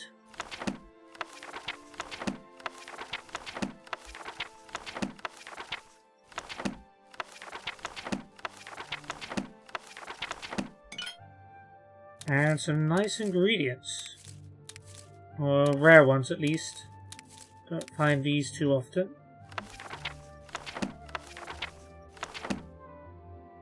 Okay. Assassination. Still reading about the Emperor, I see. Crystal Ball. More books. A Mysticism book. It's fairly rare, but we've seen it a few times today.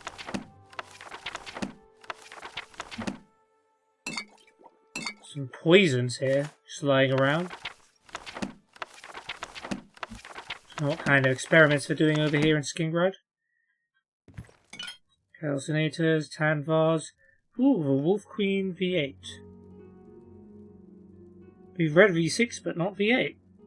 This is probably a skill book too. Or maybe not. Alright. The Wolf Queen Book 8 by Warring Jarth. From the pen of Inzolicus, 2nd century sage. 3rd Era 127. Following the Battle of Ishidag, the Emperor Uriel Septim III was captured, and before he was able to be brought to his uncle's castle in the Hammerfell Kingdom of Ghislaine, he met his death at the hands of an angry mob. This uncle, Sepphoris, was thereafter proclaimed Emperor and rode to the Imperial City. The troops formerly loyal to Emperor Uriel and his mother, the Wolf Queen Patima, pledged themselves to the new Emperor. Okay.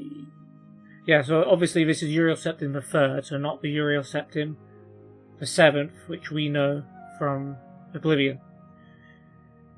And yeah, Wolf Queen Patima's in this one as well, or Patema. In return for their support, the nobility of Skyrim, High Rock, Hammerfell, the Somerset Isle, Valenwood, Blackmarsh, and Morrowind demanded and received a new level of autonomy and independence from the Empire. The War of the Red Diamond was at an end.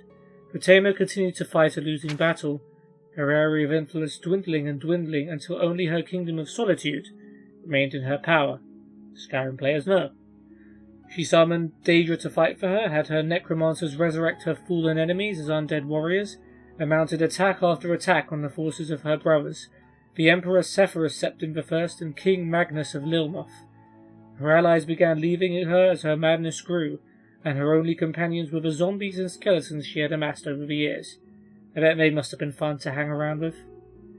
The Kingdom of Solitude became a land of death. Stories of the ancient Wolf Queen being waited on by rotting skeletal chambermaids and holding war plans with vampiric generals terrified her subjects. I imagine so. 3rd Era 137. Magnus opened up the small window in his room. For the first time in weeks he heard the sounds of a city. Carts squeaking, horses clopping over the cobblestones, and somewhere a child laughing. He smiled as he returned to his bedside to wash his face and finish dressing. There was a distinctive knock on the door. "Come in, pal," he said. Oh, Pelagius bounded into the room. It was obvious that he had been up for hours. Magnus marvelled at his energy and wondered how much longer battles would last if they were run by 12-year-old boys. If you know Pelagius, you know Pelagius. Did you see outside yet? Pelagius asked. All the townspeople have come back. There are shops in the Mages Guild, and down by the harbour I saw 100 shops come in from all over the place. They don't have to be afraid anymore.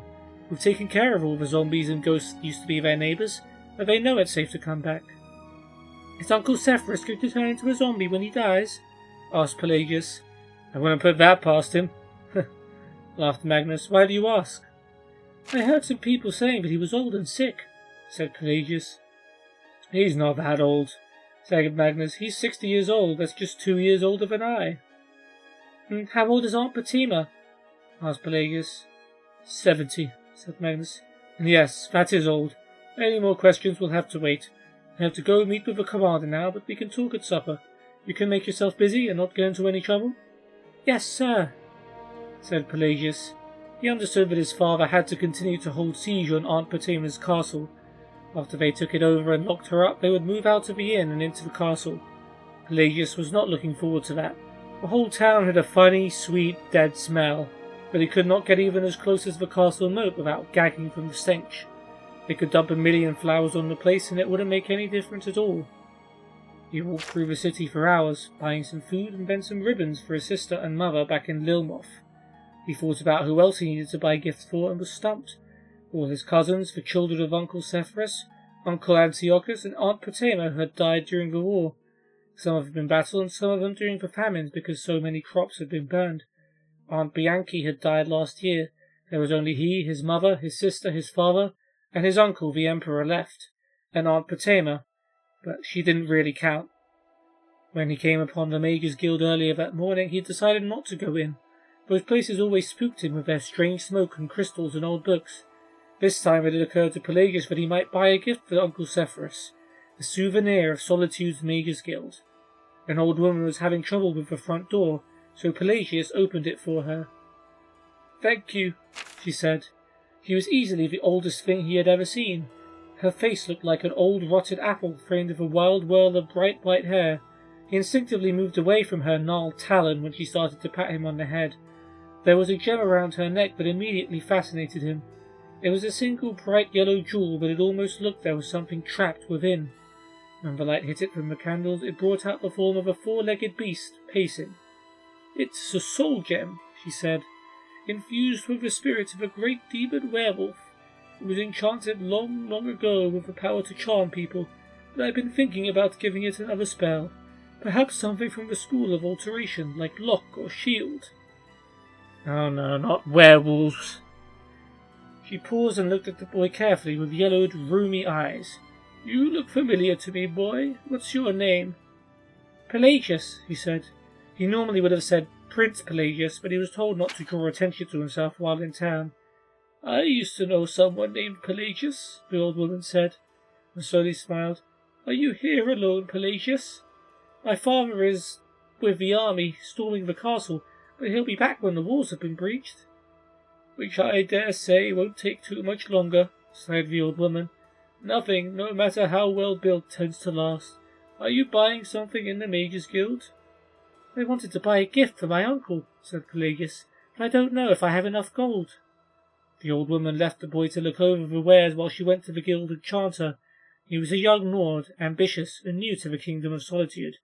It took little persuasion and a lot of gold to convince it to remove the charm spell from the soul gem and imbue it with a powerful curse, a slow poison that would drain wisdom from its wearer year by year until he or she lost all reason. He also purchased a cheap ring of fire resistance. For your kindness to an old woman, I've brought you these, she said, giving the boy the necklace and the ring. You can give the ring to your uncle and tell him it has been enchanted with a levitation spell, so if ever he needs to leap from high places, it will protect him. The soul gem is for you. Wow, that's a bit mean. So yeah, this person's clearly allied with Fatima, if it isn't Fatima herself. And if you've ever heard the stories of Pelagius the Mad Emperor, I think this is where it began. And yeah, obviously the ring of fire resistance, which she says will help him when jumping from high places. It's obvious where she sees that going. Thank you, said the boy, but this is too kind of you. Kindness has nothing to do with it, she answered, quite honestly. You see, I was in the Hall of Records at the Imperial Palace once or twice, and I read about you in the foretellings of the Elder Scrolls. You will be Emperor one day, my boy, the Emperor Pelagius Septim III, and with this soul gem to guide you, posterity will always remember you and your deeds. With those words, the old woman disappeared down an alley behind the Mage's Guild. Pelagius looked after her, but he did not think to search behind a heap of stones. If he had, he would have found a tunnel under the city into the very heart of Castle Solitude. And if he had found his way there, he would have found past the shambling undead and the mouldering remains of a once grand palace, the bedroom of the Queen. In that bedroom he would find the Wolf Queen of Solitude in repose, listening to the sounds of her castle collapsing, and he would see a toothless grin growing on her face as she breathed her last. From the pen of Enzolicus, 2nd century sage. 3rd era 137. Fatima Septim died after a month-long siege on her castle. While she lived, she had been the Wolf Queen of Solitude, daughter of the Emperor Pelagius II, wife of King Mantiarco, aunt of the Empress Quintira II, mother of Emperor Uriel III, and sister of the Emperors Antiochus and Sepphoris. At her death, Magnus appointed his son Pelagius as the titular head of Solitude, under guidance from the Royal Council. 3rd era 140. The Emperor Sepphoris Septim died after falling from his horse. Oh, so he fell from a long distance. Right? I think.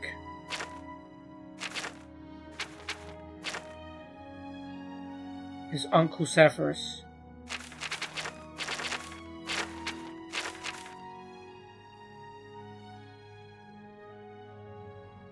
For your uncle, yeah. Yeah, okay, so Sepphoris actually did die from falling a long distance. Wow. That's harsh. 3rd era 141. Pelagius, King of Solitude, is recorded as occasionally eccentric in the Imperial Annals. He marries Katarish. Is that meant to be Kataria? Duchess of Vardenfell. 3rd era 145. The Emperor Magnus Septim dies. His son, who will be known as Pelagius the Mad, is coronated. Yeah, there it is. That's the end of the book. As always, an interesting read. Well, I say as always, but I mean, all books are interesting reads, but that one I enjoyed. Have we read Provinces of Tamriel? Appears not, so we'll read that as well.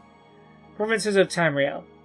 The Empire of Tamriel encompasses the 9 imperial provinces: Skyrim, High Rock, Hammerfell, Somerset Isle, Valenwood, Elsewhere, Blackmarsh, Morrowind, and the ancient imperial province itself, Cyrodiil. Morrowind was among the last of the provinces to be integrated into the Empire, and because it was added by treaty and not by conquest, Morrowind retains exceptional power to define local law by reference to ancient Great House precedents. Skyrim, also known as the Old Kingdom or the Fatherland, was the first region of Tamriel settled by humans from the continent of Atmora, the hardy, brave, warlike Nords whose descendants still occupy this rugged land. Though more restrained and civilized than their barbarian ancestors, the Nords of the pure blood still excelled in the manly virtues of red war and bold exploration. Hammerfell is primarily an urban and maritime province, with most of its population confined to the great cities of Sentinel and Stros Mackay, and to other small ports among the islands and along the coast. The interior is sparsely populated with small, poor farms and beast herds. The Redguard love of travel, adventure, and the high seas has dispersed them as sailors, mercenaries, and adventurers in ports of call throughout the Empire. High Rock encompasses the many lands and clans of Greater Brittany, the Delis Isles, the Bulsey River tribes, and by tradition the Western Reach. The rugged highland strongholds and isolated valley settlements have encouraged the fierce independence of the various local Breton clans, and this contentious tribal nature has never been completely integrated into a provincial or imperial identity. Nonetheless, their language, bardic traditions, and heroic legends are a unifying common legacy.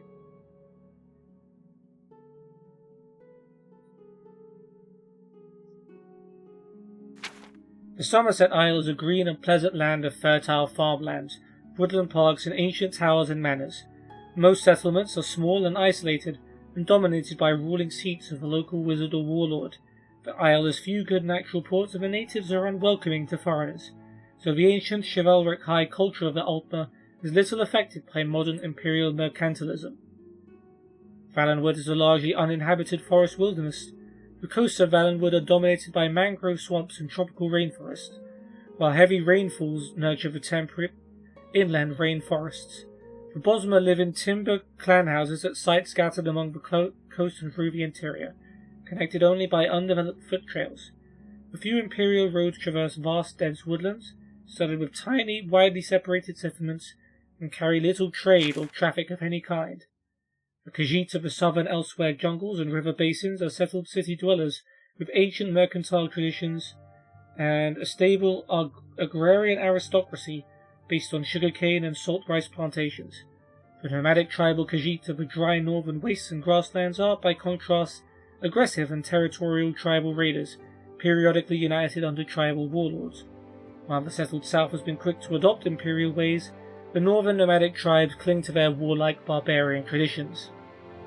Most of the native Argonian population of Black Marsh is confined to the great inland waterways and impenetrable swamps of the southern interior. There are few roads here, and most travellers by boat. The coasts and the northwestern upland forests are largely uninhabited. For ages the Dunmer have raided Black Marsh for slaves, though the Empire has made this illegal. The practice persists, and Dunmer and Argonians have a long-standing and bitter hatred for one another.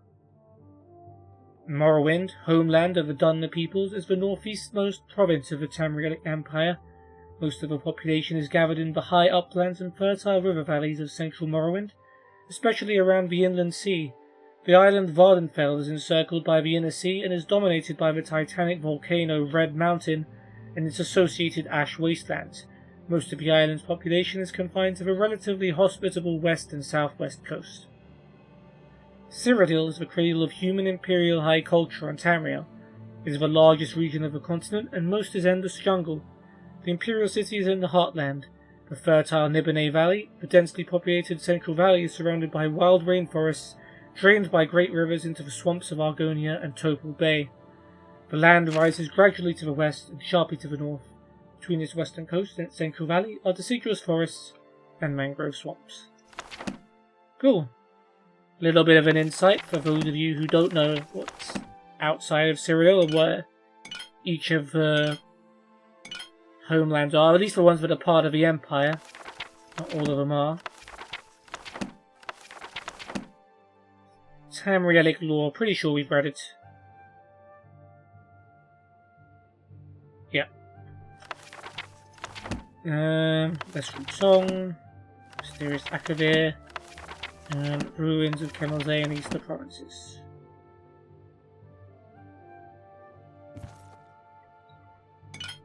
Alright, oh, we took an hourglass. We do not want an hourglass.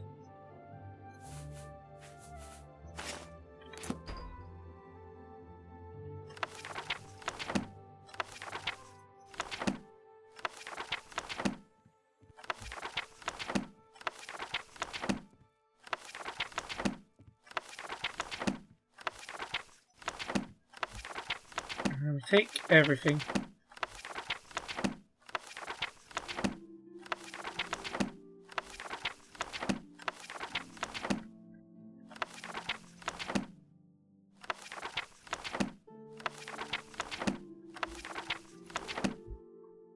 Silver vase, we don't need the weights, we'll take the scales, alchemy stuff. They're in the Mystic, on Oblivion, and let's root song. Just yeeted that hourglass across the room, but it's fine.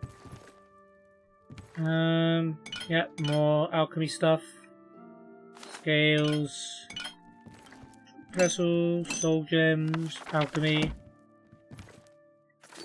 Okay. This area is officially raided.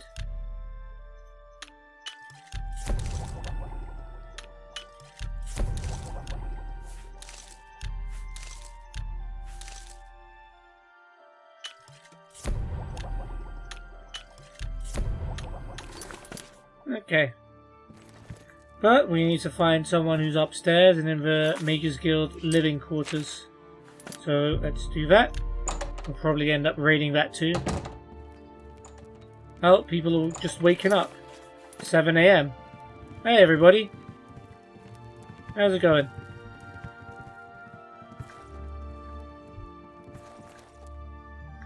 Yeah, I guess we'll raid this room first. Choose. Yeah, not much. Oh no, everyone's just swapping beds. Did I disturb them that much? Okay.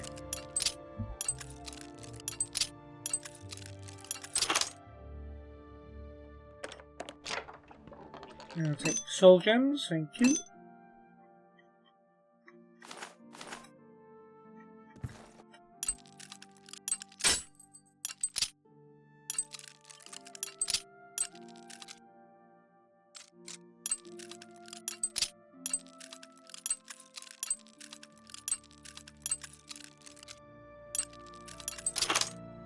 Okay, there we go.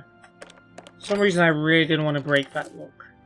Minotaur Horn, Troll Fat, Harada, and Dryad Saddle Polypore Cap. Rare ingredients, indeed. Do any of them go together? Oh, Harada and Troll Fat.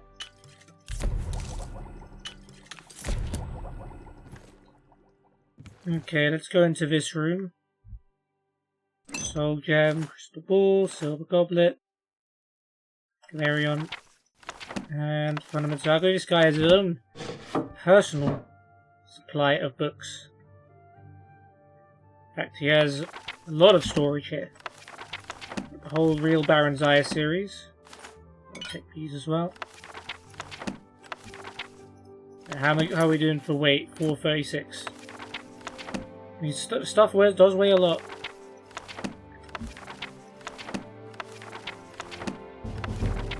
Oh, we didn't mean to read that.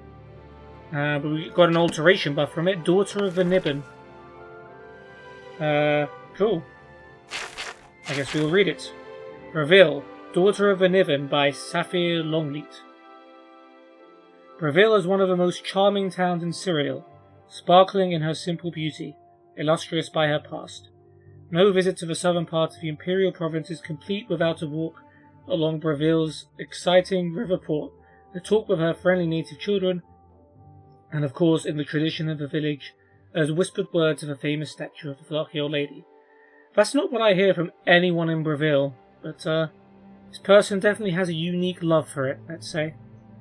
Many thousands of years before the arrival of the Atmorans, the native Ayleid people had long lived in the vicinity of modern-day Breville. The Nibbin then, as now, provided food and transportation, and the village was even more populous than it is today. We are not certain what they called their region, as insular as they were. The word they used would be translated to simply mean home.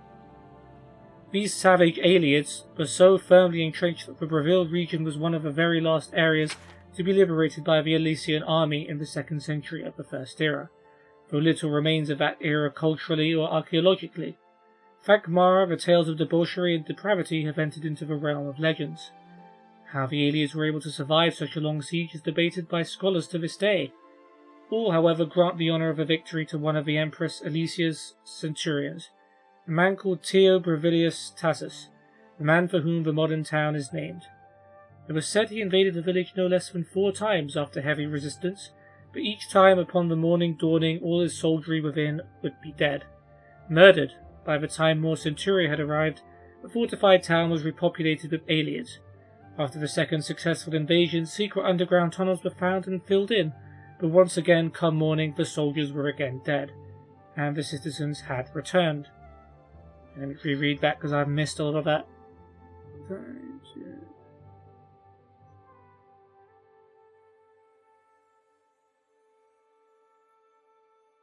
Okay. After the third successful siege, legions were posted outside of the town, watching the roads and riverway for signs of attacks, but no one came. The next morning, the bodies of the invading soldiers were thrown from the parapets of town's walls. Teo Brevilius Tassus knew that the Ayleids must be hiding themselves somewhere in the town, waiting until nightfall, and then murdering the soldiers while they slept. The question was where.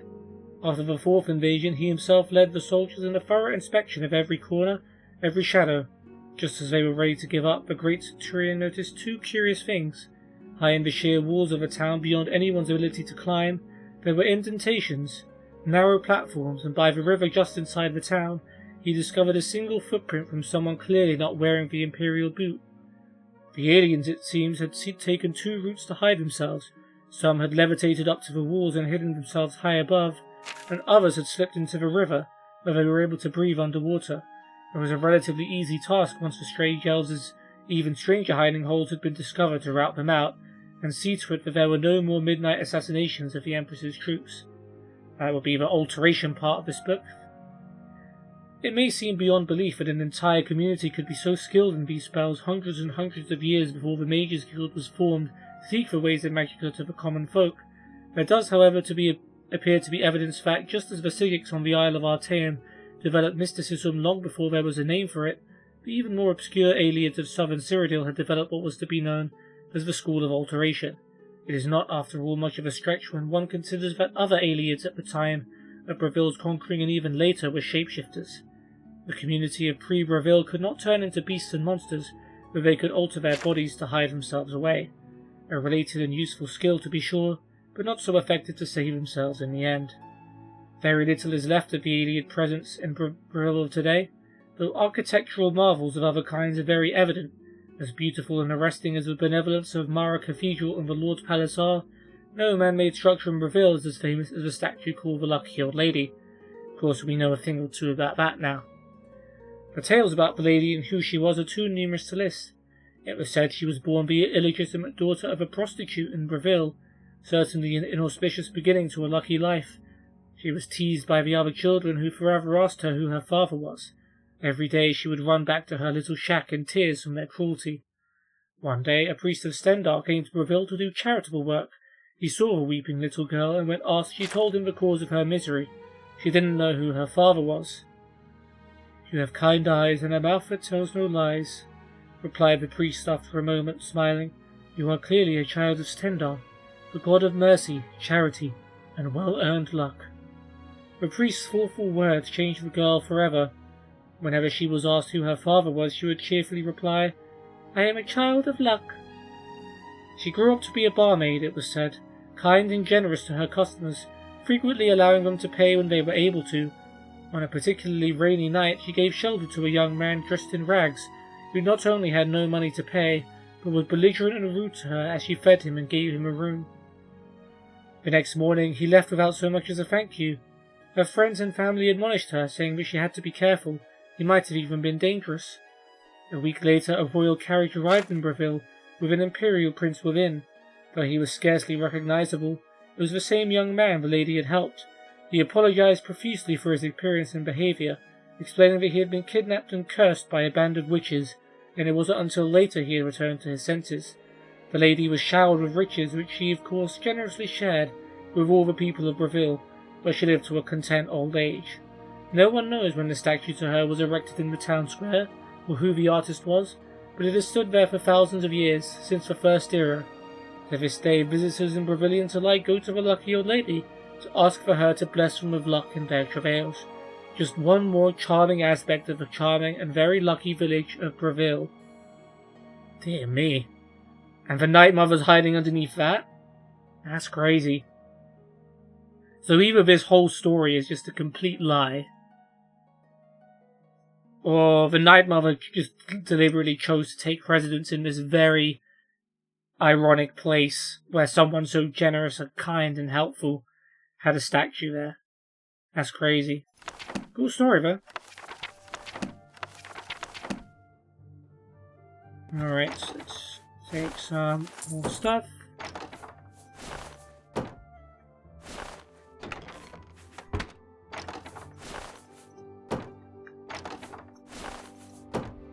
All of the clothes. Yep, silver iron. Almost missed that. I'll take that. Okay, let's wake up Silenus Vicinus.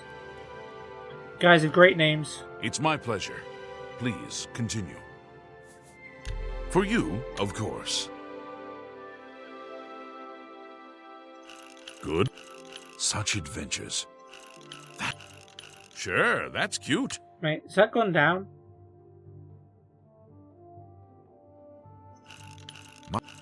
Not bad. Not Right, so bad both at all. can go. Good. You're wasting your... You're wasting your... No. That's just talk. I see.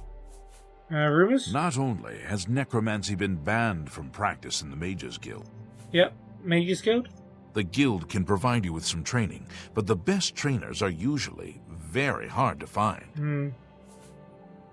Tell me about Skingrad. Have you met Adriana Berena, our Nope. Skingrad Mages Guild head? Not the most pleasant person, I'll admit. Don't mind her. I thought it was going to be Interested in about... training? I do the conjuration courses, and Druja does the mysticism. Seems like you don't really want to offer it to me at the moment. You're probably trying to sleep, so we'll leave you alone. Recommendation? Adriana Berena is the person you're looking for. I'm sure she'll be more than happy to help you. Interesting. Goodbye. Oh look, that's her right there. Is she going down now? I always miss the guild heads, just as they're going from one place to another. I mean, while your boy Salinas has just gone to her bed to sleep in it. It does look a bit comfier than yours, I guess. Well, the red and gold colours are definitely nice. Yeah, we'll loot this place too. Gold trimmed shoes, light brown linens, more good clothes.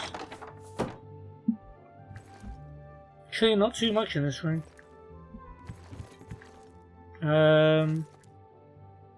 Guess the only place left is here. Some gold as well. Some silverware. Brief history, guide to Anvil. Ooh, Mandrake root.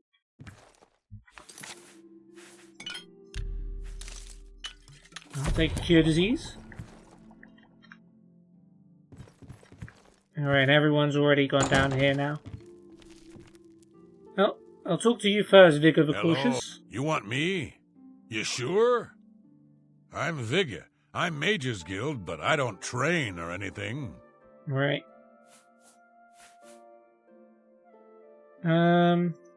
We'll see. You're full of... Say, that's really fun. I doubt you really mean that. Coerce and choke. Right, okay. You're pathetic. You're full of it. Blah, blah, blah. Where'd you get that? Don't be silly. That's great. That's not bad. Okay, rumors? Not only has Necromancer... Yep, Mages Guild. Between the two of them, Borisian and Gaspar have mastered nearly every type of spell there is. You'd be wise to go see them if you can. Where are they? I need that information before I go see them, no? What can I interest you in? Okay, a lot of destruction spells here. I think Skingrad is the destruction Always keep... guild. Skingrad? Well, it's a bit rugged. Nothing like the Arcane University. Have to go to the Imperial City to buy anything, but it's good enough, I suppose. Cool. Well, it's... Okay, just checking if there was anything else. Recommendation? Adriana's in charge. You'll need to speak to her about it, if you can tear her away from her latest book. I mean, she's standing right here, so I should be able to do that. Thank you, Vigor. Farewell. I trust you have a good reason for interrupting me. Yes, I do. Take your time. Oh, she's sliding down the stairs. She doesn't like me for that, I'm sure. That's Coerce and Don't boast. try to manipulate. What? Gracious, what a... That's... What none. You're good. Rumors? Half of the Council of Mages Yep, we know. Arcane University. It's been the home of the Mages Guild for the longest time. You should see the library they have I do there. like a library. It's the only place worth Have you seen visiting in this the episode? Imperial City, if you ask me. I only make the trip if I can't find a specific book here. Alright, Mages Guild. There's at least one person in every guild hall who offers spells. Check at every hall to make sure you don't miss any. Good idea. Would have been more useful before I'd gone to all the guild halls, but it is what it is. Skingrad? What? You want a tour? Can't you see I have a lot on my mind? Go bother a beggar or guard. They stand around and chatter all day. Alright. Relax. Cut straight to business then. Yep, she does destruction spells too. I'm afraid I haven't given it much thought. I'm rather busy, you understand. My research occupies nearly all of my time. Now that I think about it, I do have a small problem concerning Earthor. He's one of the guild mages here. Think you can do something about it? I mean, if you tell me what it is, I can give you a much better answer. I'm afraid I haven't given... Now that I... Okay, that was weird. Same thing happened in Anvil, didn't it? Anyway, yes, I'll do it. Excellent. I just don't have the time to search for him again, but I do need to consult him about some notes he borrowed. You might want to ask around and see if anyone can be of some help. Let me know when he's back, and you'll have your recommendation. Cool. Tell me more about Earthor. He's an interesting fellow. Salinis Vacinus can tell you more about him if you wish to know. Alright, I'll have to go wake him up again. Salinis should be around here somewhere. Talk to him if you'd like to know more about Earthor. Recommendation? Any luck finding Earthor yet? I'll need to speak with him before I can feel your recommendation has been earned. Alright. Have Earthor see me when he gets back, Associate. Will do. Right, in order to get a recommendation from Adrian Baran, I need to find Earthor and return him to the Skingrad Mages Guild. I should speak with the other guild mages to learn his whereabouts. Alright, well here's another one. Any friend of Martin's is a friend of mine. How can I help you? Kinda look like Joffrey a little bit, to be fair. He hasn't shown up here in a while. I assumed he was still out at Bleak Flats Cave, where he usually stays. Oh, where's Bleak Flats Cave? I don't remember where it is, honestly. I know it's west of Skingrad. Druzia could probably tell you. She has a better memory than I do. Okay. Nice, thank you. Be seeing you.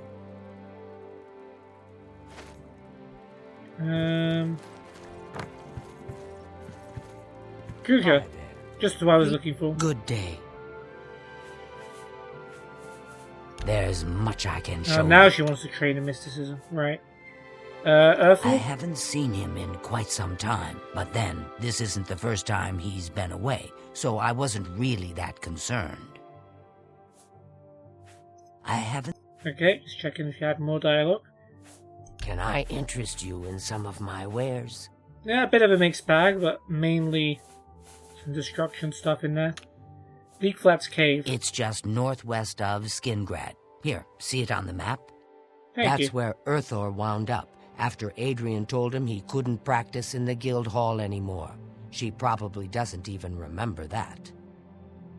You might want to make sure she remembers, especially the part about it being her idea. Doesn't seem like she cares much about her guild members. It's just north. That's where you... Yeah, okay. I don't know Lord why... Martin is acting even stranger than usual, don't you think? Absolutely not. I think Glarthier is having one of his bad spells Oh no, lately. don't... Have you noticed? Don't do that. So I've heard. Have you heard any word about the other provinces? They say syndicates of wizards have led a boycott of imperial goods in the land of the Ultima.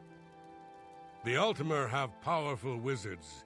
It could be a dangerous situation. Goodbye. Good day. Hello there.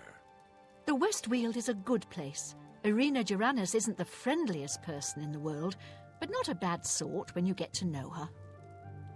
Yes, the Westweald is a nice place. Just stay away from Irina when she's in a mood. So I've heard. I think Glarthier is having one of his bad I think spells you're having lately. one of your bad Have you spells, noticed? Vigor. I've heard others say the same. You've heard him say Thank the same. Akatosh, the Oblivion crisis is over.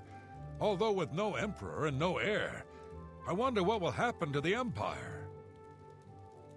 Goodbye. Goodbye.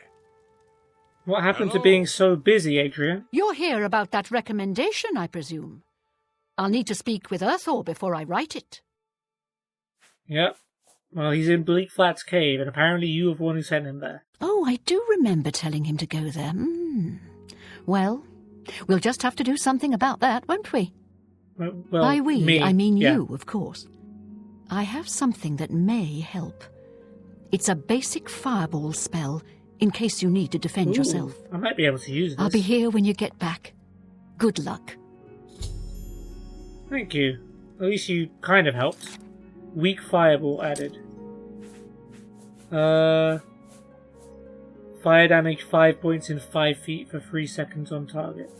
As opposed to flare, which is 6... I mean, it's a little bit of AoE. Oh, it's for 3 seconds, so... It's actually pretty good, to be fair. It's better than flare, and it only costs 1 more magical point. Yeah, fair enough. Thank you. That's useful.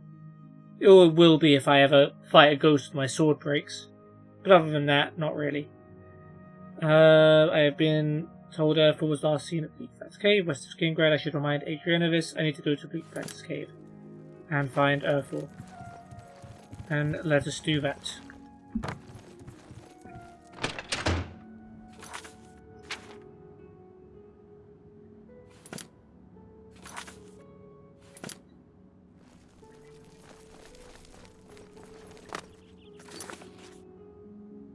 Yeah, okay. Guessing there's nothing too close out here. Yeah, we'll just go to the stables and go from there. We talk to you? Who are you? Well, Tilmo. You need to see Ugak if you want to buy a horse. She's inside. Okay. Oh. Take care. Have a good one.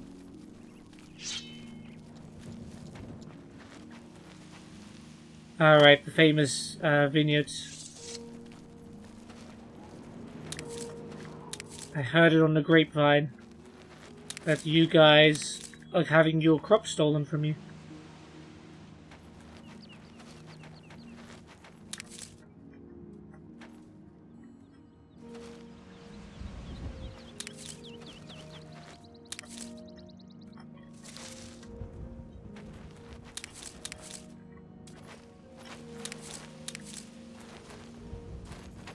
Hello, David Surili. Greetings, champion. I'm at your service. What's up? For you, of course.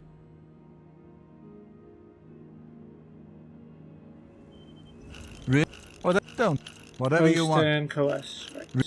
Not now, not later. Sorry, I don't get it. What? No more. That works for me. You know something about Clark. You may have heard that he's a bit touched in the head, and that may be true. But he's always been a quiet neighbor, never given us any trouble. Oh, that's nice. Skingrad. Gaston and I make great wines, reasonably priced. Skingrad has 2 great vintners, Tamika and Surili. I'll never say a word against Tamika's wines. Fair enough, that's very nice of you. You seem like a very nice guy, David. Bye.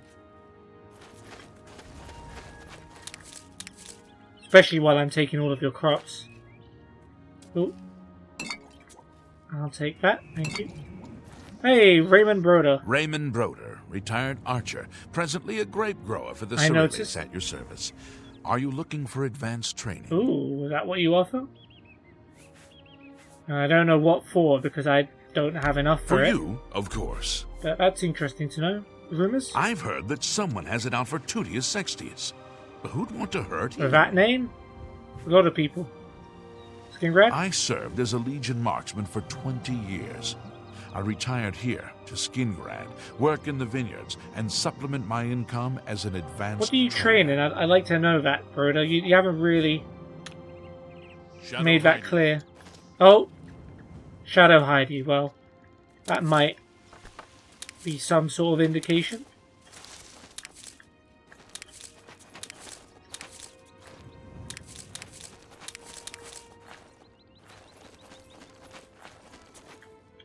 Gaston. I'm what's up? Gaston Surili. That Perhaps hood you've met looks my very brother David. ominous. Together, we are the Surili Just a minute Brothers ago. Winery. For you, of course. I doubt it. Skingrad? Skingrad is the wine-producing capital of Tamriel. You must sample our local wines. You'll never taste better. Oh, don't worry. I'll The be 415 sampling them. vintages were particularly good. The 399, well, a once-in-a-lifetime experience, if you can find a bottle. I've probably got a few of them somewhere. Take care. I've travelled a lot, David. Or were you Gaston? You're Gaston.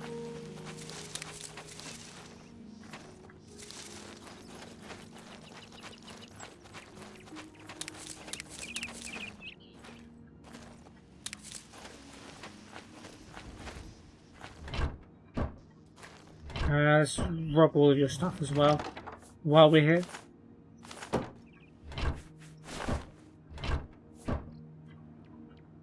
We just grab all of these grapes. Nah. Unfortunately, we can't. Oh, I'd love to take this, whatever it is. Probably used for mushing grapes. Alright, cheers fellas, thanks for your patronage. I'm gonna just convert all of your grapes into potions.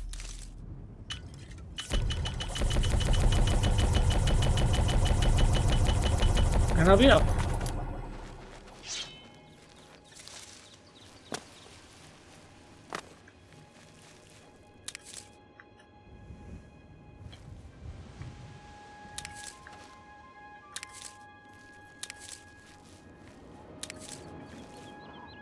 Okay, Flaxseed, what do you do? Store Magica. That's pretty useful. Maybe not right this second, but yeah, pretty cool. Loading area.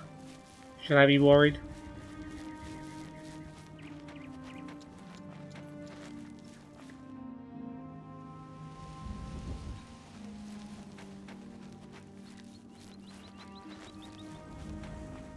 Alright, there's some more stuff over here.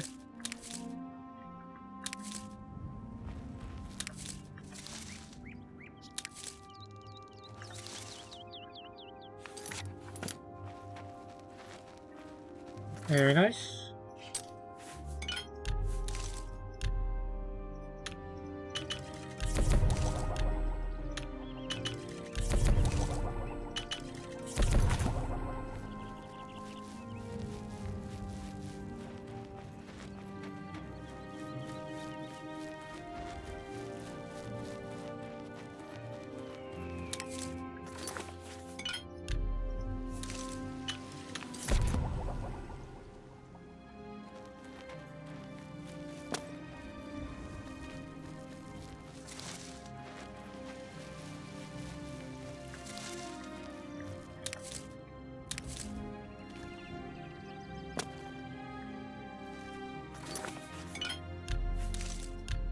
Blackberry and peony seeds, nice.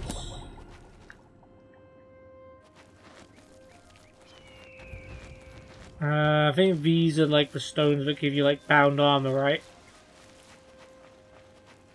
Ethereal stone. Oh, it only works at night anyway.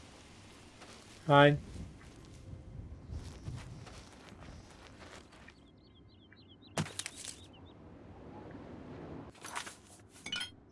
Give me that. Give me poisons.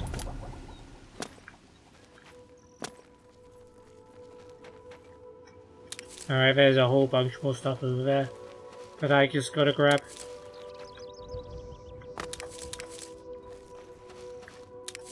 This will all pay off one day, I promise you all.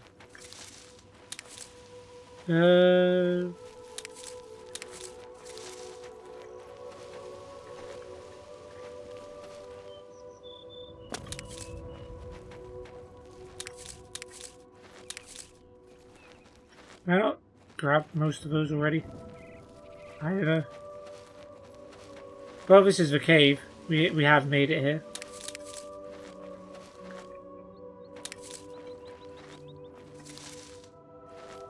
Large variety of plants, which is good. Let's see what we can make with it. Yellow cap is restored endurance.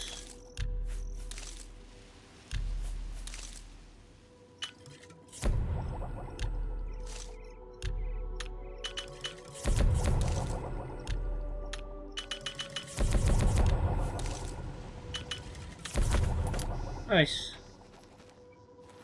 Alright, Bleakflat's Cave. Let's see what you have to offer.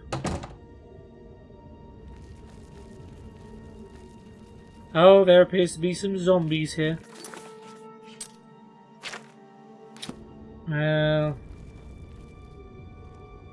Alright.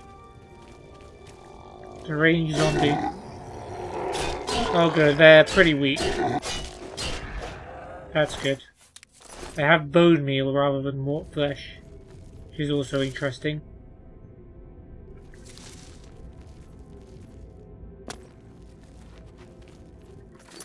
Okay, we've got our mini-map up.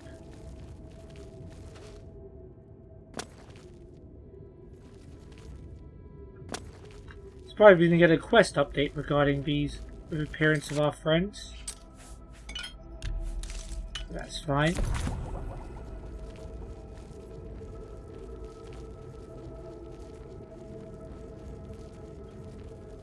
Oh, some ominous fire.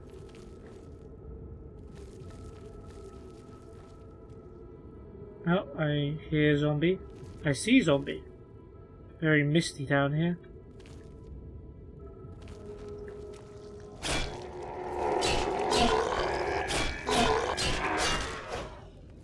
Yeah, they're easy to beat at least. I'm grateful for that. Any treasure down here? No. I'm guessing if Earthall was here, he probably would have found it first, right? There's a couple of ways to go from here. Earthall appears to be this way. No, Earthall is this way. Into this big clearing here.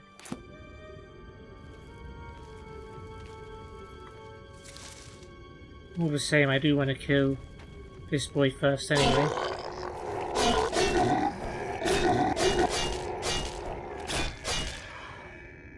Well, and look at this, a rock wall.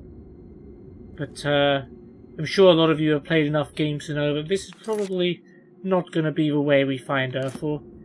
It might be, it's probably the way out, isn't it? But good to know that it's there.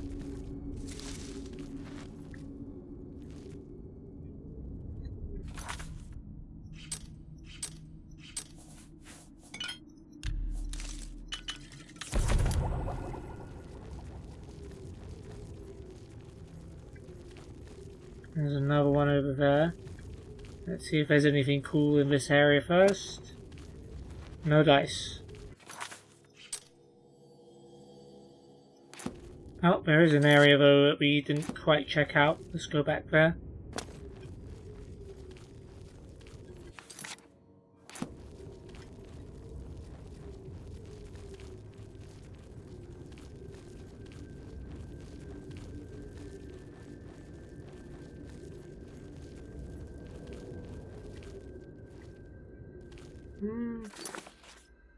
Wait, this is where we came from.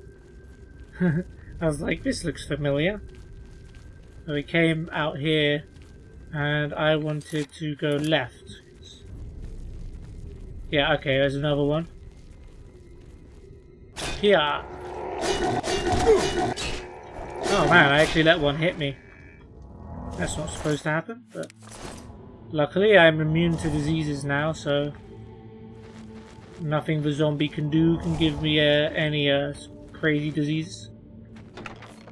Potion of Absorption. Ooh. Grand Soul Gem. Full of Grand Soul in it. And 78 gold. There's some good loot. Glad I bothered to come into this very awkward looking room. Alright, only one way left to go now.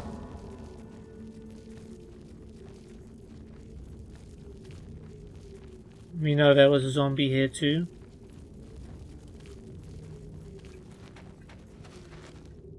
And whoop, there he is.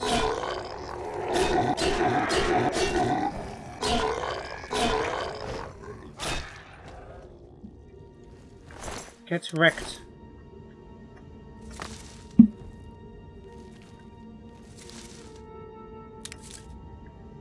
Hey, we finally got one. These ones are good. Ken Ballet's very good because they are restore health ones.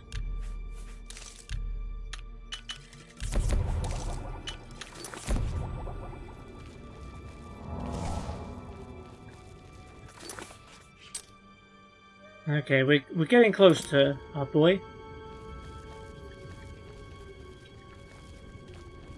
Hopefully there aren't too many zombies left to clear out. There's one right there. There's two right here. Maybe we fight both of these at the same time.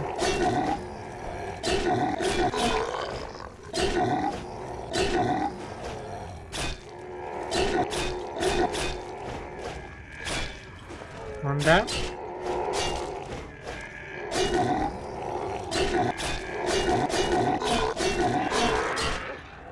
There we go.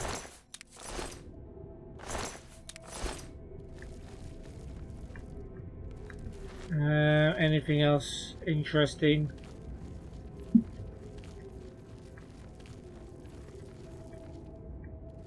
I guess Earth was in this little area here. That's fine. I'm guessing he wouldn't have... Well, he might be dead for all I know. I mean, he's been trapped in a cave with some deranged zombies.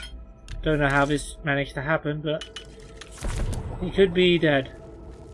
But if he's alive, hopefully he's in here.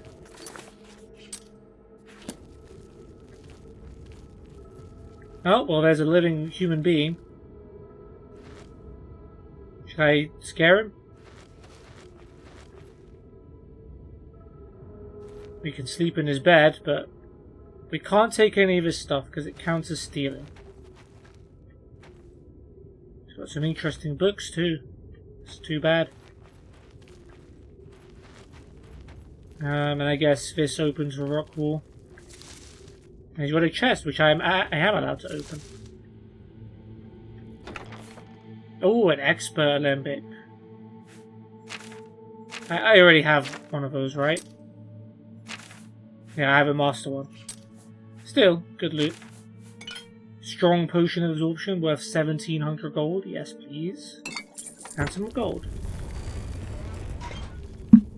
We could just make all the zombies go after Earthfall. That'd be pretty funny. Your saviour's here, Earthfall. They're all gone? I can leave the cave? Oh, thank you. I'm ever so grateful. No props. You're heading back to Skingrad, aren't you? Could I maybe come with you? Okay. It'd be safer, I think. You can have a cuddle as well while you're at it.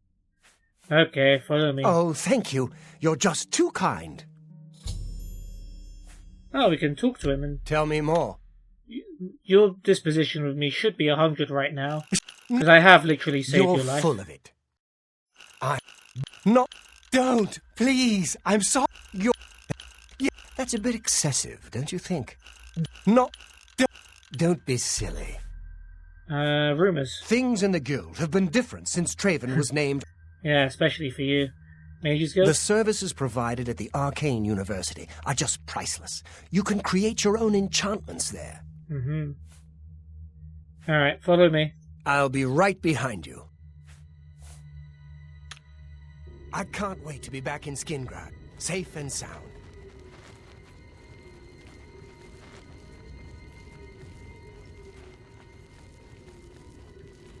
Alright, stay close, buddy. By the way, if you want to, you can actually take Earthfall with you wherever you want. He will follow you anywhere until you get to Skingrad. So if you want to have someone as a follower, I think he's pretty good. He is a mage. So I think he is a pretty decent follower to have. And he's invincible until you complete the quest. So that's also helpful. Yeah. I will not be doing that. I'm just going to return him back to his home.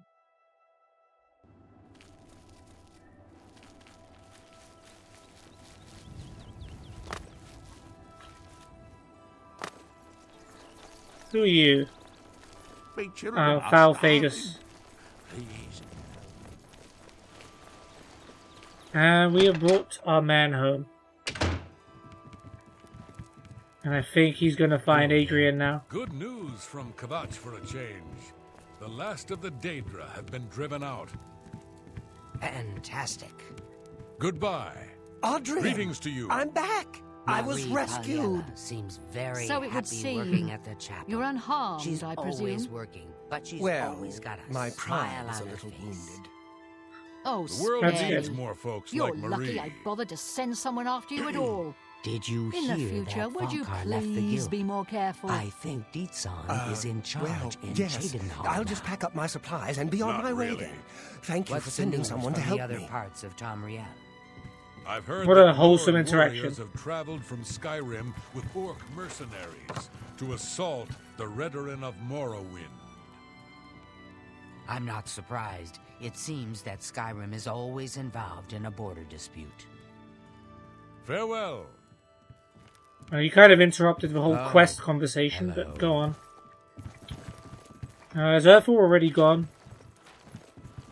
Hello, Nope, associate. here he is. Allow me to extend my congratulations on your daring victory over the evil forces of Oblivion. I am at your service. I wouldn't call those deranged zombies Forces of Oblivion, but Be really seen. nothing specific to me. How All goes right. it? Well met. What's going on with you? Oh, now they're friends. I heard people saying they ran into goblins around here not long ago. I can't stand those things. Horrible things. I hear that the High Elves trained them. I can't imagine it. Take care. You too. All right. It's my pleasure. Please continue. Well, I clearly brought you Urthor. I've spoken with Urthor, who seems to be all right. Good work. I'll see to it that your recommendation is sent in as soon as I have a free moment. When will that As be? I've said, I'm rather busy. I'll get to it eventually, though, I assure you. You better. Okay. You too. You've got a real bounce to your step. I bet you're quite the acrobat. You saw me in action, Urthor. You know I've got it. Okay, so 2 guilds left. Breville and Leowin. Coral's still coming up. Weirdly. So, what are we doing for weight? We'll just go to Breville and then see how it goes. Hi there. Whatever. Alright, Breville, you are next. And we can see the lucky old lady statue that we've just read about. It's Renalyn again. We talked to you before. And I think I recall where I know you from. I wonder if it's time to talk to the Night Mother again. Greetings, listener. Come close and I will share with you the information I have garnered. Where someone has prayed to the Night Mother yet again. The Dark Brotherhood must seek out an Imperial named Haderus. He has need of our services, and we are only too happy to oblige. There's a guard right there. Your speaker should look for this person in the Ogre's Tooth Mountains, on the Red Guard Isle of Stros Makai. Leave me now, dear listener. Deliver this information. You saw nothing, Renalyn. So that the will You of hear nothing. Sithis may be fulfilled. All hail our dread father. You see nothing, Yes? okay? Nothing. Alright. I'm not going to bother going to the sanctuary just to do that, but like while I'm here I might as well pick up the latest. Nope, that's not it. Or is it? Oh no, it's over here. Raviel Mage's Guild. Hi there. Hello. The Anvil Guild has made quite a name for itself under Carahill. This is quite the Did greeting. you hear about the recent murderer they caught? Absolutely. Have you heard any Looks word like you're about handy the with other a blade. provinces? I am. They say that King Helseth has made an alliance with House Dress. Together they pick apart the carcass of ruined Indoril. Morrowind has always been a troubling place. It seems it is more so now. So long. You too. Good to see you. Oh, thanks. I'll just be taking some of your stuff. How quaint. How do you do? Oh look, it's Varan What's Remori. going on with you? We saw him I heard people saying they'd a run couple of into episodes ago. goblins around here not long ago. I can't stand those things. I avoid those things whenever I can. Horrible creatures. Good day. Cool.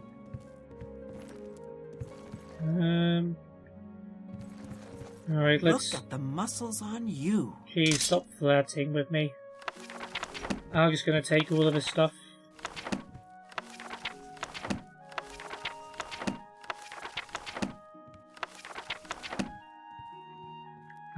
Some bonus stuff over here too.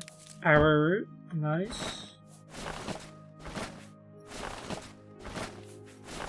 A lot of clothes.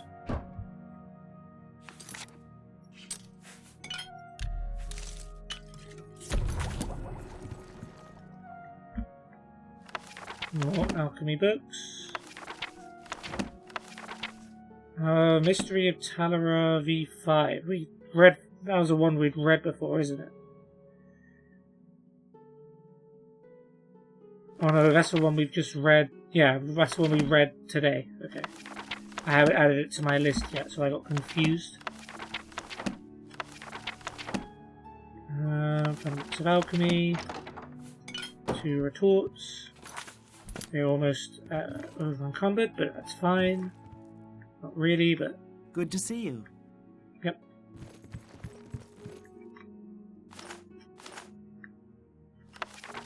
Oh yeah, this will certainly do it.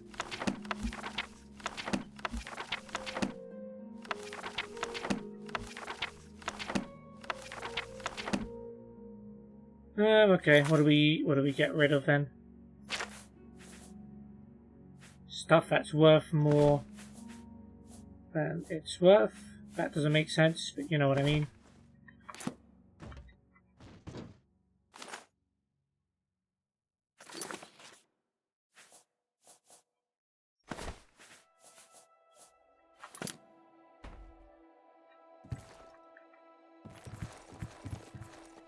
Okay, there's a few different rooms. Let's talk to Ardeline. I'm Ardeline.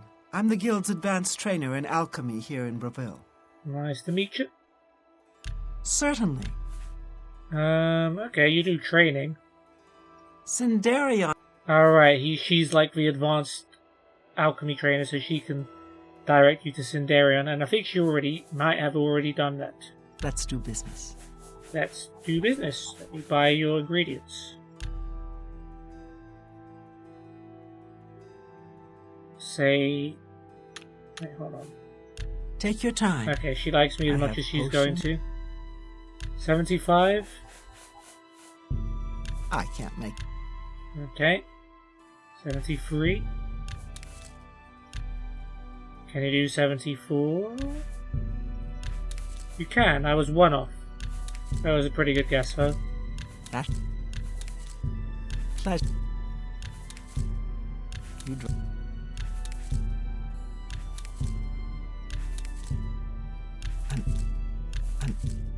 that you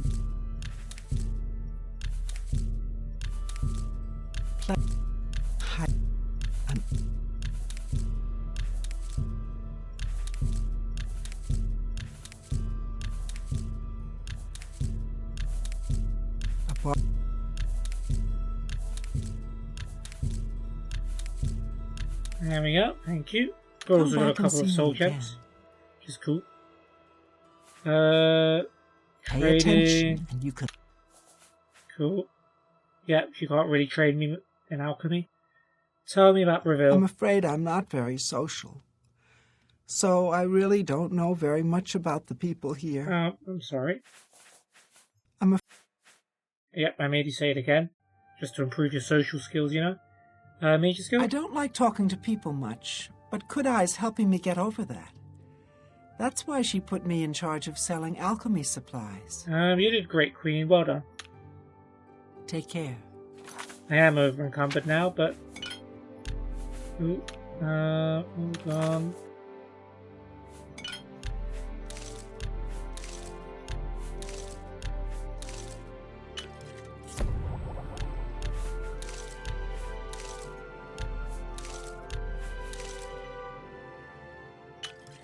That's pretty decent. One.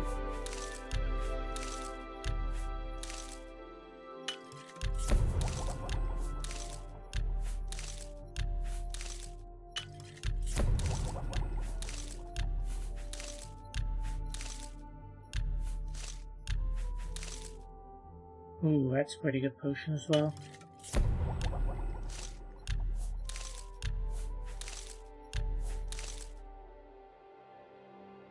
Restore and damage health simultaneously, love that.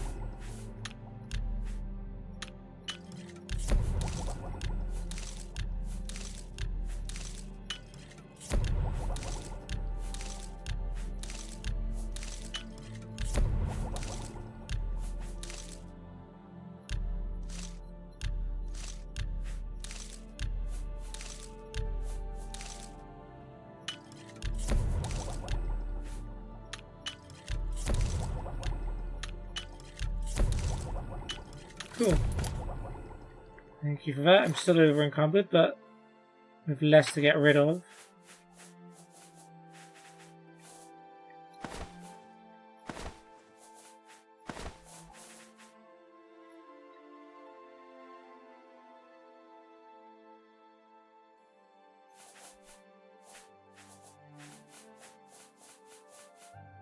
Alright, anything that weighs the same can go.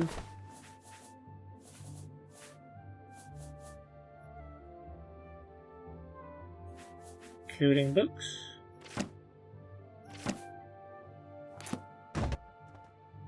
Sorry to make a mess, but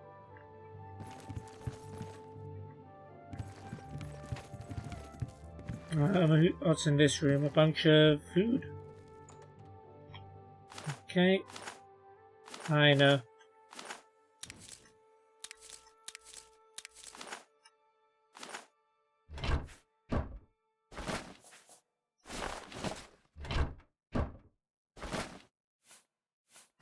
I want to take stuff that weighs the same. Alright, what are we dumping in here then? Some books, I assume.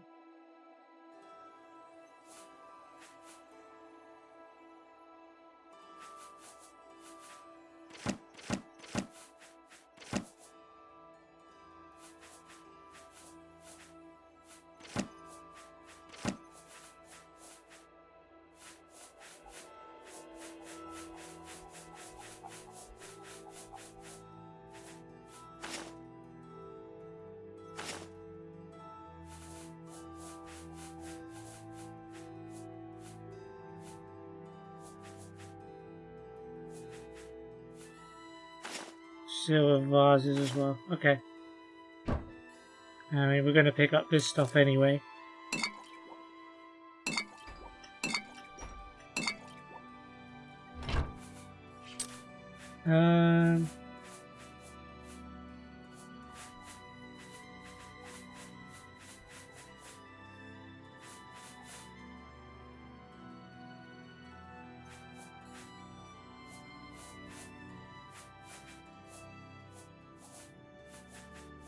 Yeah, manuals of spellcraft.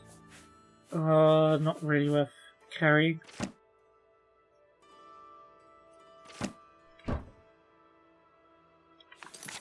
We can also do some more alchemy.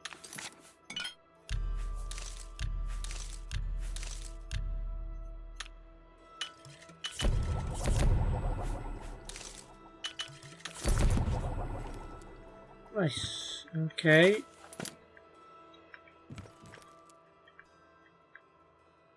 Let's go into this room. Right.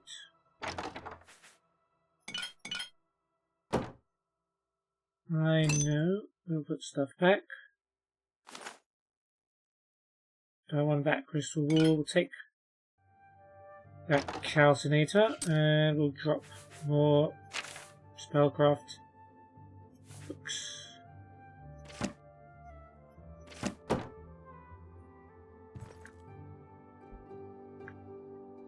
Alright, more books over here. Let's position ourselves so we can take them all. Nope. There's another Talera Volume 5.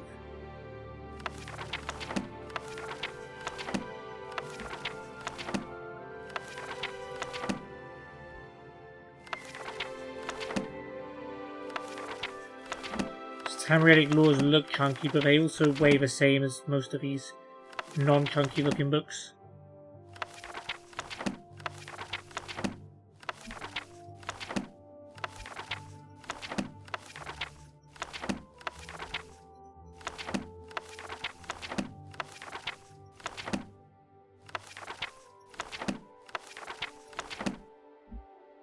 Alright.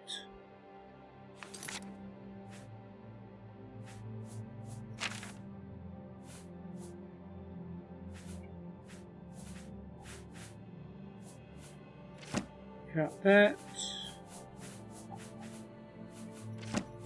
Didn't realize we had more one books. Maybe we just picked them up.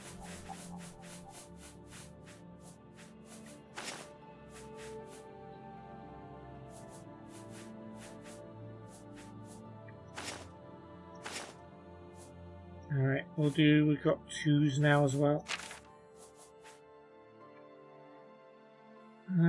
We can drop 6 of these. No, we don't need to drop 6, but we're going to need the space anyway, so it's fine.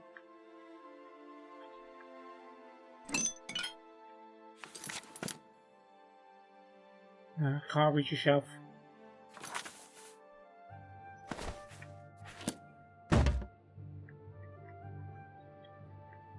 Okay, Lambic, Water and Pestle, this Crystal Ball, these, Poison of Confusion, the Fool, Fright, Calcinator, Retort, Retort.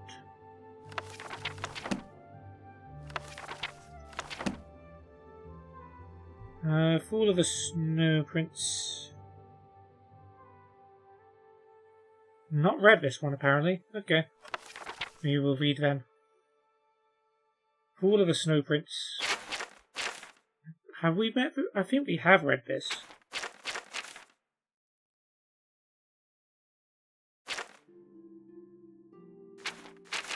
This was about, like, respect, right?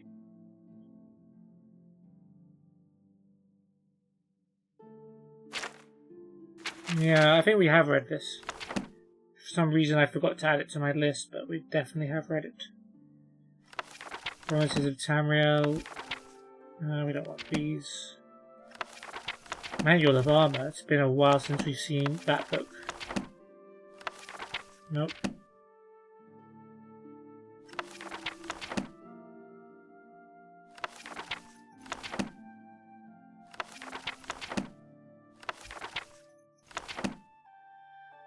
Okay.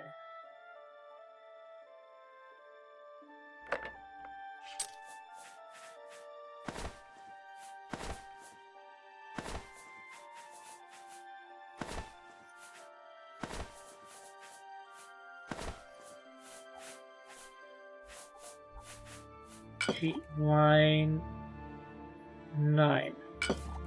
Oh.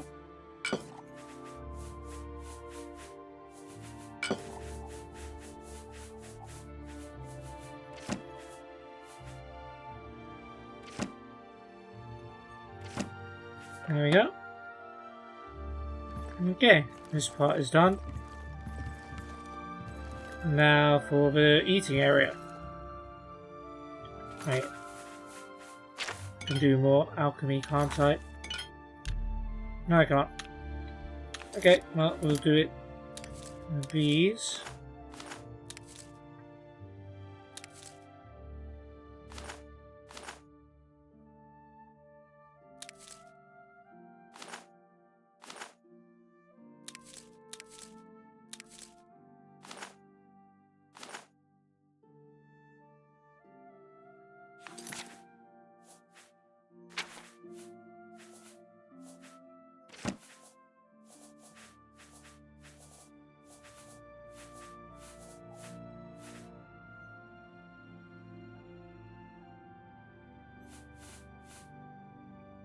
Okay, folded cloth, folded cloth, folded cloth. There we go. There you go, some reading material and some stuff to wipe your face with.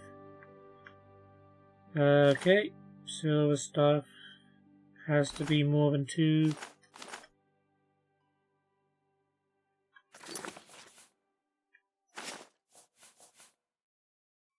Oh wow, we had 3 scales here this whole time. Yep, they can go.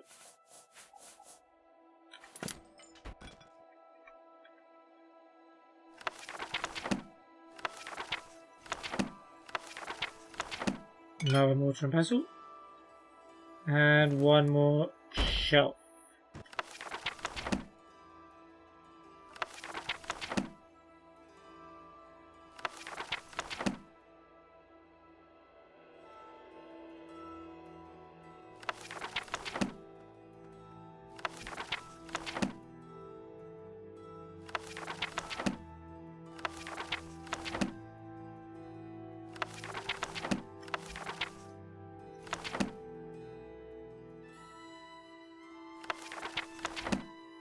There we go. Cool real Baron's Eye collection. And there we go.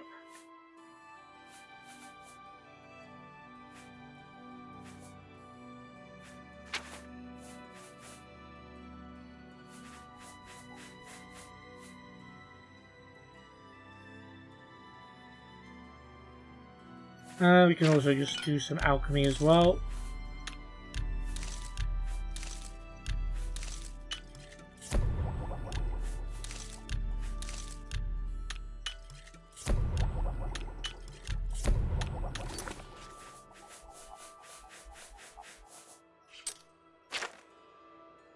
Oops.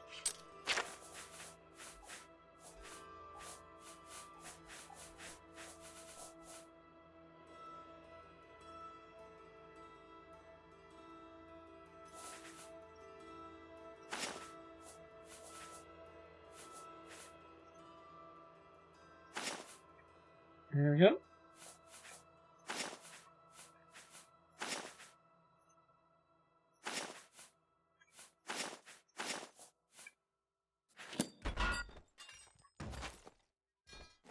There we go. We've created an absolute mess in the Breville Mages Guild, but it's fine.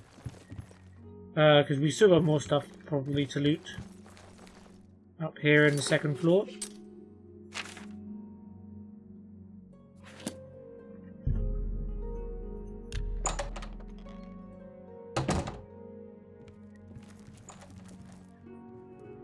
Oh, someone's opened their door. I guess we just go around knocking on doors until we find what we want. The Argonian account, book 2.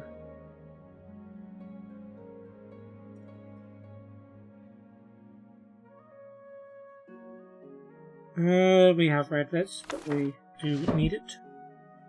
Oh, someone is sleeping in here. How rude. So emerald, gold, tome, albatross quill. Onion, we'll take an onion.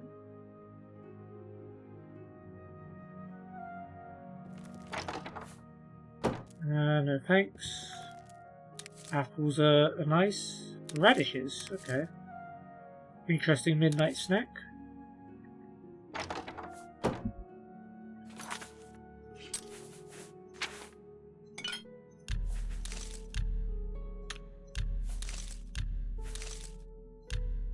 Apple, onion, wretch.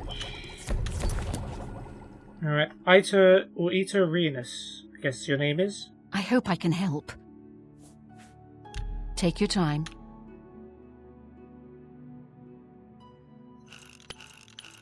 I accept. I have no choice. Was that I see. Thank you. Half of the Council of Mages resigned when Travon took over the position of Archmage. Breville. Breville is an important trade centre and a rich melting pot of Imperial, Khajiit and Argonian cultures. And yes, a bit shabby and shop-worn. Okay, Mage's Guild. Delphine can get you a spell to summon bound armour if you're interested. And if you're able, of course. Sure. Thank you, Ita. Bye. Very nice of you. Alright, let's bounce to another room then.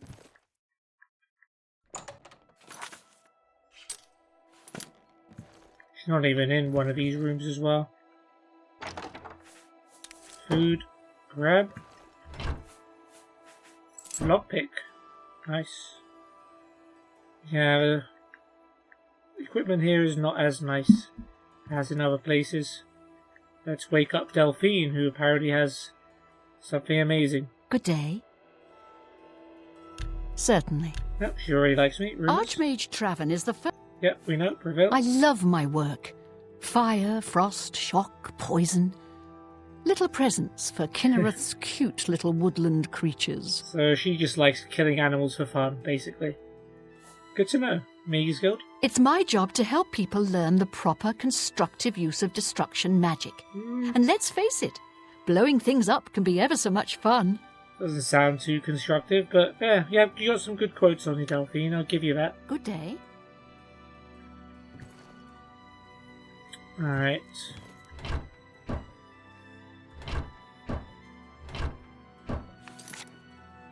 Let's cook something up with the stuff we just got.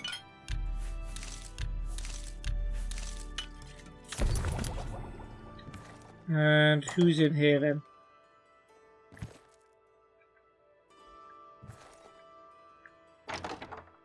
Ooh, Westfield wine. A rare treat. Yeah, pewter stuff. Ah, Yari, let's talk to you. Apparently you're very important. What do you want? Certainly.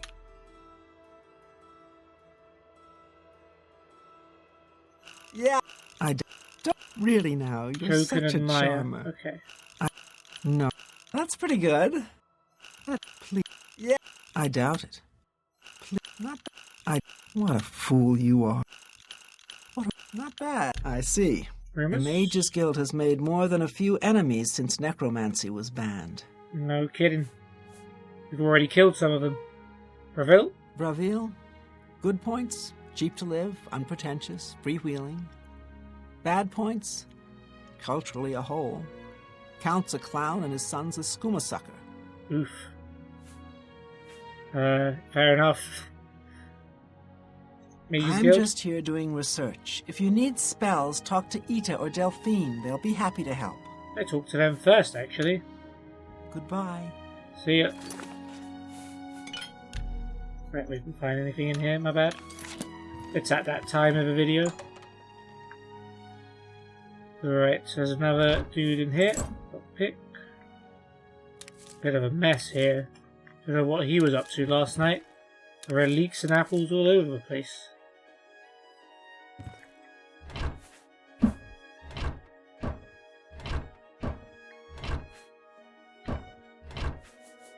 Gold repair hammer. Nice. That's good. Ooh, some wine as well. Alright. Oh, this is Ardeline. We've already talked to Ardeline. Alright, I think we just have to go to the top floor now.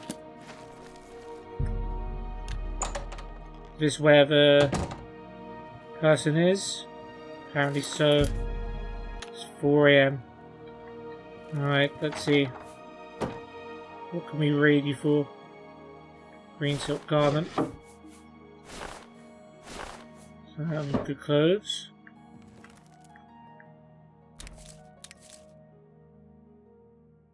Some fine silverware.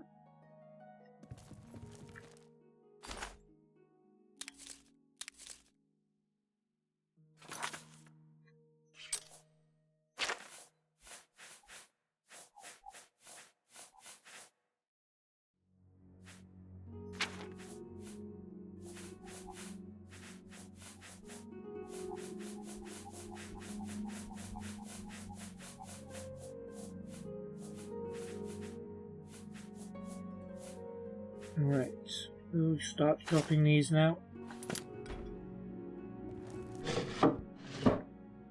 Gold trim shoes not quite fancy enough for us anymore.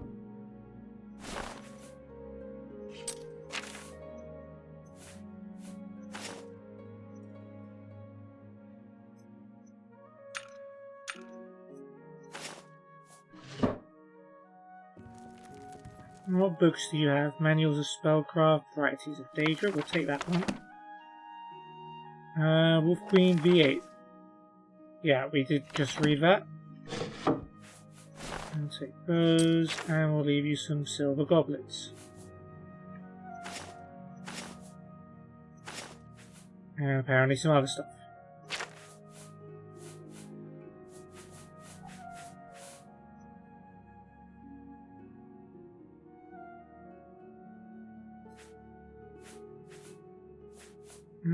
Yeah, you can take one of those two.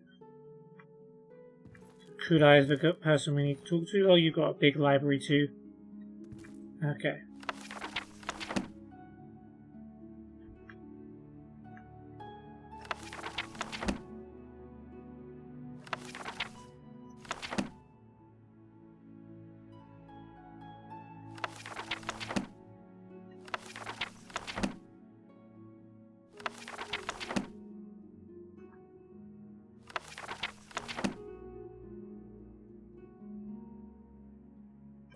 We'll leave the biographies.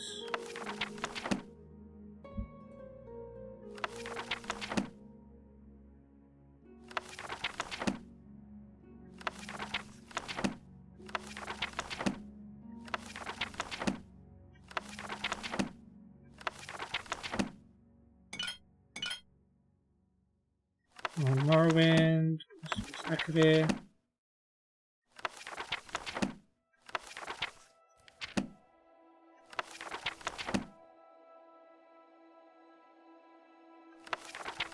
Ornament, Scalarion.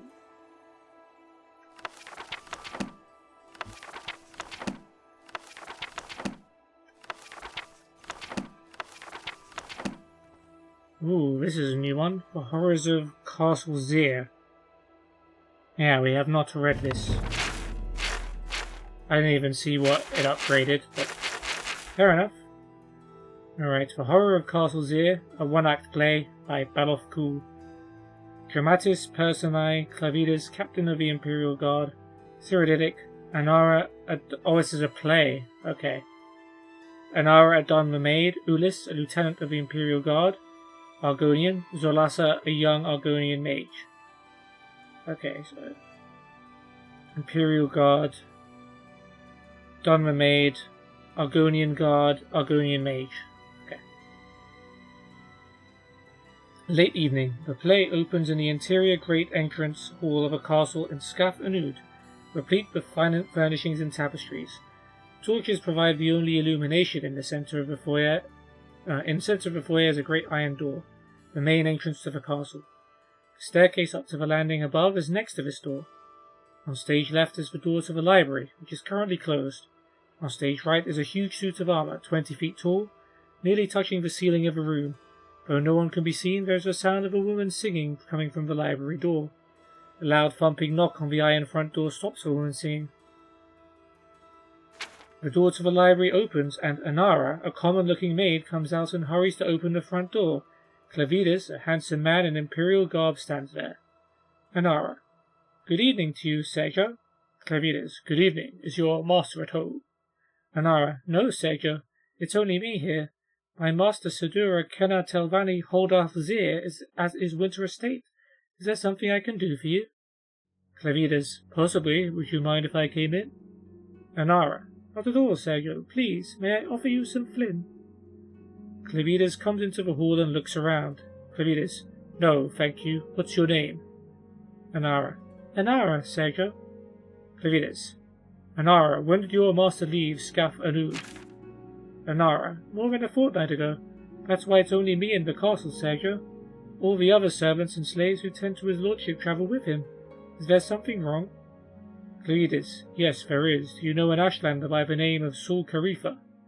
Anara. No, Sergio. I don't know anyone by that. I don't know no one by that name. Clavides. Then you aren't likely to now. He's dead. He was found a few hours ago, dying of frostbite in the Ashlands. He was hysterical, nearly incomprehensible, but among his last words were castle and Zir. Anara. Dying of frostbite in summertide in the Ashlands? Vivek, that's strange. I suppose it's possible that my master knew this man. Being an Ashlander and my master being of the house of Telvani, well, if you'll pardon me for being flippant, Sergio, I don't think they could have been friends. Clavides, that is your master's library? Would you mind if I looked in? Anara, please, Sergio, go wherever you want. We've got nothing to hide. We're loyal Imperial subjects. Clavides, as I hear are all Telvani. Note from the playwright. This line should be delivered without sarcasm.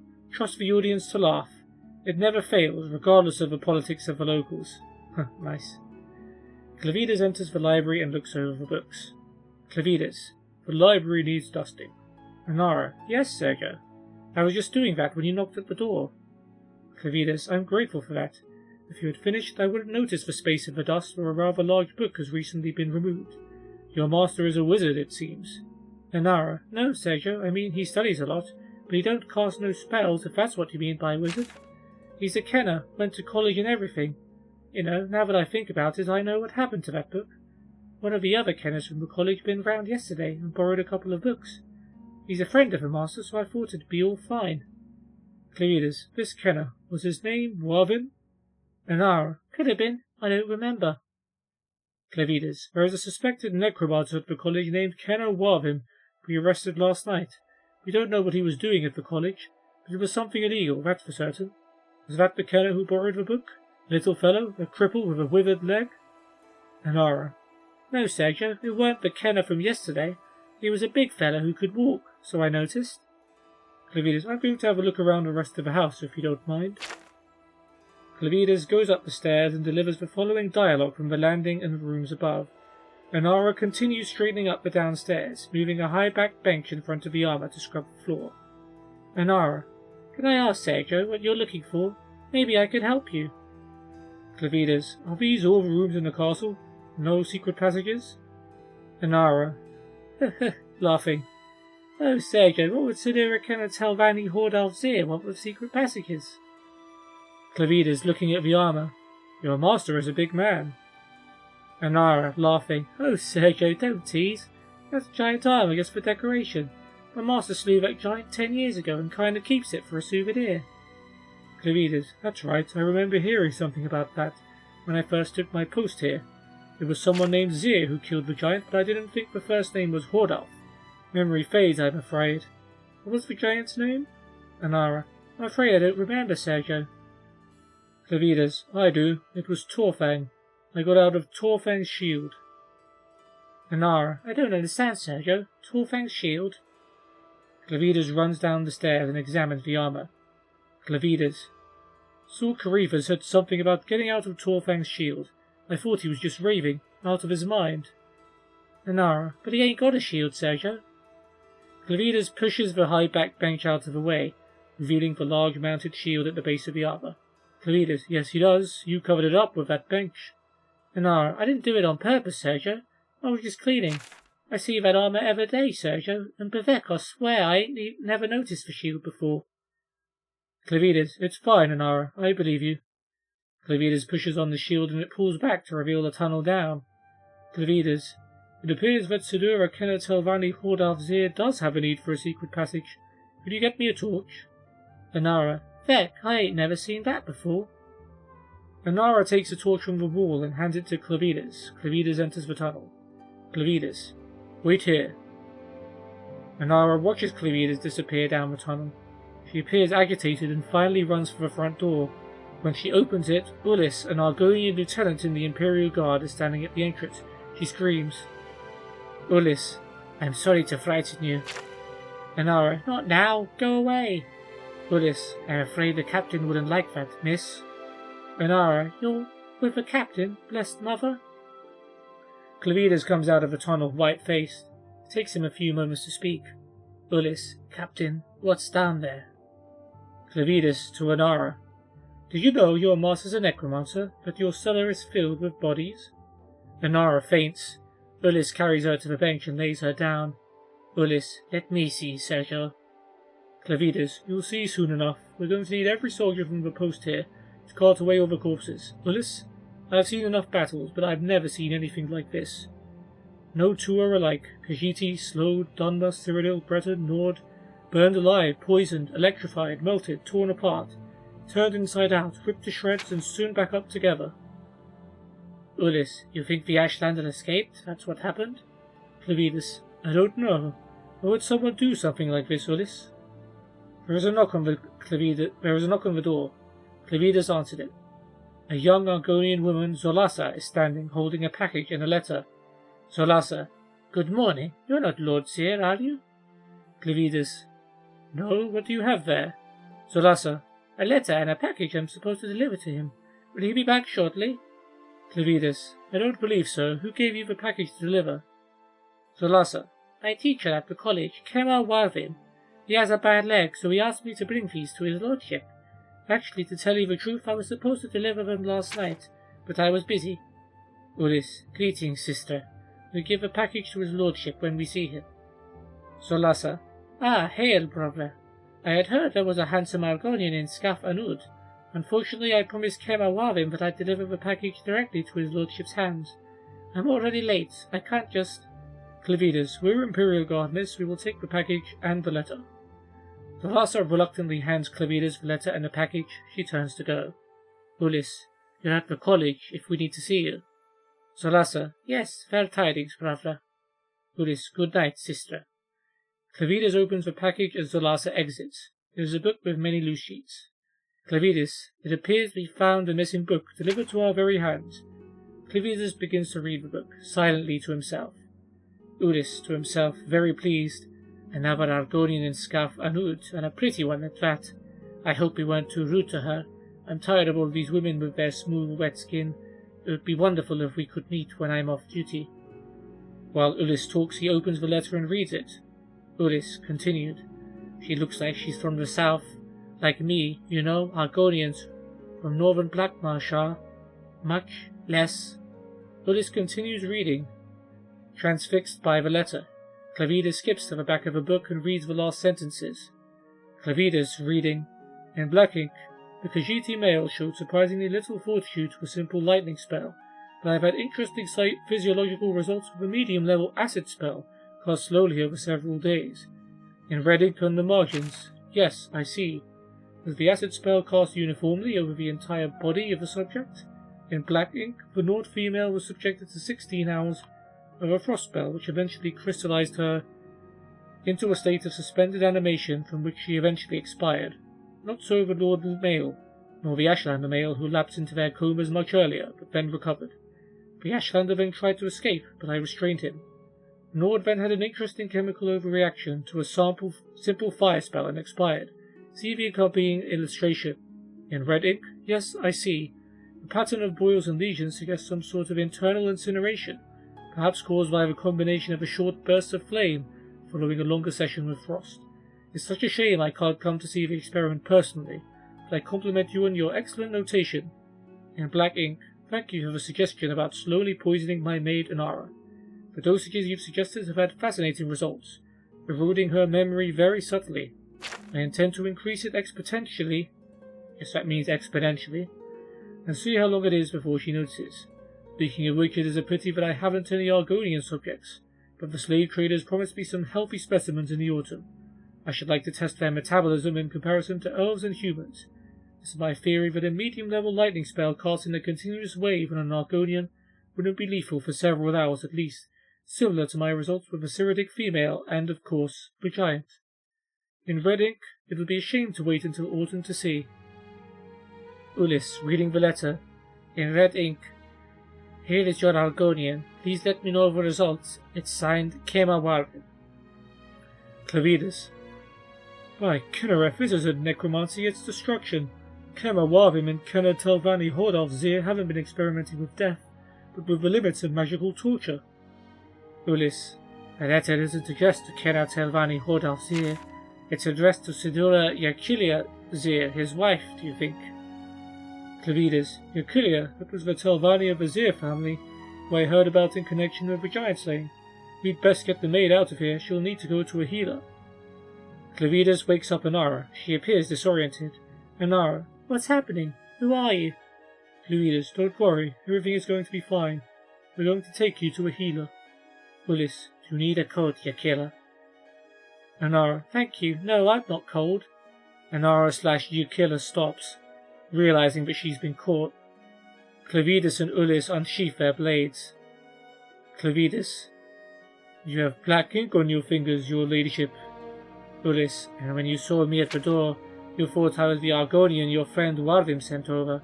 That's why you said, not now, go away. Inara/Yakilia. You are much more observant than Inara. She never did understand what was happening. Even when I tripled the poison spell, she expired in what I observed as considerable agony. Ulyss, what were you going to use on me first? Lightning or fire? Anana / Yakilla. Lightning. I find fire to be too unpredictable. As she speaks, the flames in the torches extinguish. The stage is utterly dark. There is the sound of a struggle, swords clanging. Suddenly a bolt of lightning flashes out, and there is silence. From the darkness, Anana / Yakilla speaks. Anana / Yakilla. Fascinating. There are several more flashes of lightning as the curtain closes. The end. Alright, so someone clearly liked experimenting with people and different races and torture. That's nice.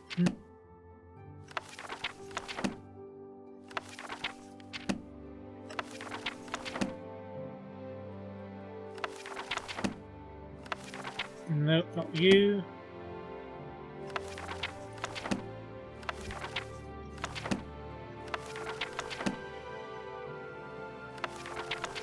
Alright, there we go. Oh, there's some gold in here too.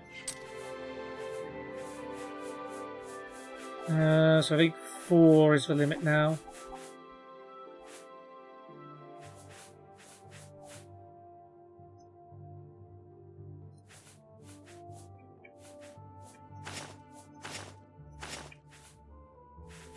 And yeah, now it's 5.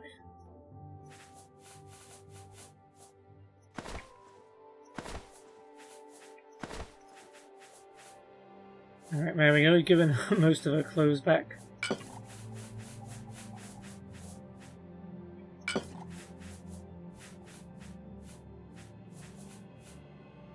And yeah, I guess fundamentals of alchemy. You can drop as much as we need.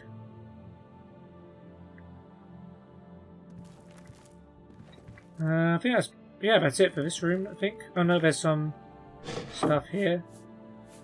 Oh no, we already looked at this stuff. Okay, let's do some alchemy quickly.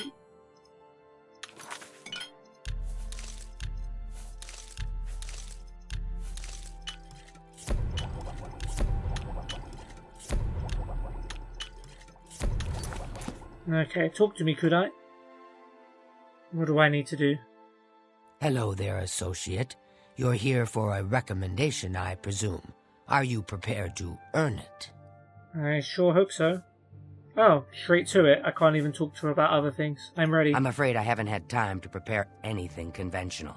I'm very preoccupied with this situation concerning Ardaline. Perhaps you can help with that, however. I can't directly get involved for fear of embarrassing the poor girl. Okay. I'll need you to have a little chat with Varen Vamori, and you can learn something about the power of illusion in the process. Okay, that sounds interesting. For you, of course. Don't I would.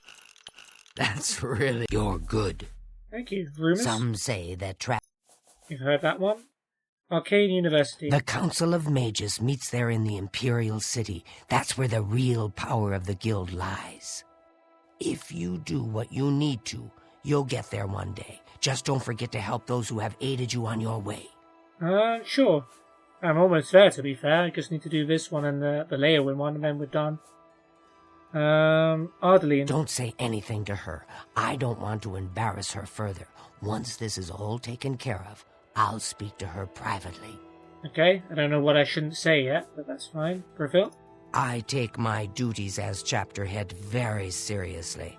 Unlike some guild mages, it infuriates me how casual some guild heads are about common civility. I hear that. We've ran into some questionable characters, to say the least. Mages Guild? Each local guild hall has its own way of doing things. That means each hall has its own set of problems. Okay, Baron Vamori? I don't understand it. Some ridiculous male thing, I suppose. He's been bothering Ardaline every day for a while now. He even stole her mage's staff. Oh, well, that's not good. Perhaps he thinks it's amusing. I don't know. But it needs to stop. It's making her miserable. Well, That's not good. Major staff? It's more symbolic than practical, but each carries great significance to its owner. You're going to get Arteline's staff back. Take this charm scroll. With it, you should find Varon more receptive to questioning. Don't come back without that staff. Don't worry, I've got charm coming out of everywhere. I should be fine, but I'll take your Beguile scroll if you insist on giving it to me. Major staff again. Varon Vamori should give it to you once you've persuaded him, if you understand. Yeah, don't worry, I've picked up what you're putting down. Recommendation? If you want it, you'll need to persuade Varon Vamori using whatever means necessary to return that staff. Got it. And more about Varon? You have what you need to help him talk. I admit, it's not standard guild procedure, but I'd do anything for one of my girls. Alright. Make sure Varon hands over that staff. Gotcha. Let's make that quest active. I've been given a charm scroll and need to use it to help persuade Varon, Vamori, and Breville to return Ardeline's staff. Roger that.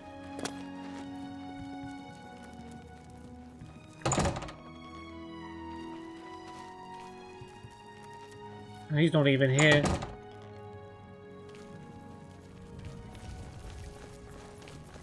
Is he in Breville? Yeah, we've seen him before, I think, in Silverhome on the Water, when we did the Forlorn Watchman quest a couple of episodes back. Oh no, he's in his house at the moment, and it's locked. Maybe I could just take the time to go to Battlehorn and drop off all of his stuff that I've got. And maybe I'll make it back to Varon Vamori when he's in a more sociable hour.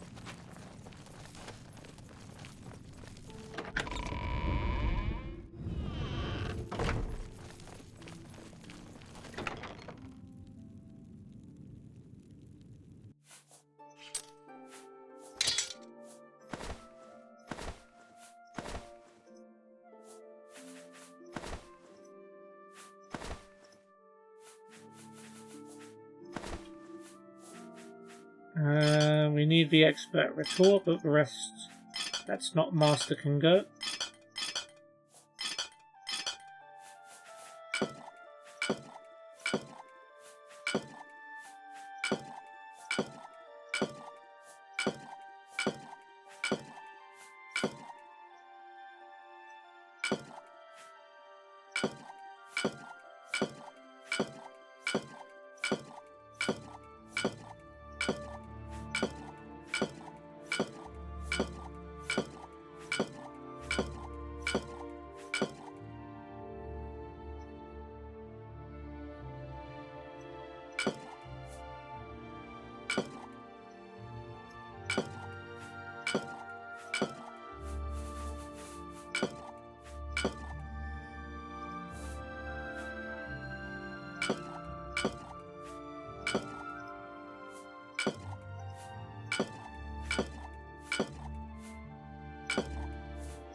There we go. You don't realize how much you're carrying until you're putting it all away.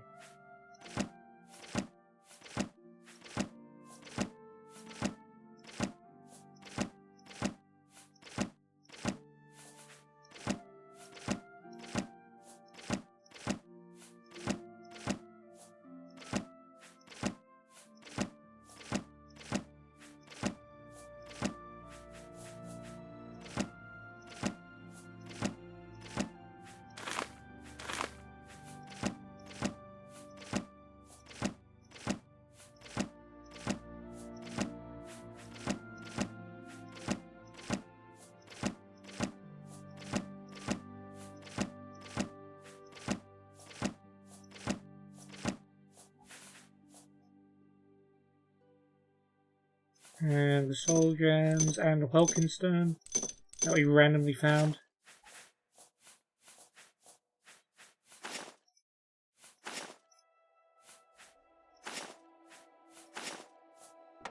While I'm here, might as well use use a repair hammer if I have to.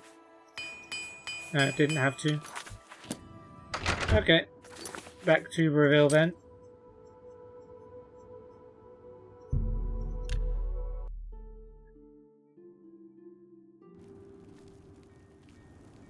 Alright. He's in Silverhome on the water. We've been here several times. Hey, Varen. What do you want?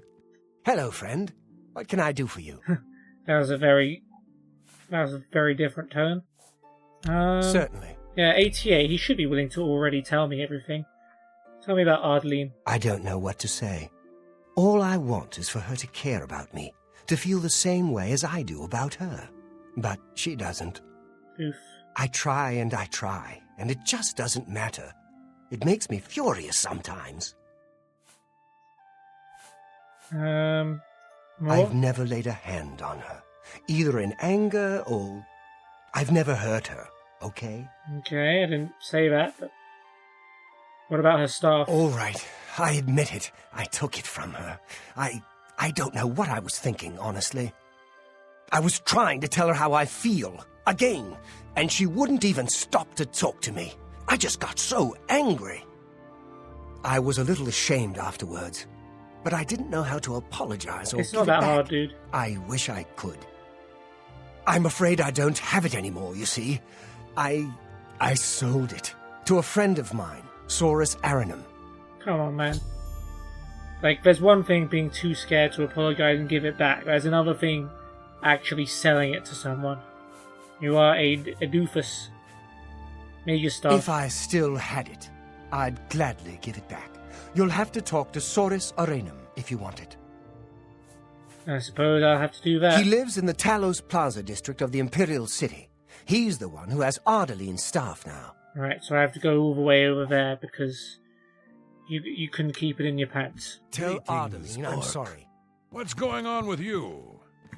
I saw some mud crabs by the water recently. I steered clear of them. I avoid those things whenever I can. Horrible creatures. Good day. How are you? Hey, Kroshanki. You wear the shadows well, fellow thief. Not so loud, not so loud, not so loud. But yeah, someone told me that your house was haunted. I think it was Gilgondrin. And to talk to you about it. I wonder if there's anything about that. Rien is talking about the geography of Tamriel again. She's very knowledgeable. Cool. Breville? Please, okay, go on. Breville is perhaps not so nice. But Breville Castle and Castle Gardens, they are jewels, are they not? Is this from the perspective of a thief? I hear you, Kroshanki. Good to see you. Interesting. Hello. Now don't talk to me, Varen. You've really made me go out of my way here. Wait. I need to deliver. Oh, I need to tell Kudai about this. Alright, I can't just go there myself and shake him until he gives me the staff back. I've got it.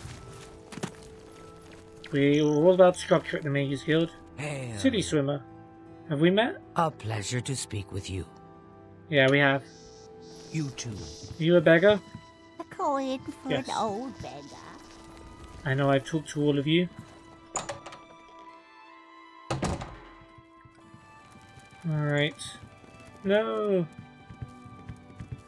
Good to see you. What up, Kudai? Any luck talking with Varen Vermori yet? It should be no trouble at all once you use that scroll. I don't need no scroll, I'm not an amateur. But I do know where the staff is. He sold it, huh? Well, this just keeps getting worse. Very well.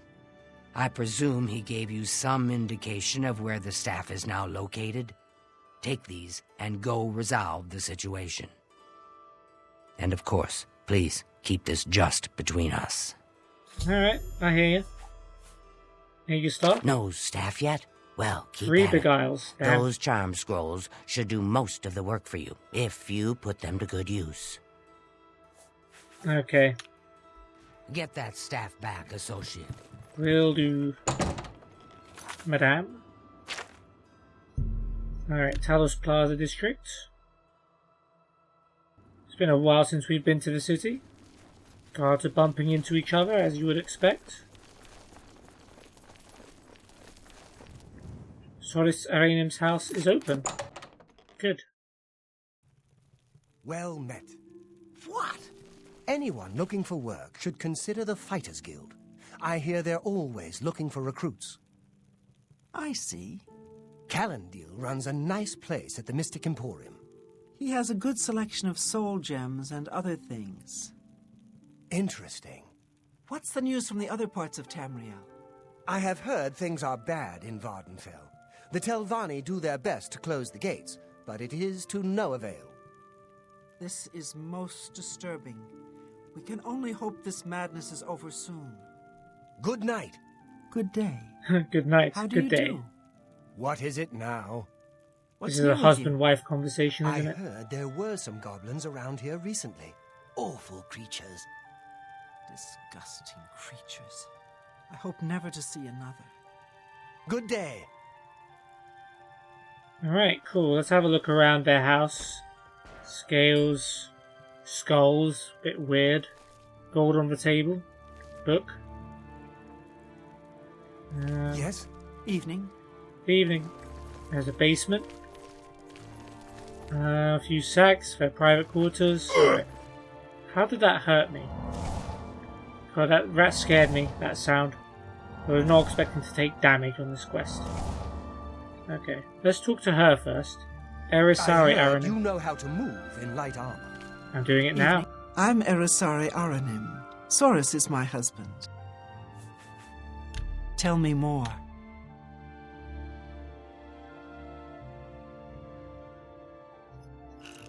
I can't. What nonsense! I doubt it. You're Okay. good. Rumors? I needed some cash, so I went to see Jensine. Okay, good for you. City? My favorite thing is fresh slaughterfish, caught fresh from the docks on the waterfront. Oh, I like grinding the scales into potions myself, but each to her own. What do you know about the major stuff? That thing? Soris keeps it locked in a chest down in the basement. I don't see why he's so careful with it. It's not like anyone determined enough couldn't get their hands on it. The key is in his desk, after all. Well, thank you, Mrs. Aranim. That was very helpful information. Goodbye. I've spoken with Erisari Aranim. She told me that Soris is the staff in the basement of their house.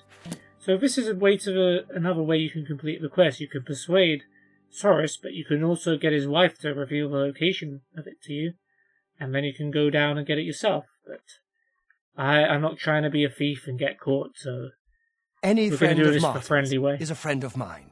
How can I help you? Please, go on. Alright, 76 is as high as he goes. Rumors? I understand old Dovin Aaron can still teach a bit about alteration. Cool. Imperial City? I don't know, just take a walk around, buy something. Plenty of stores. Why'd you come in the first place? It's a bit unnecessarily aggro. What about the major stuff? Look, I can't just give it to you. I paid good money for it after all. I'll tell you what. You give me at least a portion of what I paid for it, say 200 gold, and I'll give you the staff. That's a good deal, right? I wouldn't offer it to anyone else, just you. Sure you wouldn't. So, what do you say? Go on then. What's the I'll deal? just take the money from you then. And here's your staff. Now, since our business is concluded, you must excuse me. Good day. Yeah, I totally just got ripped off, but it's fine. 200 gold ain't nothing to me. Let's have a look at this stuff, by the way. Charm 10 points for 10 seconds on target. Well, ain't that ironic. Okay, back to Breville.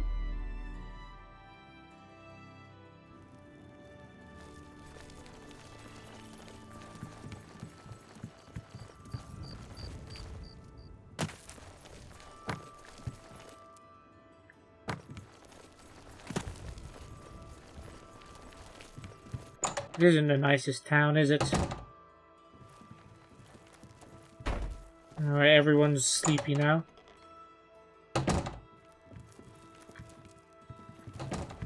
Or I would have thought they were. Nope, Kudai is just heading to bed now. Just wait 1 second before falling completely unconscious. Nope, okay. Do you have the Mage's Staff Associate? Rumors The first. Mage's Guild runs more or less like it always. Okay, never mind. Here's the stuff. Ah, wonderful. I shall be most pleased to return this to its rightful owner. Thank you. You needn't tell me the details of what was involved in getting it. It's perhaps better that I know nothing I about paid it. 200 gold for it. I will Your be invoicing actions you, for Guild. the guild more than merit a recommendation. I shall send it to the university promptly. Thank you, And Kudai. to thank you more personally, I shall teach you this spell. You may find it useful in certain circumstances. What have I got now? Captivate. Please, I'm in desperate need of help, and I think you're the only one that I can turn to. What was that, Kudai? Do you want to elaborate on that before going back to I don't sleep? suppose you could help me locate my friend Henantier, could you? Well, there you go. How about that? Another quest. Head and tear. I miss him so. We were study mates at the Arcane University, and we've come to grow fond of each other over the years. He's always getting himself into jams with the careless ways he performs his experiments, and, well, I'm afraid he's done it again.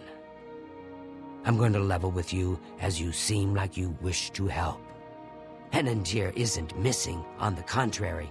I know exactly where he is. The problem is, he's trapped and there's no way I can free him.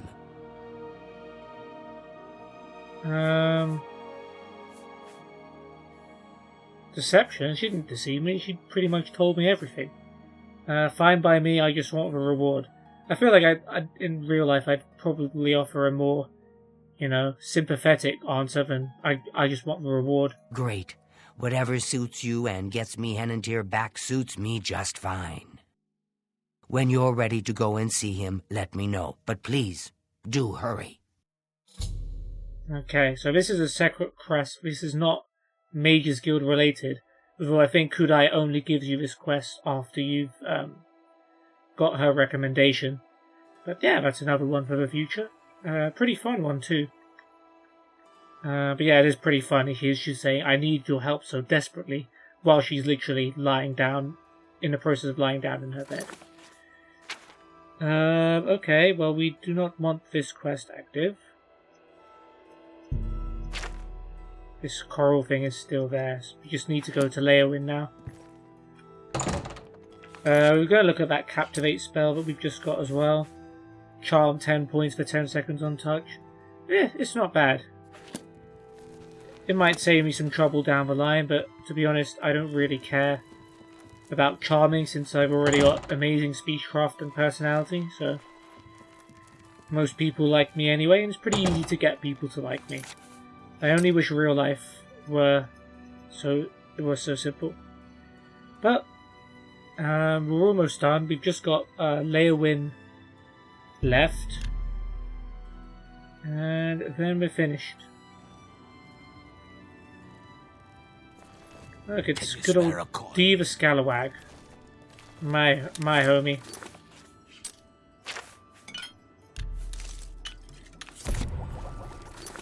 Okay. I'm guessing it's this one. We have been to the Leowin Mages Guild before, so we will not be doing as much looting.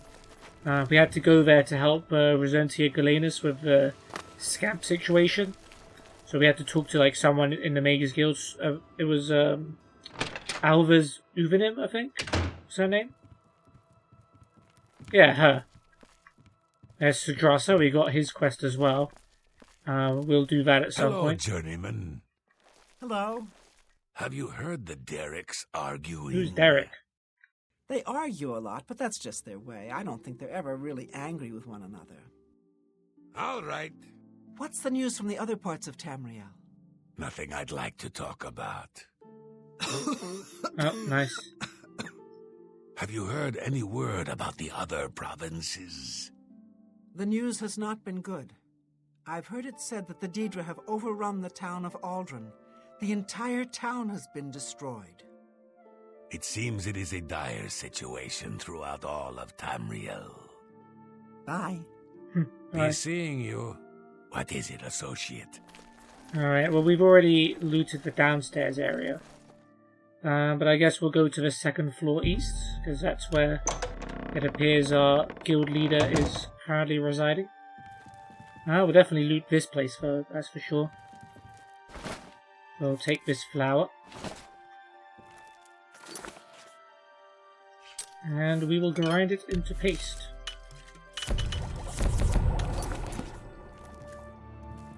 Okay, more books. Wolf Queen V8, we've now read that.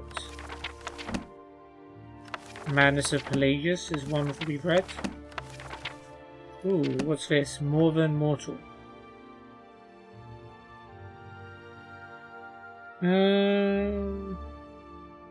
Nope, we haven't read it. Very well. It's not that long. Right, The Dowry. Ancient Tales of the... Oh, it's another Dwemer book. Ancient Tales of the Dwemer, Part 10 by Marabar Sul. Yanale was the wealthiest landowner in Gunal, and he had over the years saved a tremendous dowry for the man who would marry his daughter Genethra.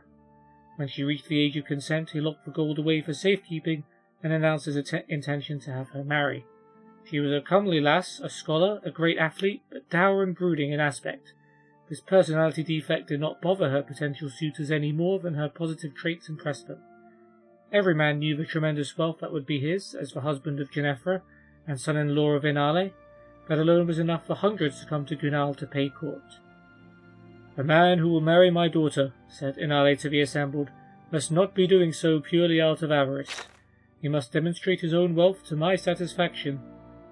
This simple pronouncement removed the vast majority of the suitors who knew they could not impress the landowner with their meagre fortunes.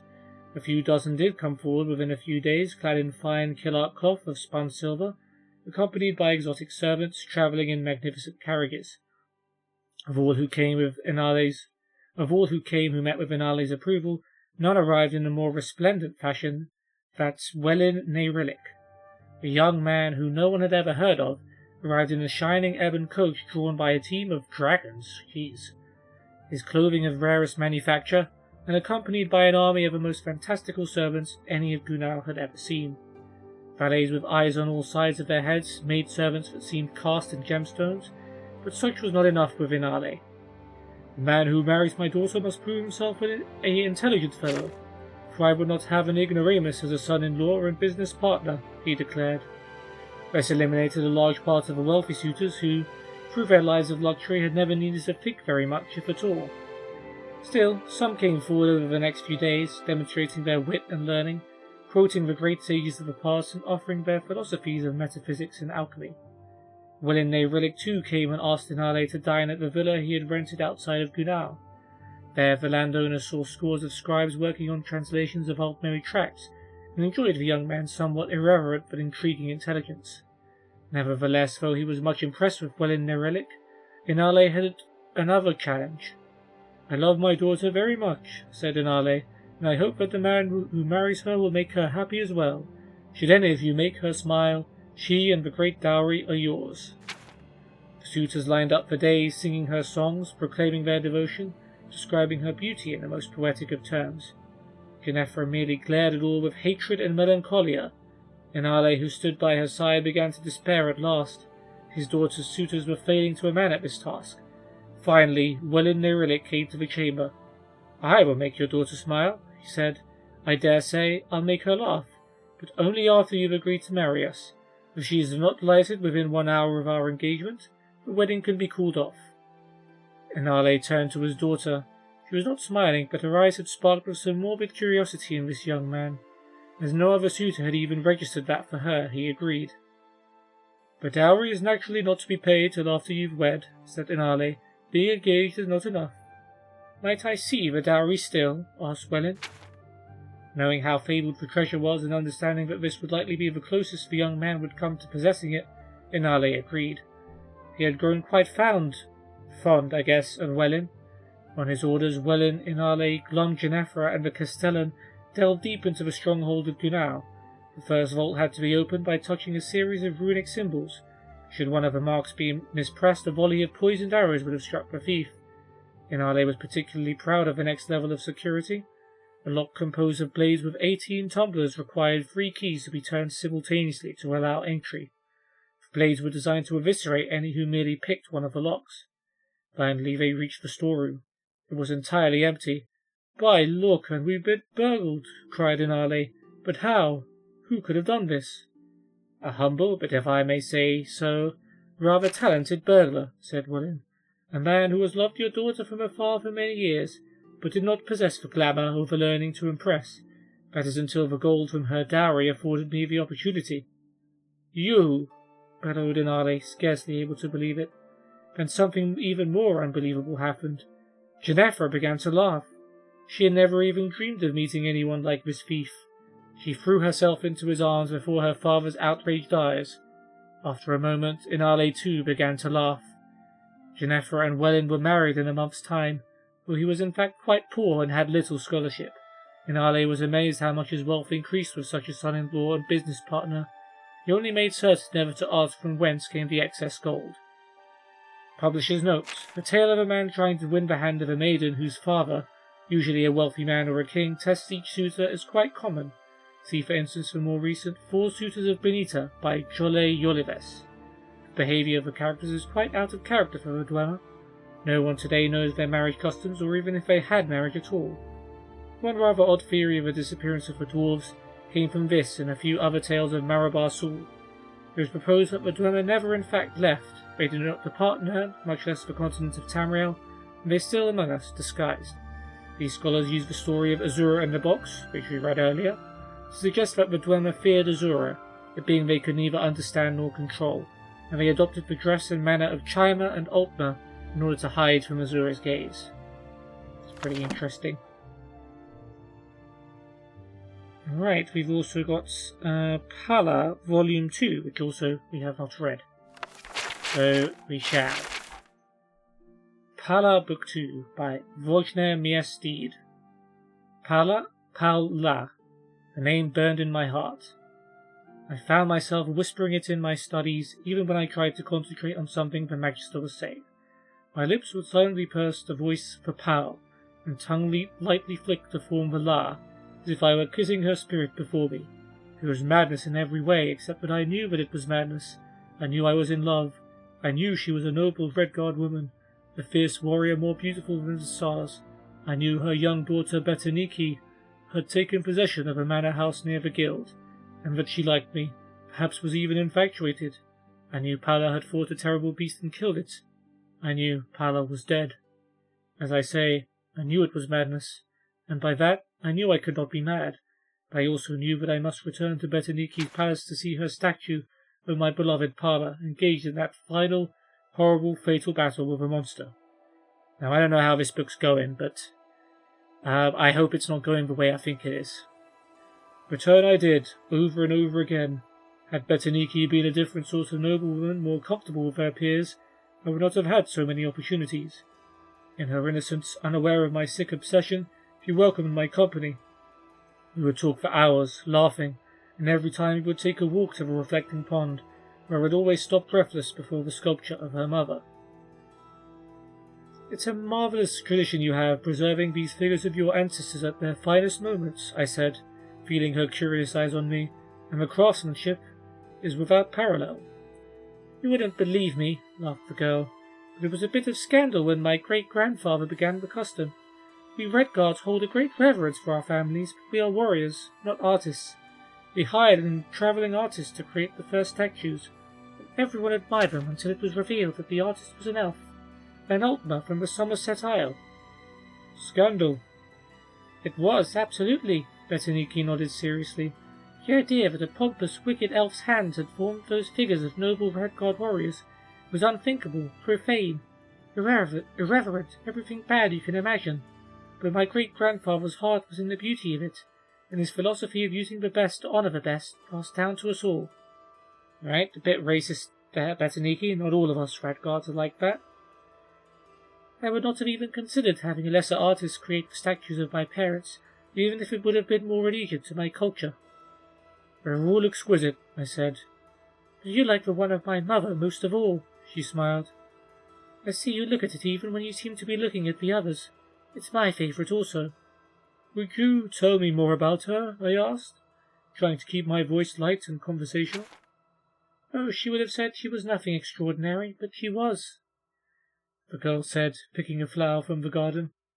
My father died when I was quite young, and she had so many roles to fill, but she did them all effortlessly. We have a great many business interests, and she was brilliant at managing everything, certainly better than I am now.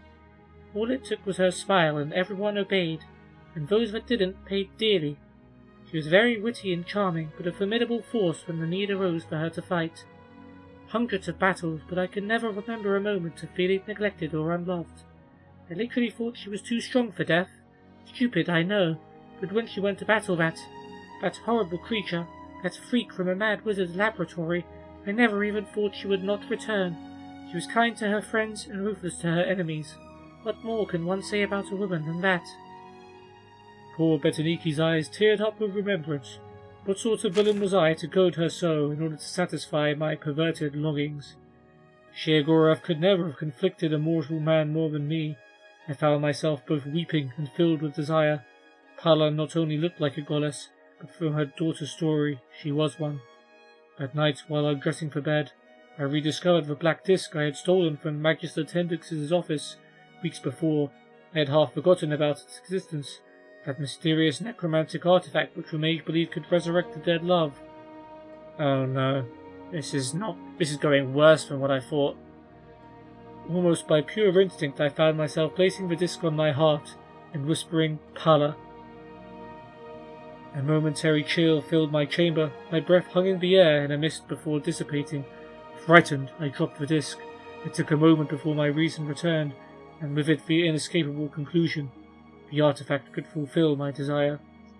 Until the early morning hours, I tried to raise my mistress from the chains of oblivion, but it was no use. I was no necromancer. I entertained thoughts of how to ask one of the magisters to help me, but I remembered how Magister Ilfa had bid me to destroy it. They would expel me from the guild if I went to them and destroyed the disc themselves, and with it my one key to bringing my love to me. I was in my usual semi-torpid condition the next day in classes. Magister Ilfa himself was lecturing on his specialty, the School of Enchantment. He was a dull speaker with a monotone voice, but suddenly I felt as if every shadow had left the room, and I was in a palace of light. When most persons think of my particular science, they think of a process of invention, the infusing of charms and spells into objects, the creation of a magical blade perhaps, or a ring. But the skilled enchanter is also a catalyst. The same mind that can create something new can also provoke greater power from something old. A ring that can generate warmth for a novice, on the hand of such a talent, can bake a forest black. The fat man chuckled. Not that I am advocating that. Leave that for the School of Destruction. That week all the initiates were asked to choose a field of specialization. All were surprised when I turned my back on my old darling, the School of Illusion. It seemed ridiculous to me that I had even entertained an affection for such superficial charms. All my intellect was now focused on the School of Enchantment, the means by which I could free the power of the disc. For months thereafter I barely slept. A few hours a week I'd spend with Betaniki and my statue to give myself strength and inspiration. All the rest of my time was spent with Magister Ilfa or his assistants, learning everything I could about enchantment. They taught me how to taste the deepest levels of magicka within a stored object. Sounds delicious. A simple spell cast once, no matter how skillfully and no matter how spectacularly, is ephemeral of the present, what it is and no more, sighed Magister Ilfa, but placed in a home it develops into an almost living energy, maturing and ripening so only its surface is touched when an unskilled hand wields it. You must consider yourself a miner, digging deeper to pull forth the very heart of gold. Every night when the laboratory closed I practiced what I had learned. I could feel my power grow, and with it the power of the disc. Whispering, Pala, I delved into the artifact, feeling every slight nick that marked the root, and every facet of the gemstones. At times I was so close to her, I felt hands touching mine, but something dark and bestial, the reality of death, I suppose, would always break across the dawning of my dream. With it came an overwhelming, rotting odour, which the initiates in the chambers next to mine began to complain about. Something must have crawled into the floorboards and died, I offered lamely. Magister Ilfa praised my scholarship and allowed me the use of his laboratory after hours to further my studies. Yet no matter what I learned, Pala seemed scarcely closer. One night it all ended. I swaying in a deep ecstasy, moaning her name, the disc bruising my chest, and a sudden lightning flash through the window broke my concentration. A tempest of furious rain roared over Mircorp. I went to close the shutters, and when I returned to my table, I found that the disc had shattered. I broke into hysterical sobs, and then laughter. It was too much for my fragile mind to bear such a loss after so much time and study. The next day and the day after, I spent in my bed, burning with a fever. Had I not been a Mage's Guild with so many healers, I likely would have died. As it was, I provided an excellent study for the budding young scholars. When at last I was well enough to walk, I went to visit Betaniki. She was charming as always, never once commenting on my appearance, which must have been ghastly. Finally, I gave her reason to worry when I politely but firmly declined to walk with her along the reflecting pool. "But she loved looking at the statuary," she exclaimed. I felt that I owed her the truth and much more. "Dear lady, I love more than the statuary. I love your mother. She is all that I've been able to think about for months now, ever since you and I first removed the top from that blessed sculpture. I don't know what you think of me now, but I have been obsessed with learning how to bring her back from the dead." Betaniki stared at me, eyes wide. Finally she spoke. "I think you need to leave now. I don't know if this is a terrible jest." "Believe me, I wish it were. You see, I failed. I don't know why. It could not have been that my love wasn't strong enough, because no man had a stronger love. Perhaps my skills as an enchanter are not masterful, but it wasn't from lack of study." I could feel my voice rise and knew I was beginning to rant, but I could not hold back. "Perhaps the fault lay in that your mother never met me. I think only the caster's love is taken into account in the necromantic spell. I don't know what it was. Maybe that horrible creature, the monster that killed her, cast some sort of curse on her with its dying breath. I failed, and I don't know why." With a surprising burst of speed and strength for so small a lady, Betaniki shoved herself against me. She screamed, "Get out!" and I fled out the door. Before she slammed the door shut, I offered my pathetic apologies. "I'm so sorry, Betaniki, but consider that I wanted to bring your mother back to you. It's madness, I know, but there is only one thing that's certain in my life, and that's that I love Pala." The door was nearly shut, but the girl opened it crack to ask tremulously, "You love whom?" "Pala," I cried to the gods. My mother, she whispered angrily, "was named Salis. Pala was the monster." I stared at the closed door for Mara knows how much time, and then began the long walk back to the Mage's Guild. My memory sucked through the minutiae to the tales and teller's night so long ago, when I first beheld the statue, and first heard the name of my love. That Breton initiate Kellen had spoken. He was behind me. Was he recognizing the beast and not the lady?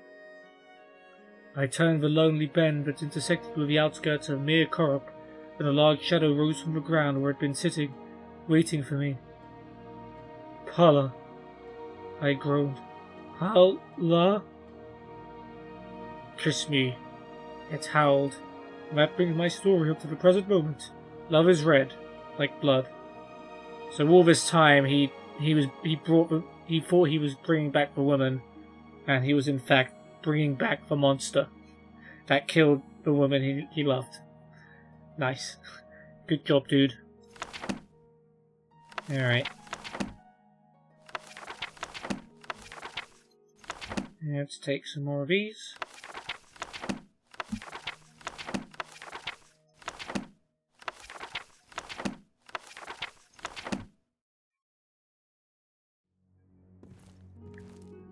Wait, is she not even on this floor anymore? Oh, she's already left. She must have been...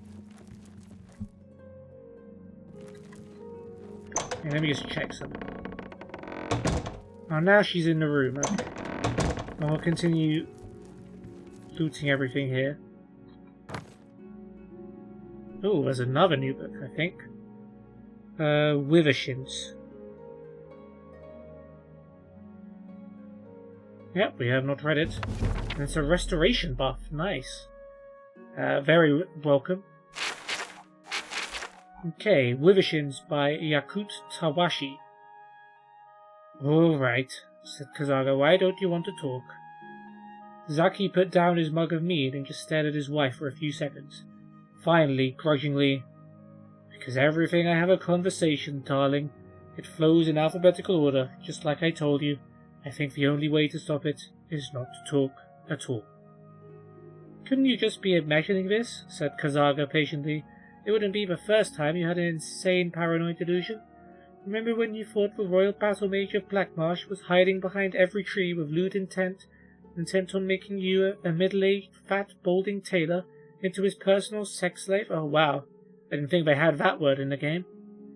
You don't need to be ashamed, but it's Sheogorov's way to make us all a little crazy sometimes. If you go to the healer... Damn it, Kazaga, snarled Zaki and stomped out, slamming the door behind him. He nearly collided with Siasat, his neighbour. Excuse me, he said to Zaki's back. He clamped his hands over his ears as he stormed down the street, turning the corner to his tailor shop. His first customer was waiting out front, smiling widely. Zaki tried to keep his temper under control and took out his keys, returning the customer's smile. Fine day, said the young man. God, hollered Zaki, sending the young man flying with a well-placed punch and dashing away. Oh, did he say...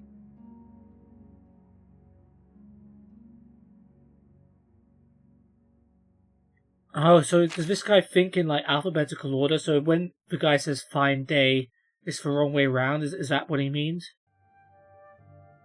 Okay, as much as he hated to admit that Kazaga was right, it was evidently time once again for one of the healer's herbal cocktails. Tarsu's temple to health, mental and physical, was several streets north, an impressive obelisk. Halka, the chief herbalist, met him before he came in the hall. How are you today? Sasaki... Saf? That's not alphabetical.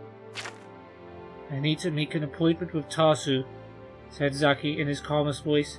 Just one moment, let me see how his schedule looks, Halka said, looking over a scroll. Is this an emergency? Kind of, said Zaki, and slapped his head. Why couldn't he say yes, or absolutely, or sure? Let's see, said Halka, frowning. The best I can do is next Midas. Would that work for you? Midas? Cried Zaki. I'll be a complete psychotic by Midas. Isn't there anything earlier? He knew what the answer would be before she said it. There was no alternative. In a way, he had forced the response. If only he had kept the conversation going until why. I'm still trying to figure out what his thing is. No, said Halka. I'm sorry. Do you want me to make the appointment? Zaki walked away, gritting his teeth. He wandered the streets, his head down to avoid all conversations, until he looked up and discovered that he had walked all the way to the wharf. A sweet breeze was blowing along the water, and he took several deep breaths until he felt almost normal. When his temper cooled, he could think again. What if this alphabetical conversation wasn't a delusion at all? What if what he felt wasn't paranoia, but acute awareness? He knew it was the classic dilemma. Am I crazy, or is there really something weird going on? Across the road was a shop called Paradox. Great name. Featuring a display of herbs, crystals, and vapors trapped in orbs.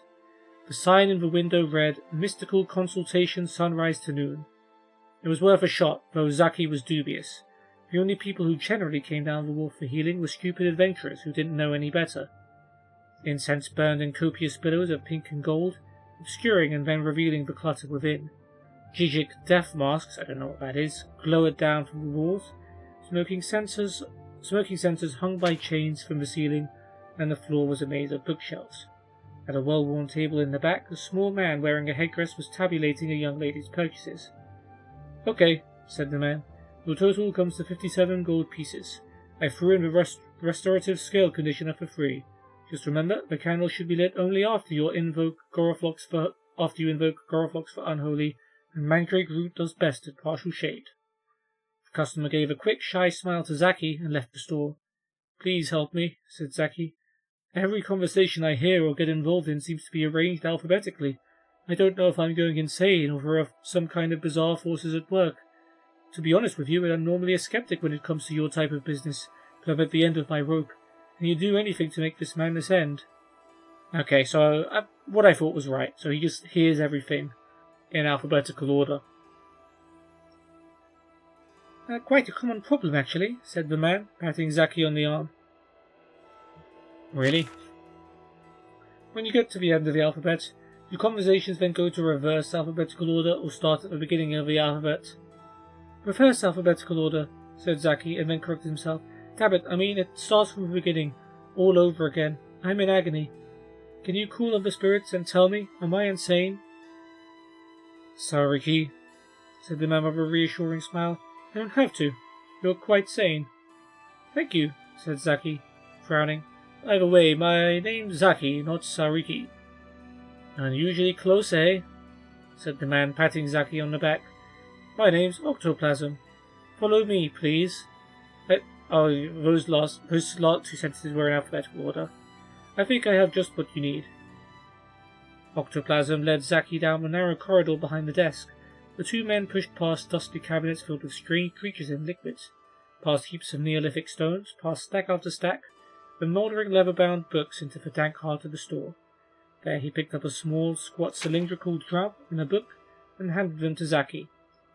Vampirism, Daedric possession, and Withershin therapy, said Zaki, squinting his eyes to read the book in the gloom. What in Oblivion does this have to do with me? I'm not a vampire. Look at this tan. That's a nice line. And what's Withershin therapy, and how much will it cost me? Withershin's from the old Cyrodiilic river signs, which means backwards, said Octoplasm in a serious tone. It's the art of reversing the direction of things in order to gain access to the spirit world, and break curses, cure vampirism, and trigger all manners of apotropaic healing. You know the story about the guy who was told that slaughterfish live in hot water, so he said, well, let's boil them in cold water. Xenophus, said Zaki instinctively, his brother having taken a rather esoteric upper-level course in Cyrodiilic philosophy as an elective at the Imperial College 31 years before, and immediately wishing he hadn't. And what do you do with the cylindrical thingy? Octoplasm lit a candle and held the object over it so Zaki could see more clearly. All along the cylinder were narrow slits, and when Zaki peered within them, he saw a succession of old black and white drawings of a naked man leaping over boxes, one frame over the next. You spin it like so, said Octoplasm, slowly whirling the device clockwise so the man within leapt over the boxes over and over again. It's called a zoetrope. Pretty neat, eh? Now you take it and start spinning it counterclockwise, and while you're doing it, read this incantation I've marked in the book. Zaki took the zoetrope and began spinning it counterclockwise over the candle, so the little naked man within seemed to bound backwards over the boxes. It took a little coordination and concentration to keep whirling at a steady pace, but gradually the man's awkward and jerky back jumps became more and more fluid, until Zaki could no longer see the individual frames flipping. It looked just like a little humanoid hamster on an endless reverse treadmill. While he continued to spin the zoetrope with one hand, Zaki took the book in the other and read the underlined passage. Zoetrope counterspin, counterspin, counterspin, pull my life from the rut that it's in. I invoke the goddesses Boethia, Kinnereth, and Chrysis to invert my potentially metaphysical crisis. My old life may have been rather pointless and plain, but I dislike the prospect of going insane. Make the pattern reverse by this Withershin. Zoetrope counterspin, counterspin, counterspin. I find it weird that Paradox was mentioned and then there's a rhyme in it. It just takes me back to Yu-Gi-Oh! If you know the Paradox Brothers, you know them. As he chanted the spell, Zaki noticed that the little naked man in the zoetrope began to look more like himself. The moustache vanished and the hairline receded. The man's waistline expanded and the buttocks sagged to the shape and texture of half-inflated balloons. Scales approximating his own Argonian pattern appeared. I've just now realized he is an Argonian. The man began to trip as he bounded backwards over the boxes, taking bigger breaths and sweating. By the time Zaki reached the end of the incantation, his twin was clutching his chest and tumbling end over the boxes in a freefall. Octoplasm took the zoetrope and the book from Zaki's hands. Nothing seemed to have changed. No thunder had rumbled. No winged serpent had sprung out of Zaki's head. No fiery explosions, but Zaki felt that something was different. A bit different. Normal. At the counter, when Zaki pulled out his satchel of gold pieces, Octoplasm merely shook his head. A treatment, radical suction effects, term long, but what sure be can't be naturally? Charge no. Feeling the first relief he had felt in days, Zaki walked backwards out of the shop and down the road to his shop. How did that work? I'm not sure, but yeah, that's the book. A nice read, I guess. Still don't entirely know the meaning behind it, but I guess random rituals can work.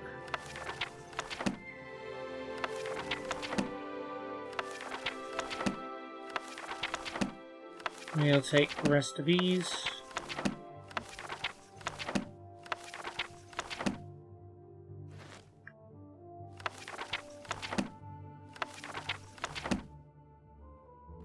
Okay.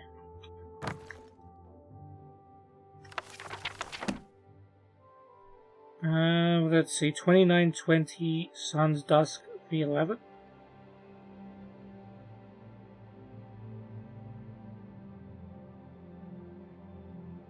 Nope, we haven't read that. Okay. Sun's Dusk, Book 11 of 2920, The Last Year of the First Era, by Karlovac Townway. 2 Sun's Dusk, 2920, Tellarud Morrowind. A man to see you, Night Mother. Oh, Night Mother, okay, said the guard. A Kofringi tribesman who presents his credentials as Lord Zook of Blackmarsh, part of the Imperial garrison of Gideon. What makes you think I'd have even the slightest possible interest in seeing him? Asked the Night Mother with venomous sweetness. He brings a letter from the late Empress of the Cyrodiilic Empire. We are having a busy day, she smiled, clapping her hands together with delight. Show him in. Zook entered the chamber, his metallic skin, though exposed only at his face and hands, caught the light of the fireplace and the lightning of the stormy night from the window. The Night Mother noted also that she could see herself as he saw her. Serene, beautiful, fear-inspiring, he handed her his letter from the Empress without a word. Sipping her wine, she read it. The Duke of Morrowind also offered me an appreciable sum to have the Emperor murdered earlier this year, she said, folding the letter. This might be the last time the Dark Brotherhood murdered the Emperor before certain events happened at certain times, which I'm not going to say anything about. His payment sunk and never was delivered. It was a considerable annoyance, particularly as I had already gone to the trouble of putting one of my agents in the palace. Why should I assume that your more than generous payment from a dead woman will arrive? I brought it with me, said Zook simply. It is in the carriage outside. Then bring it in, and our business is complete, smiled the Night Mother. The Emperor will be dead by year's end. You may leave the gold with Appaladith, unless you'd care for some wine. Zook declined the offer and withdrew. The moment he left the room, Miramor slipped noiselessly back from behind the dark tapestry. The Night Mother offered him a glass of wine, and he accepted it. I know that fellow Zook, said Miramor carefully. I didn't know he worked for the old Empress, though. Let's talk about you some more, if you don't mind, she said, knowing he would in fact not mind. Let me show you my worth, said Miramor. Let me be the one to do the Emperor in. I've already killed his son, and you saw her. How well I can hide myself away. Tell me you saw one ripple in the tapestry. The Night Mother smiled. Things were falling into place rather nicely. If you know how to use a dagger, you will find him at Bodrum, she said, and described to him what he must do. 3 Sun's Dusk, 2920, Mournhold, Morrowind. The Duke stared out the window. It was early morning, and for the 4th straight day, a red mist hung over the city, flashing lightning. A freakish wind blew through the streets, ripping his flags from the castle battlements, forcing all his people to close their shutters tightly. Something terrible was coming to his land. He was not a greatly learned man, but he knew the signs. So too did his subjects. When will my messages reach for free? He growled, turning to his castellan. Vivek is far to the north, negotiating the treaty with the Emperor, the man said, his face and voice trembling with fear. Alm Alexia and Sophocilla in Necrom. Perhaps they can be reached in a few days' time. The Duke nodded. He knew his messengers were fast, but so too was the hand of Oblivion. 6 Sun's Dusk, 2920, Bodrum, Morrowind. Torchlight caught in the misting snow gave the place an otherworldly quality. The soldiers from both camps found themselves huddled together around the largest of the bonfires, winter bringing enemies of fourscore of warring close together. While only a few of a Dunmagard could speak Cyrodiilic, they found common ground battling for warmth. When a pretty red-guard maiden passed into their midst to warm herself before moving back to the treaty tent, many a man from both armies raised their eyes in approval. The Emperor Raymond III was eager to leave negotiations before they had ever begun. A month earlier he thought it would be a sign of goodwill to meet at the sight of his defeat to Vivek's army, but the place brought back more bad memory than he thought it would. Despite the protestations of potentate Vasidyu Shea that the rocks of the river were naturally red, he could swear he saw splatters of his soldiers' blood. "We have all the particulars of the treaty," he said, taking a glass of hot Uel from his mistress' quarter, "but here and now is not the place for signing. We should do it at the Imperial Palace with all the pomp and splendour this historic occasion demands. You must bring Almalexia with you, and that wizard fellow." "Sulphur Sil," whispered the potentate. "When?" asked Vivek with infinite patience. "In exactly a month's time," said the Emperor, smiling munificently and clambering awkwardly to his feet. "We will hold a grand ball to commemorate. Now I must take a walk. My legs are all cramped up with the weather. Corda, my dear, will you walk with me?" "Of course, Your Imperial Majesty," he said, helping him towards the tent's entrance. "Would you like me to come with you as well, Your Imperial Majesty?" asked Vasidyu Shea. "Or I?" asked King Drozel of Senchel, newly appointed advisor to the court. "That won't be necessary. I won't be gone a minute," said Raymond. Miramor crouched in the same rushes he had hidden in nearly 8 months before. Now the ground was hard and snow-covered, and the rushes slick with ice. Every slight movement he made issued forth a crunch. If it were not for the raucous songs of a combined Morrowind and Imperial army gathered about the bonfire, he would not have dared creep as close to the Emperor and his concubine. They were standing at the curve in the frozen creek below the bluff, surrounded by trees sparkling with ice.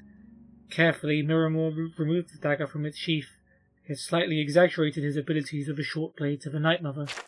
True, he had used one to cut the throat of Prince Juilek, but the lad was not in any position to fight back at the time.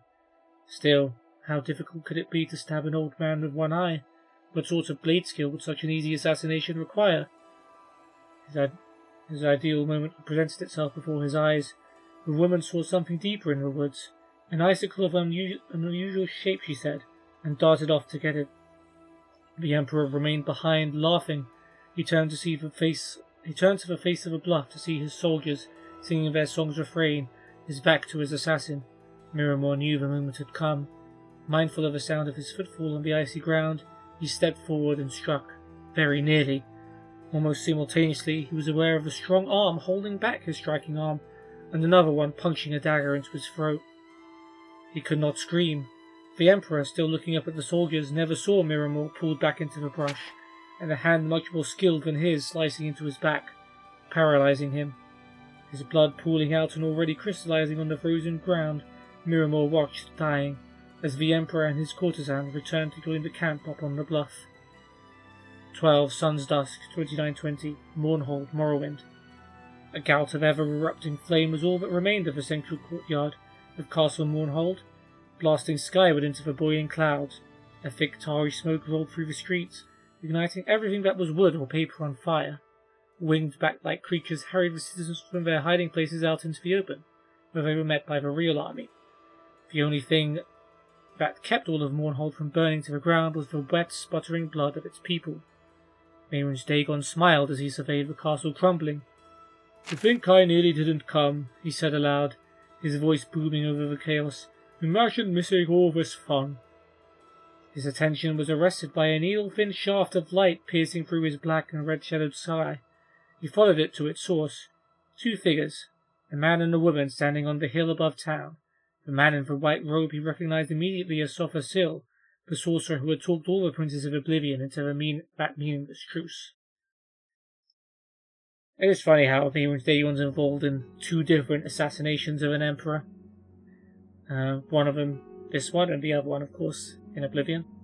"If you come for the Duke of Mournhold, he isn't here," laughed Mayrun's Dagon, "but you might find pieces of him the next time it rains."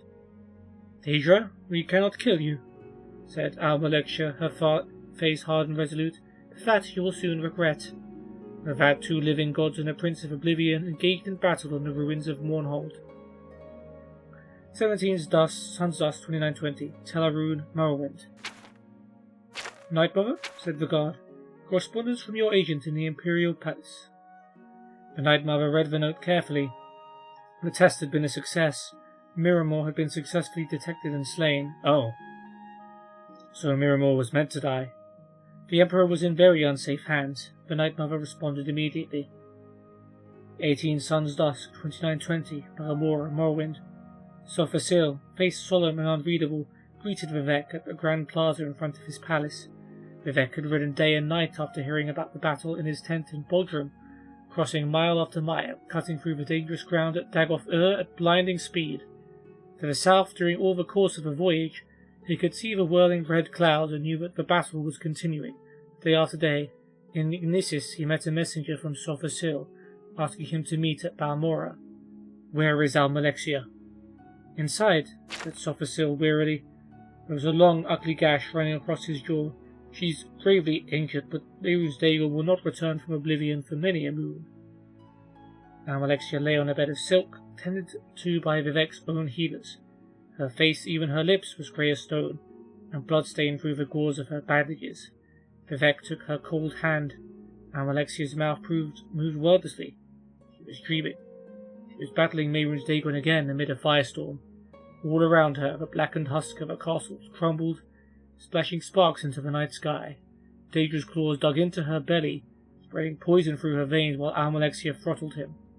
As she sank to the ground beside her defeated foe, she saw that the castle consumed by fire was not Castle Mournhold, it was the Imperial Palace.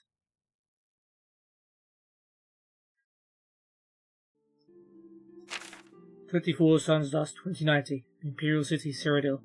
The winter gale blew over the city, splashing the windows and glass domes of the Imperial Palace. Quivering light rays illuminated the figures within in surreal patterns.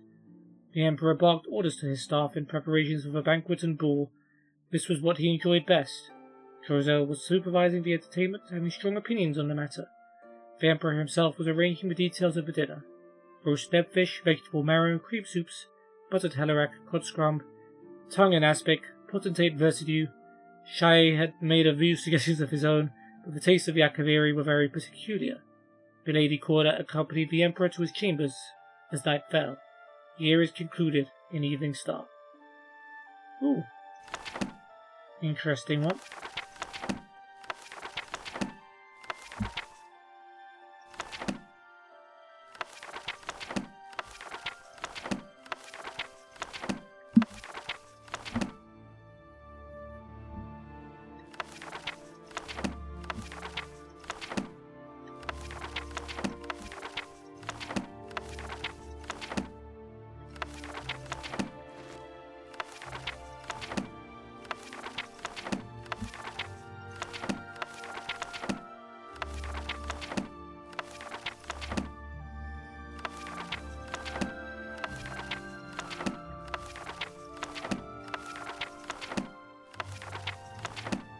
Why do I feel like I'm slowly sinking into the ground here?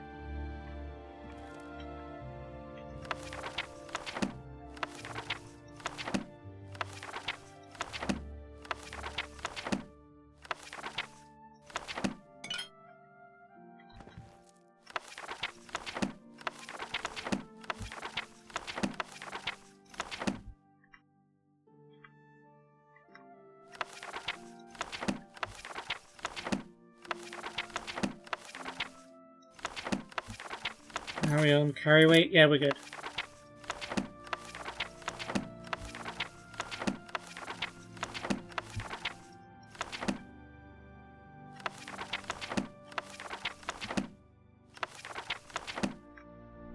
We've read V for Virtue, right? I'm pretty sure.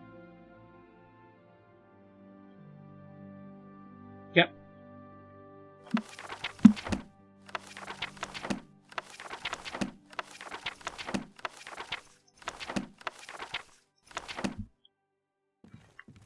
Nice. Green V8. Handbill, let the Free Sisters hunt for you. After your meal, try one of our soft beds for the night. Books and keys are available for small fee. Nice. Daedra, let's read song. Madness of Pelagius. been a bit of a favourite, and a silver bowl.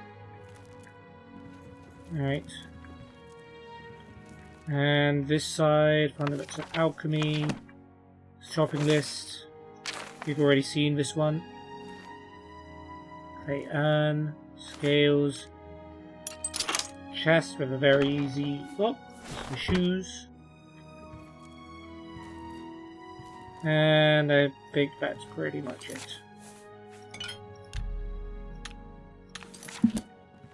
Alright, let's go back out into the world.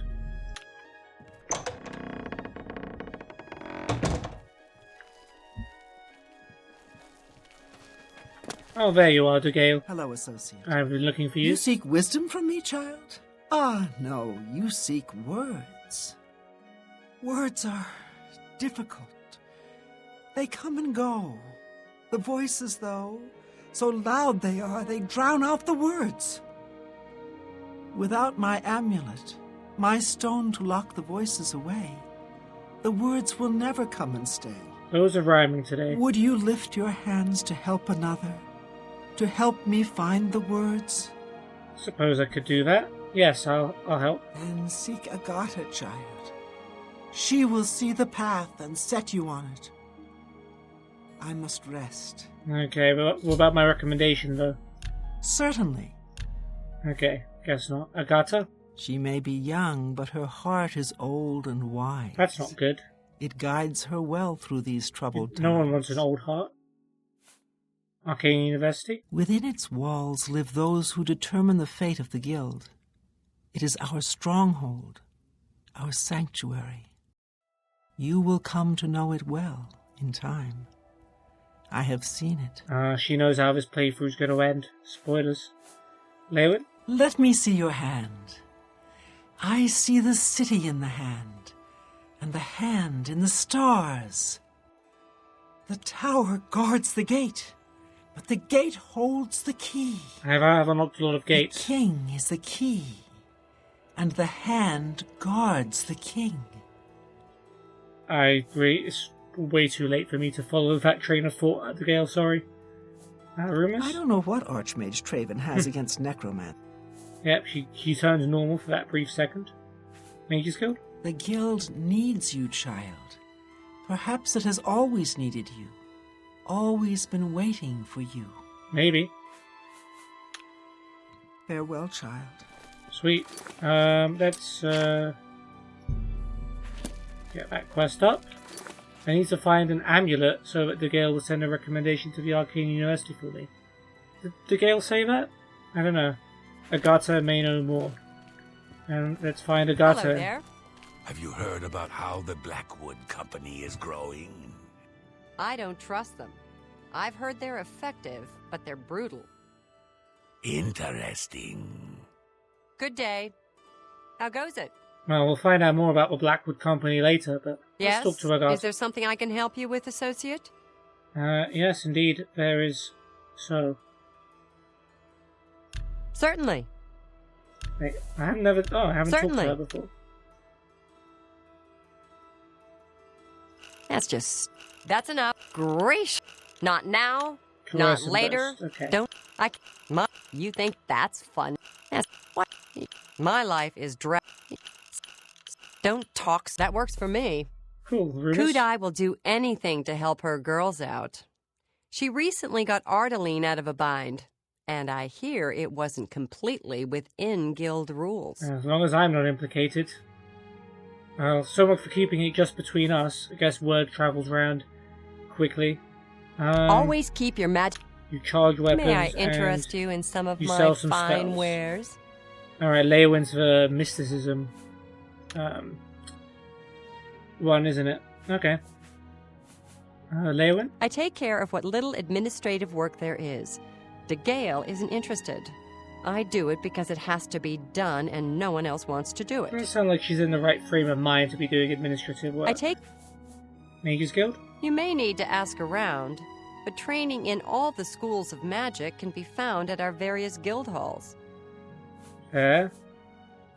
Recommendation? I take it you've spoken to De Gale. Then you know she is not well. She has visions, for lack of a better term, While they used to be helpful at times, they have lately become problematic. I see. There was an amulet, a family heirloom that she wore to suppress and sometimes focus the visions. She's lost the amulet, and so has lost control. So we need to find an amulet. Visions? At times, they served her well. She gained something of a reputation in the guild and was highly valued by the council. As she aged, the visions became less coherent. Rather than cast her aside, the council gave her a position here. Some resent her and wish she'd disappear. I do not. I am proud to help her with her daily tasks. Okay, so the Leowyn Guild's a bit split right now, like most of the other guild halls. So some support Degale and want to help her through her problems, while the others are fed up of her craziness. Right, Seer Stone. I'm surprised she discussed it with you. She wanted to keep it from the others. I should speak to her about that. Yes, her Seer's Stone is missing. I mean, you just told me about it. It's the one thing that has kept her visions at bay. And without it, they're nearly crippling. She can't function. We haven't yet spoken to the others, for fear they would be less than accepting of her situation. Perhaps it is time, though. I will continue to tend to Degale. Can you speak with the other mages and find out if any of them have seen the stone? I guess I can. Tell me more about Degale. She's led such a troubled life. I just do what I can to make it easier on her. Fun fact about Degale, by the way. If you remember back in Wayne and Priory, way back, at the start of the playthrough, we met that shepherd, who, I can't even remember his name, but he says like Degale's his sister or something like that, but I believe he was a Dunmer, so it doesn't really make much sense. Bye. Apparently that's how it works. Sudrasa, what you saying, buddy? I suggest you make your way to the Imperial City. Can't make money by standing here. Well, I'm kind of trying to get to the Arcane University, and I do need a recommendation from this here guild. Pay attention, and you can learn. No, you can't teach me alchemy, sorry. Rumors? I can't believe a mage's guild is... Yep, we've heard that one. Agatha? She's been a great help to all of us in the guild. Without her, I think Degale would be lost at times. Big up Agatha. Degale? Nice lady, but strange. Talks to herself far more often than one should, in my opinion. Fair, fair. Sometimes I wonder why she hasn't just retired and gone someplace to rest. She definitely looks like she could use that. Seer Stone. I'm afraid I don't know anything about it. I heard it was missing, though. Kalthar was talking about it recently. He seemed very agitated about it, almost happy. Strange, isn't that? Potentially. Thanks for the lead, Sudrasa. Bring my salutations to Giuliani. Safe journey to you. Right. So Kalthar knows something, apparently. For me to try and find a dude named Kalthar. Let's talk to Alva Zuvanin while she's on behalf of the entire town, I thank you for ridding Rosentia of the scams. Oh, yeah, no problem, no problem. Tell me about Agatha. Agatha is the first person I go to when I need something. Maybe I should talk to Degale instead. But I just don't feel comfortable doing that. Right. Degale? She was a very powerful mage once, from what I understand. Hard to imagine that, honestly. Yeah, I don't think she likes her very much. Seer Stone? All I heard was that it was important to Degale, and it was missing. Kalthar didn't tell me anything more than that. Okay, that's that name again. Return anytime. Thank you, Alvis. Who else is there? Is he just... Oh, he's in the basement, is he? Okay.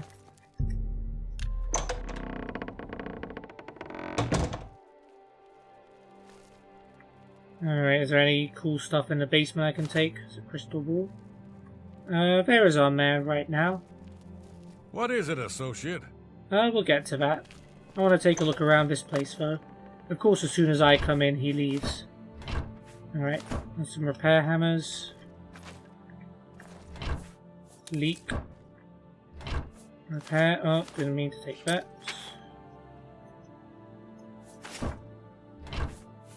Woolly cloth, repair hammer. Lettuce. Mandrake root.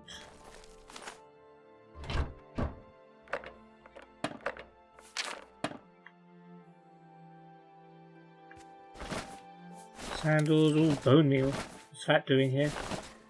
Logs.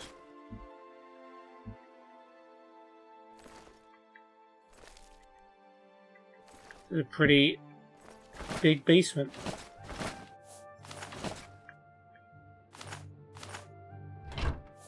Golden torch, that's pretty good. Take that bread.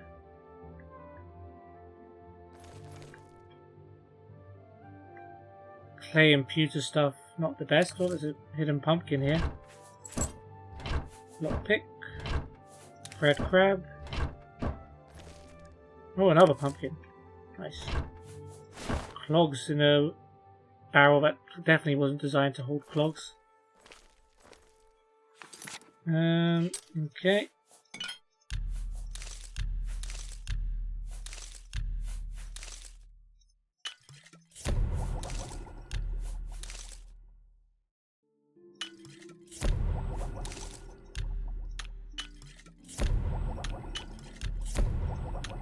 There we go. More urns. Another lockpick, some flour. Russet felt, old cloth. Another crystal ball. Pewter stuff. Tan. Some potatoes in here. I guess you yeeted that potato out of the basket. Lovely.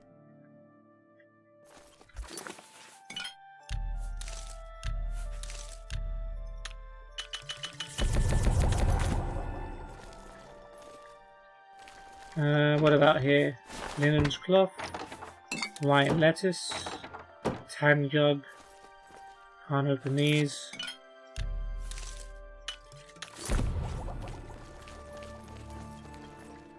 Chest. Oh, there's a torch. We'll take the torch. Cloth. Those can choose and gold. Can't open these. Okay. That's it for the basement.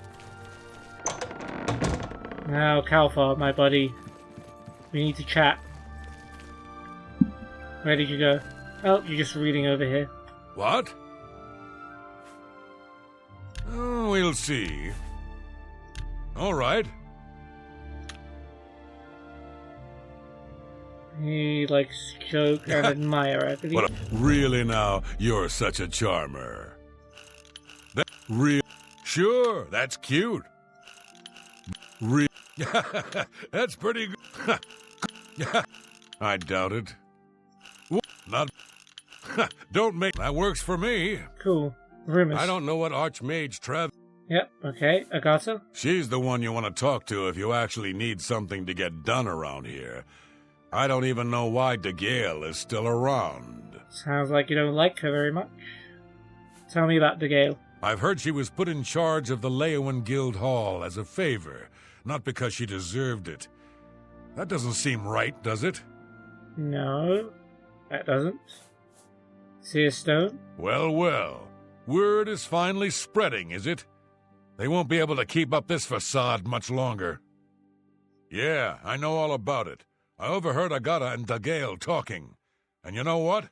I'm glad it's gone. Why should we be forced to work under someone who's only kept sane by a magical trinket? Haven't we sacrificed enough already? She shouldn't even be here anymore. Hell, the only reason her father ever fit in anywhere is because he kept a low profile. And look what it got him. Damn. Years of service to the Empire, and not even a tombstone over his head. Humph. At least he was able to maintain the illusion of sanity. I know. I get way too fired up over this. It just annoys me that she's in charge of the guild when she's clearly not fit, That's all. Yep, that's the classic eyebrows rant from Calfar. He is very much against the Gale, and knew some stuff about her dad as well, which was interesting. We hadn't heard that before. See a stone. What, haven't I said enough already? No, you Just said let plenty. it go. Once someone finally realizes what's going on here, maybe things will change. Alright, I guess. Goodbye. Gonna back away from you slowly, Mr. Calfar. Agatha, what are you saying? Hello, Associate. Yes? Is there something I can help you with, Associate? Yes, Calfar knew quite a bit. So Calfar overheard us, did he? That explains why he's been so cranky lately. But we never said anything about DeGale's father. How would he know anything about that? He did what mages do. If there's some sort researched. of connection between the Seer's Stone and DeGale's father, I don't know about it. Maybe if you ask her, it will jog her memory. In the meantime, I'll keep an eye on Calthar. Okay, cool. And anything else? There may be a connection to DeGale's father. Have you spoken to her about it? Not yet, but I will. Bye. Thank you. Can we read this? No, I think it's just gibberish to us. Cool, we can see some letters. Yeah, Calfar seems to know a great deal about the missing amulet. I should tell Agatha what he has told me. Agatha's asked that I attempt to question DeGale about her father, to find out what his connection to the amulet may be. Alright, where are you at, DeGale? Greetings, journeyman. What's new with you? I have heard that Nord warriors have traveled from Skyrim with orc mercenaries to assault the Redoran of Morrowind. The Nords have always been protective of their territory. It's no wonder they get involved in these disputes. See you. You too. Hello, Associate. Okay, DeGale is upstairs on the bench, isn't she? Yo. You seek more from me, child? It is as I have seen. Map marker added, okay. I know what you would ask. You would bring light to that which is in darkness, bring silence to the voices so loud. I know where you must go. Blood ran blue and dragons flew high. Under broken towers and broken bodies it now lies, waiting to be found. What was my sire's must be mine if you would have the words you seek. You must go and find his stone. Okay. Nothing has changed, child. The voices still cry out, and I am unable to hear. If they can be sealed away, our work may begin. Okay, I was just checking. Visions? Too many voices. Too loud in my head. How can I hear when all are shouting? Okay, I'm going to leave you alone now. Farewell. I need to find the fort to which DeGale's father was stationed. It should be somewhere near Leowin. Well, we've literally got a map marker that points to it. So that's cool. Calfar, you calm down now, okay? I'm going to sort this all out.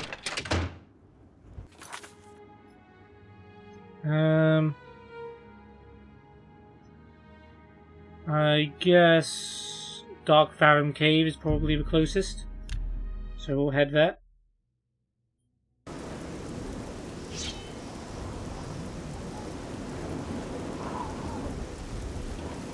Alright, that's just you detecting me, Shadowmere, that's fine. Got some ominous thunder. Hopefully all the creatures are getting shelter in places that aren't the place I'm going to.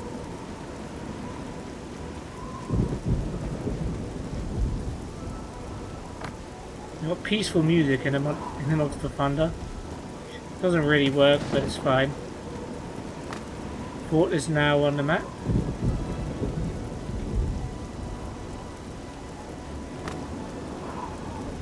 Now we can climb up this beautiful...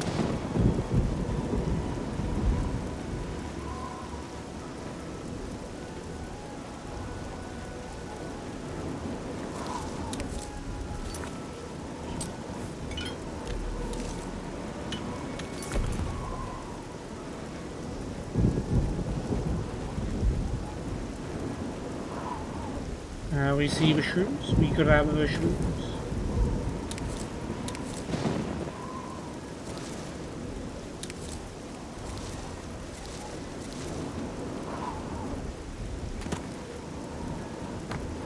Okay.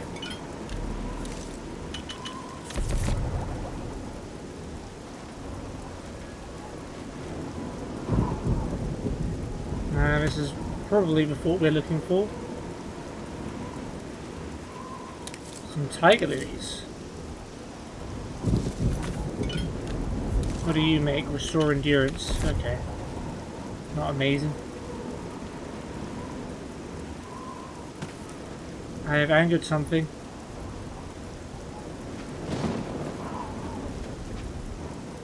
Oh, there's a bandit here. Okay. Oh, there's more than one bandit here. Oh, damn. This bandit got skills.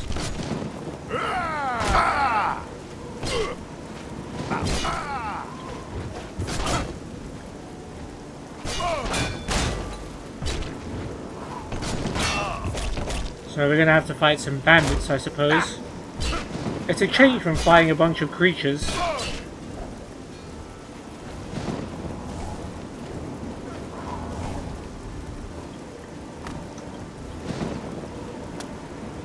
Yeah, not so safe now, are we? Wait, are you reflecting stuff on me?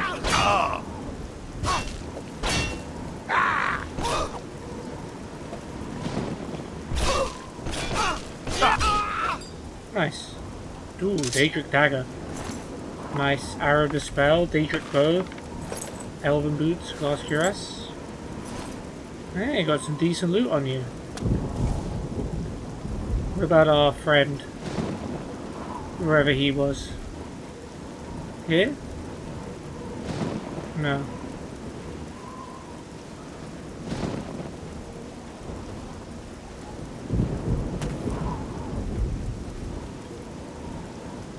Where was the other guy? I came up, must have been over here. Wherever the tiger lilies were.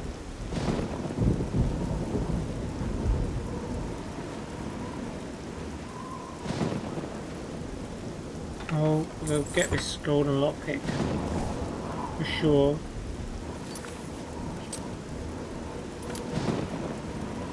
Probably around here, I guess. Yeah. Elven Shield, Pants, Greaves, Cuirass, Lockpicks. And an Ebony Mace for good measure.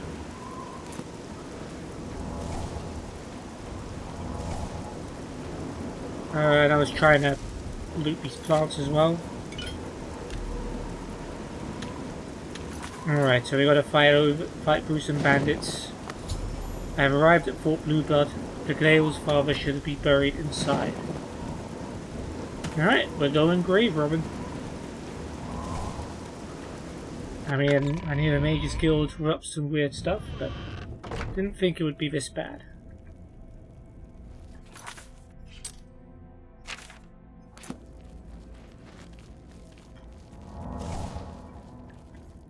Oh. Oh. Marauder. I missed.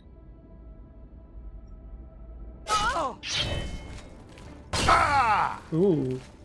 What kind of... is that shock damage?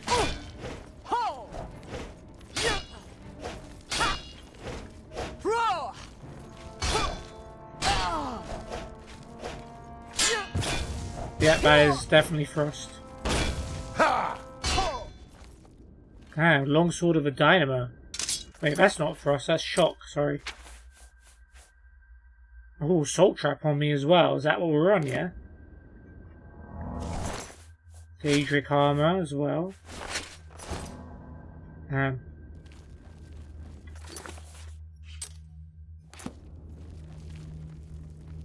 Yeah. Your presence here will... My presence here will what, Mr. Archer?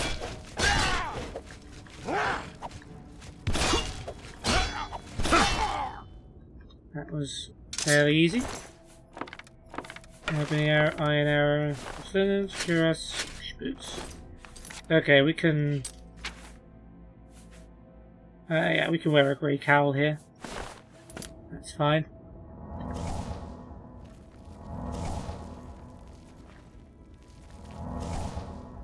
Also shows us where everything is.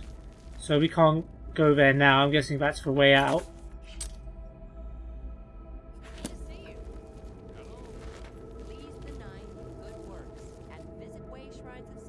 Visit Way Shrines of Stendar. Say the two bandits to each other. Be seeing you. Well met. How are you today? Fantastic. Thanks for asking. Excellent. Take care. Be seeing you. Alright.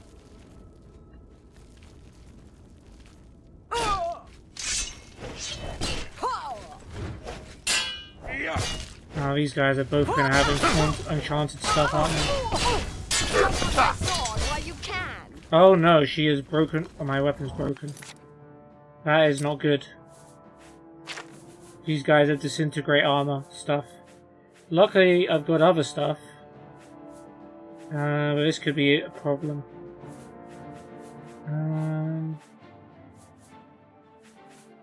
Daedric dagger, I suppose. That's probably going to get eviscerated too, but...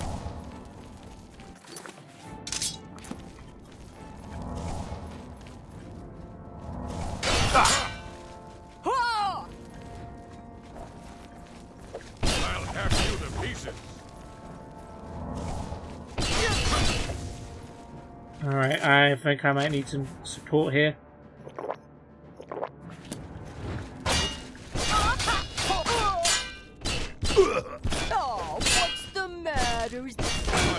Oh no, that's not good.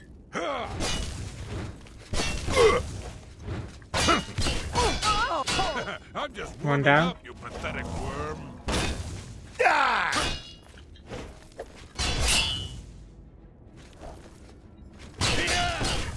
Oh my god.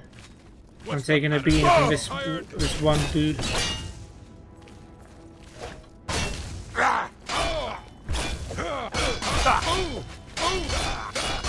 That will do.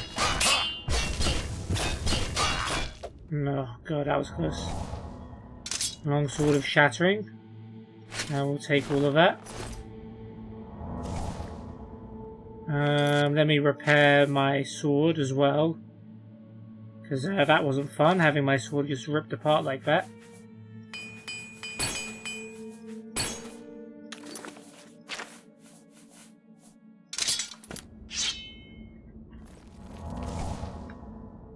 Last claymore, yeah, okay. Even with a grey cow, we got carrying way too much. So let's drop.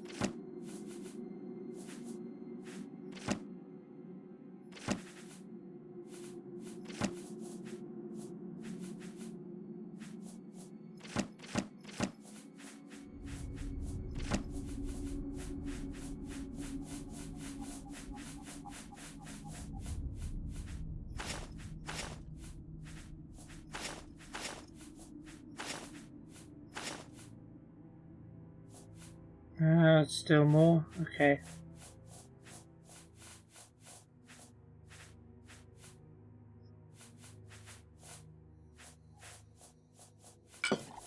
I guess just get rid of books, really.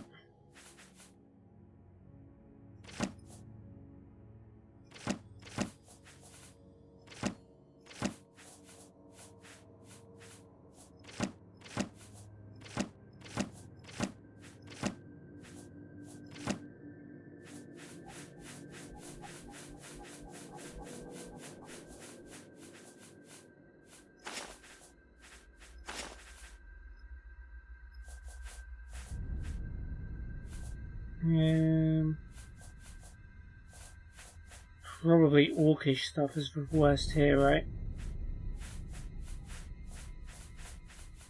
Oh, there's still more books, to be fair.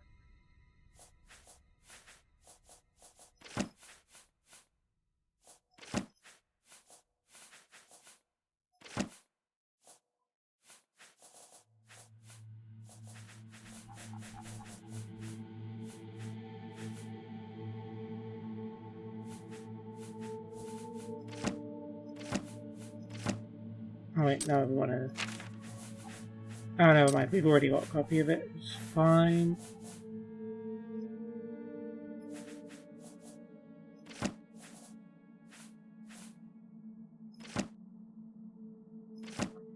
Alright, we'll leave it at that for now. We are very low on health. These bandits are starting to get tough. Maybe fighting them 2v1, 2-on-1 is not the ideal tactic.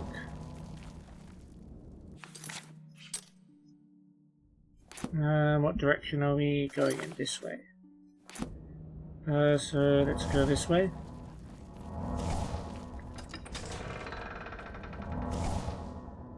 There's a trap, which I will skillfully avoid.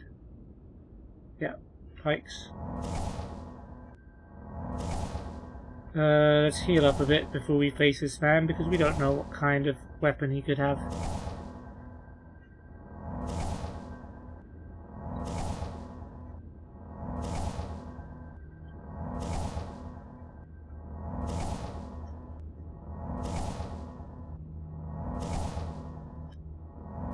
Alright, that should be enough, hopefully.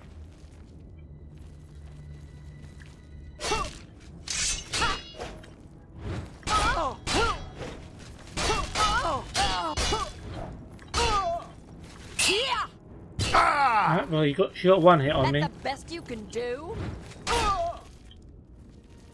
Yeah, maybe. Ooh, Daedric Claymore, Ebony. Yeah, okay, we need to just get rid of any books that we don't want.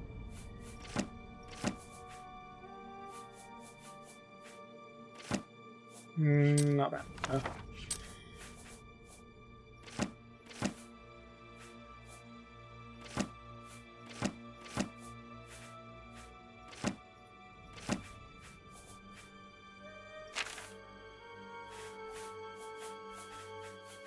Iron stuff, yeah, we don't really need.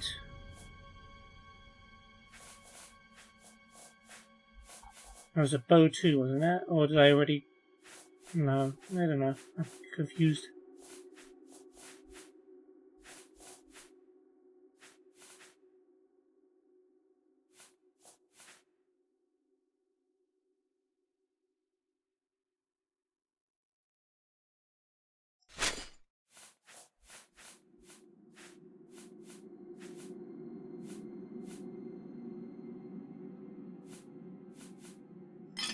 These can go.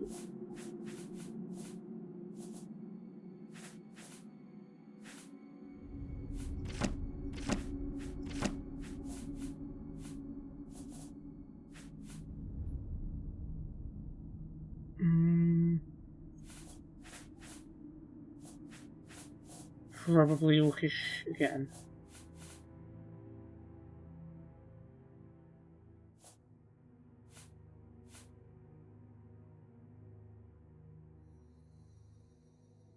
Yeah, we'll get rid of boots, shield, get some mithril stuff too.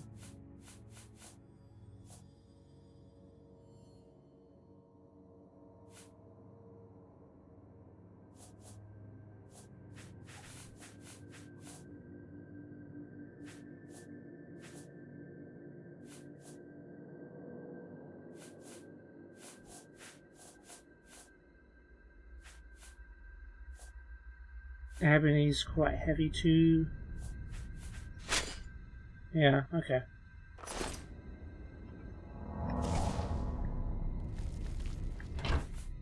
Yeah, we don't really want to take much on this. It's really valuable now. Yeah, iron bow, iron longsword, that can stay. Gold, we always need repair hammers, so Cool. It's just a little side route.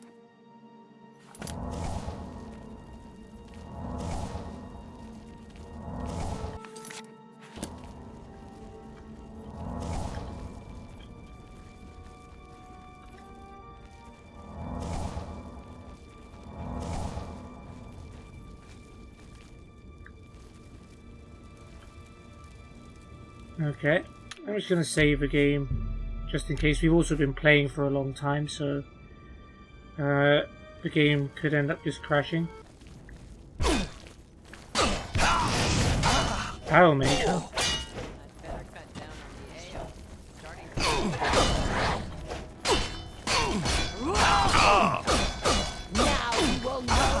Okay, we need to rush him down.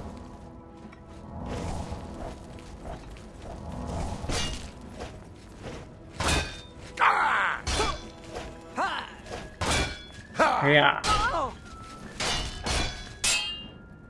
Good damage. Oh no. I am. Ooh, I'm low. I am very low.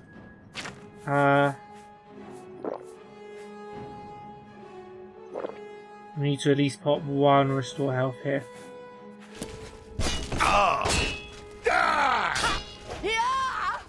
Okay, now she can't touch me. But, to be fair, she did get it out of me.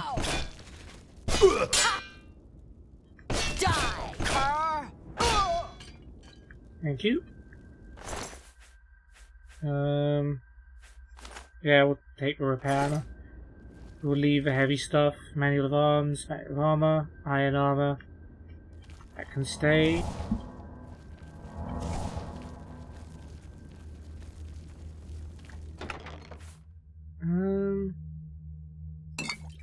Take those.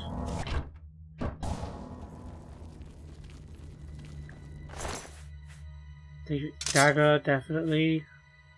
Take the glass boots, but that's it.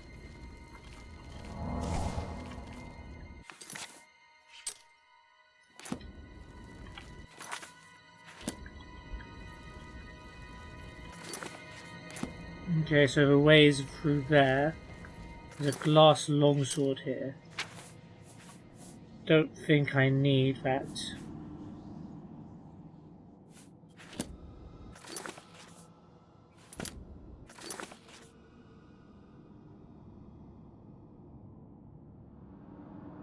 I'll take it, but I'll give up the claymore.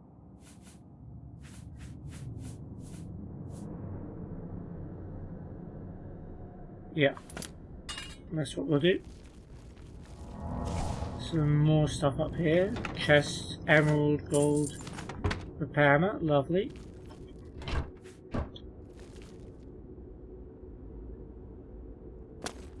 Oh, come on, let me have this one game, please.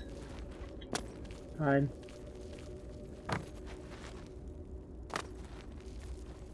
Iron short swords, a dummy, and 78 gold, thank you.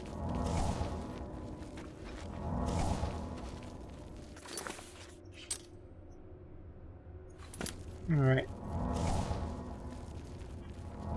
Wait, where did I get oh yeah, because I had a health potion, that's how I got fully healed. Fort Blueblood Halls. So we're not quite done yet. Although it is in this area.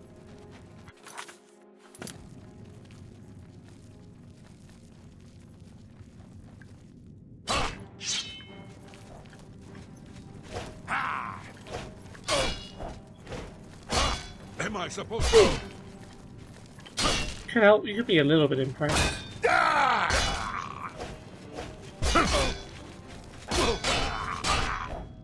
There we go. More Daedric stuff. And you can keep the ebony.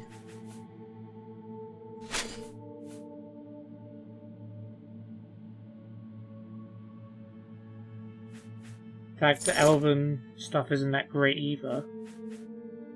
Oh, we're good.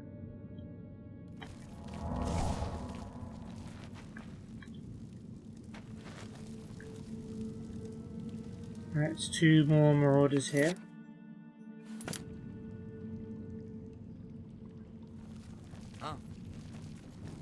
Go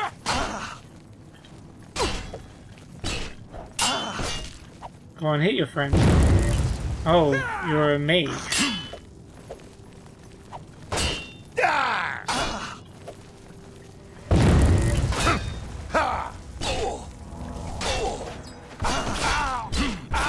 Yeah, need to rush the mage down. Whoop.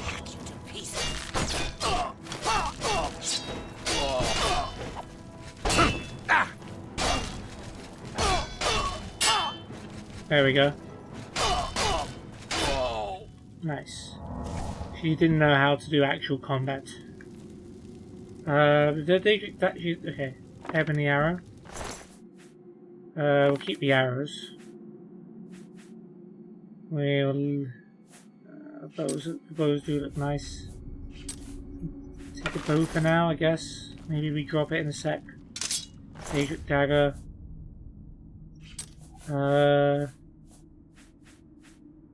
We have any mace we can drop, so that's fine.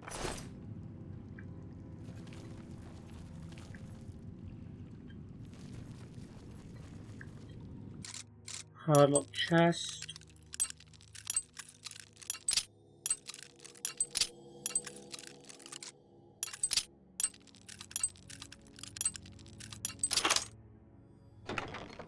Gold repair mat, nice.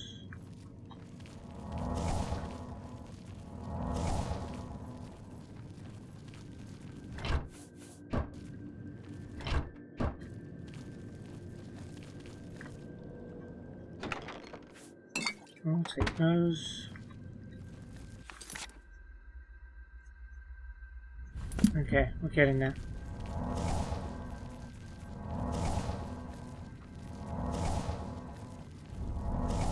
Obvious trap. Okay, 3 people in this room. Potentially a tricky one.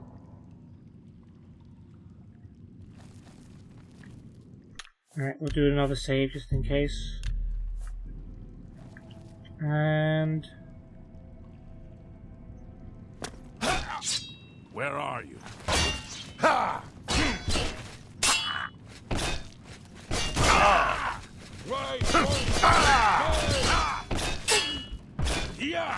Okay, oh no.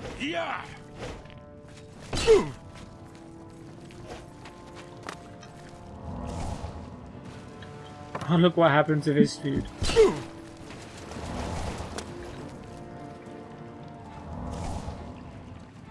This guy is strong though. Oh, he's a warlord. Oh, this could be a problem. I think I need some heals.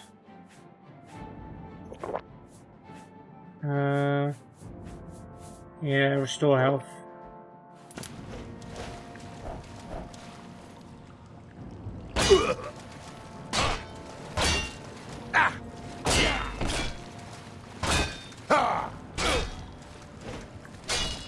I'll hack you to pieces. You can try it. Yeah. Oh. Okay, you probably can. Die.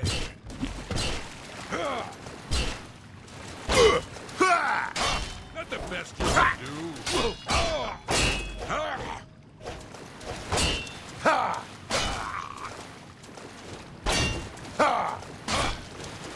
Come on, that's it. That's gotta be it. Nice. Glass longsword. Daedric shield. Daedric boots. Daedric dress. Fort Blue Blood key. That seems important. What else can we drop? Glass longsword, I guess.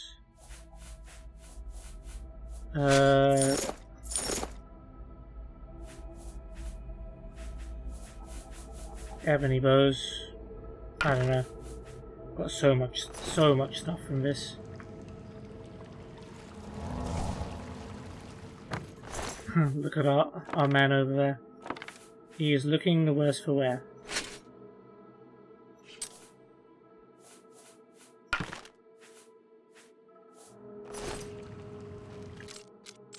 Another chest.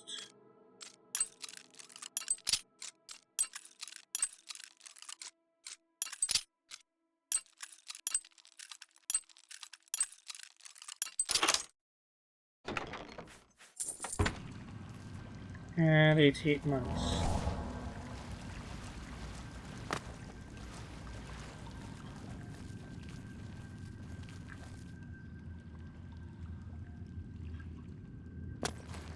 Nice.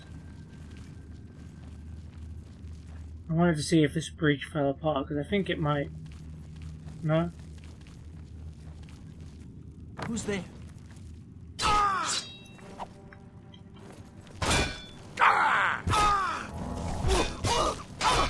Yeah. Sorry.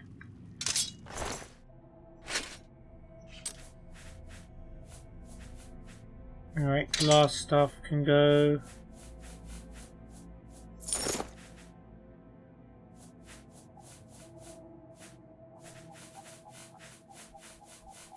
Honestly, yeah, there's really not much else to stitch. I guess we have to decide what Daedric stuff is worth keeping and what isn't. Maybe it's a little too many of the cuirasses.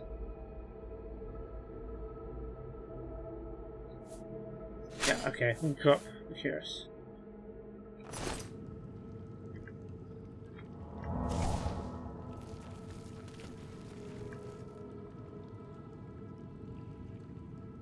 Okay, chest. Anti-venom gold.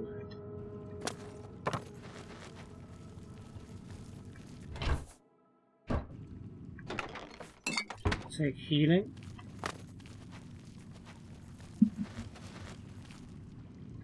We already searched down there.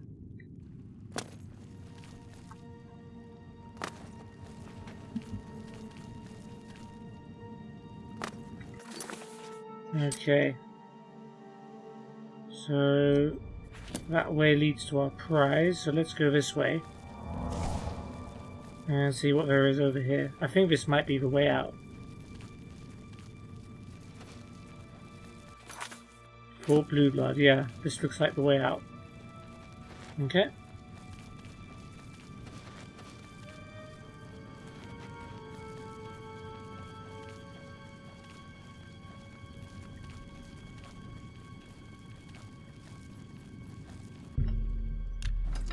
Thank you for the key, Mr. Marauder Warlord. Oh, there's some more dead people in here. I guess they locked the door to protect themselves from these non-human looking creatures. Iron shortsword, yeah. Oh, there's a Minotaur and a Will-O-the-Wisp. I'm going to save just in case. I'm more scared of a Will-O-the-Wisp, to be honest.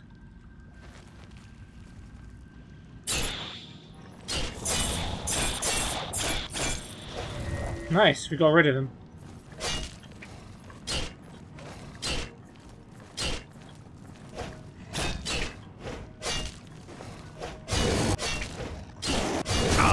Oh, okay, he does a charging attack. It's been a while since I fought a Minotaur.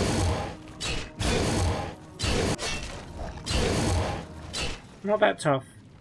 Minotaur Lords, I assume, are a bit tougher than that. And he's died right on top of this other dead Marauder, who's getting a bit disrespected right now.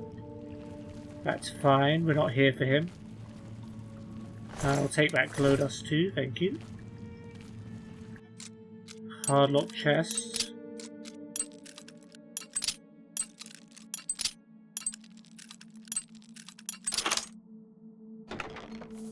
Ebony arrows and some gold. Okay, let's see what's in these coffins. Just a bone, very hard lock. Intriguing.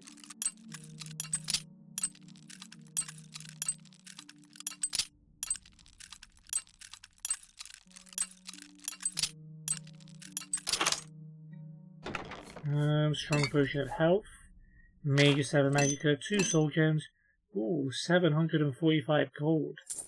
Very nice. Very nice indeed. Alright, just dead bodies so far. Nothing in there unless we already looked at that one. You're not on top of a coffin, are you? No. This is the one we're looking for. Manduin's coffin. And we've got Manduin's amulet. I found the amulet that Gale needed. I should return it to her immediately. Let's do that. Wait, what? Someone else is there? That's impossible. Look, just stop right there, all oh, right? Look who it is. I can't let you leave with that amulet. I need it right now. Well, there's no point asking what is he doing here. He's just told me. Why do you want the amulet? I took the other one, and that should have been enough. I shouldn't have to go through all this just to get rid of her. It's not even as if I was going to keep it forever. I was going to give it back to her once I'd gotten what I wanted. That's not so wrong, is it? It's a little bit wrong to let someone Once go she insane helped me willingly. advance out of that place and step down, then she could have it back. Why did you have to get in the way? Why are you trying to ruin everything? Alright, Calfog, chill. Oh, we are fighting now. Oh, you got a skeleton dude to help you, huh? Oh, I've defeated Calfog, who has attempted to manipulate the Gale. I need to give her this information immediately. What are you using? A regular iron dagger? No way. Mage's robe, pigskin shoes, some books that he just had to take with him on his travels, his key, and 144 gold. Thank you. Oh yeah, I didn't mean to alchemy the stuff that we got from our fallen enemies. And by the way, great keeping an eye on Kalfar, Agatha. You did a really good job there. By the way, you have to get the key from Kalfar, so you actually have to kill him in order to get out of this ruin. But we can take the short way out now that we know where that is.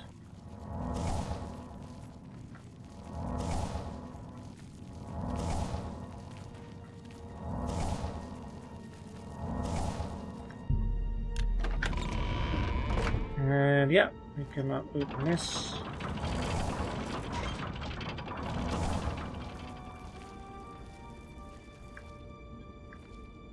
Oh yeah, we killed you earlier. And we leave. But we will not be going straight back to Leowin. In fact, we have to go back to Battlehorn Castle now to drop off all of our stuff. Because we're currently wearing the Grey Cowl and... oh. Well, that's not good. Well, that is why we save the game.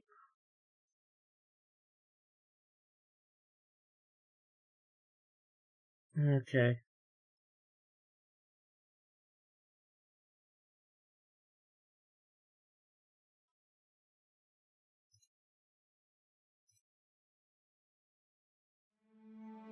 I shouldn't have lost too much here, but hopefully it auto-saved just before we went outside.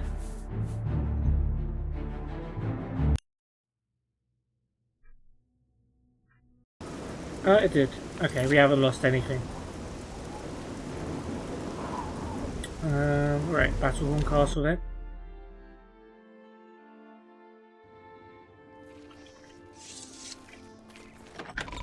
Okay, Grey Fox coming through. Don't mind me.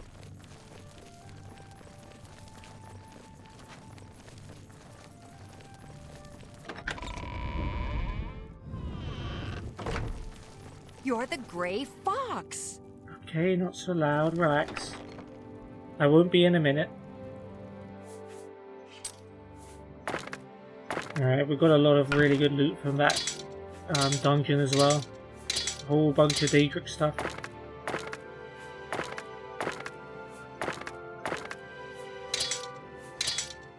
Enchanted weapons, Daedric armor.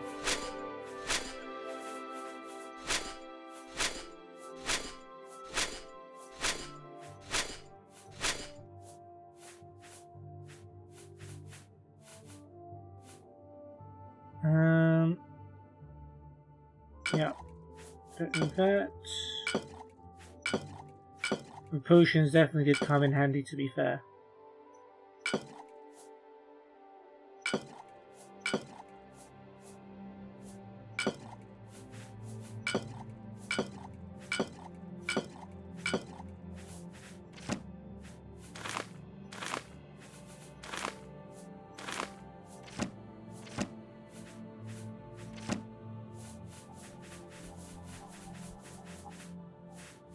Okay, that's should be pretty much it. Cool. And let's put our other hood back on. And let's bring back the amulet to the Gale so she can stop seeing things.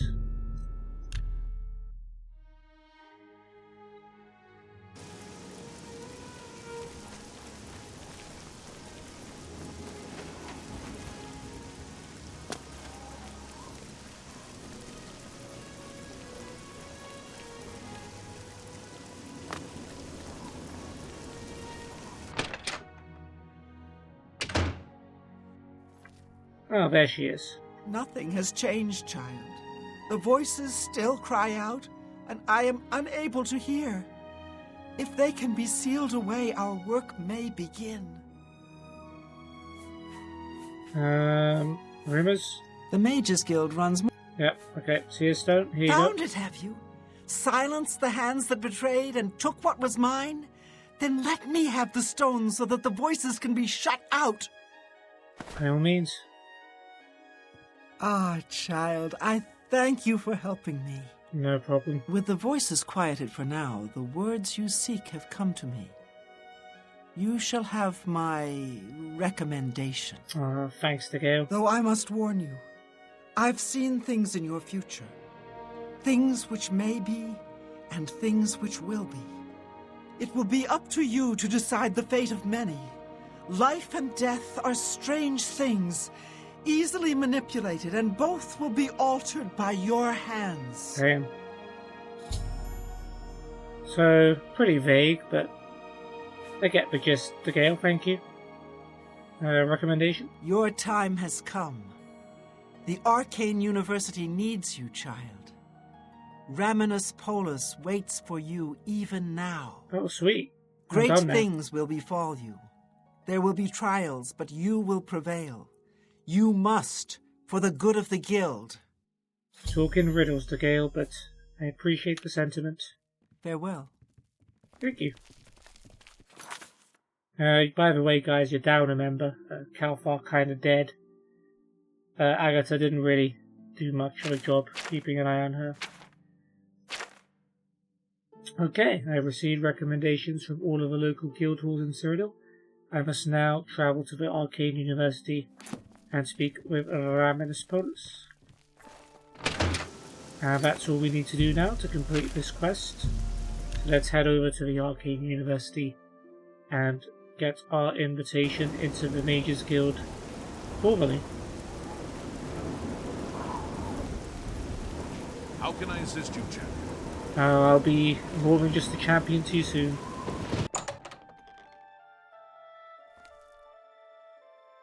Julian Fannis. Oh, I need Hello, to talk to you. associate. What can I help you with? Let's do business. Oh. Yeah, we can do business, we can do business. Take your time. You already You love never me. know when you... Expert mercantile though. 63? That's just not... 58? An ex... 61. You're trying to draw... 60? I can't do that. Alright, 59. There we go. And... That's a...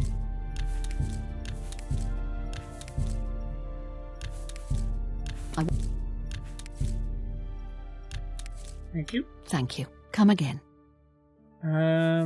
Rumors? Archmage Traven is the first to... Yeah, we know. Imperial City. I rarely leave the university, as I have all I need right here. If you need ingredients, try Ogier Georic at the main ingredient. Okay, will do. But Sigrasa wanted me to talk to you about Garridan's Tears. You aren't the first person to go looking for those. Quite a remarkable story, really. I know a bit about it. Okay. Please, I wish to hear it. Certainly. Garridan was a knight who lorded over a small village of peaceful farmers. One harvest summer, there was a horrible drought. The farmers appealed to Garridan to discover a solution. He spent a week consulting with sages until one of them mentioned a possibility. The sage told him of an artifact called the Everflow Ewer. The vessel, which looked like a silver pitcher, was said to supply endless water. Yeah, that sounds great. Amazing. Yes, indeed. Legend has it that Garridan found the ewer, and that it was guarded by a fearsome creature. It is also said that the creature froze him. Ooh. When Garridan realized his quest was a failure, and he wouldn't be able to return and save the farmers, he began to shed some tears. As the ice enveloped him, some of his tears were frozen as well. Some even say that the divine, Mara, took pity on the poor knight. To commemorate his kind heart, she imbued the tears with some sort of magical power. That's only rumour, though. You know, if you're really interested in more, there's a book I read once called Nightfall. It may have more about Garridan. Where can I find this book? I think I saw a copy last time I was at the first edition bookshop in the Market District. It's always first edition, isn't it? Alright, tell me more about Garridan's Tears? I wish I could tell you more about them, but that's all I remember from speaking to my colleagues here at the university. Okay, gotcha. Thanks, Julianne. Please visit me again anytime. I'm glad to help. Give Sadrasa my regards. Alright.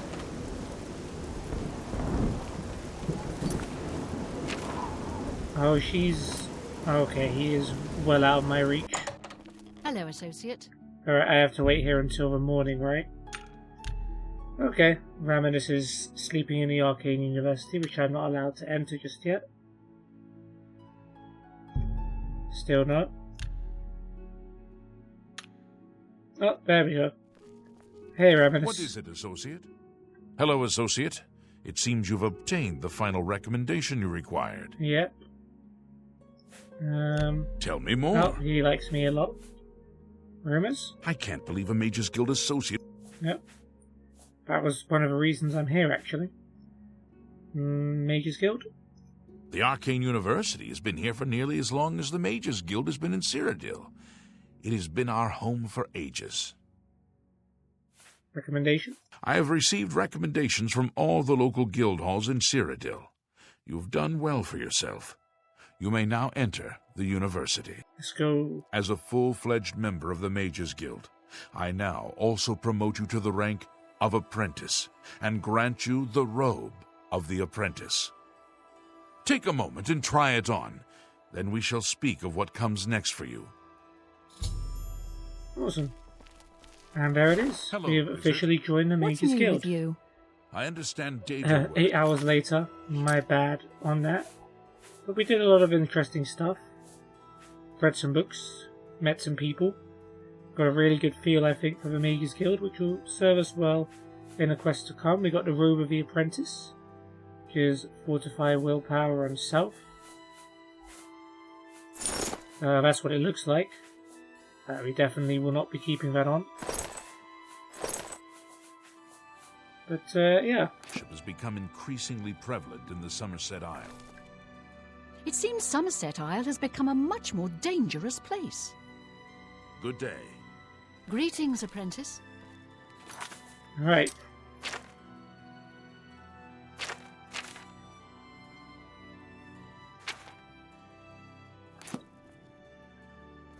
Greetings, apprentice.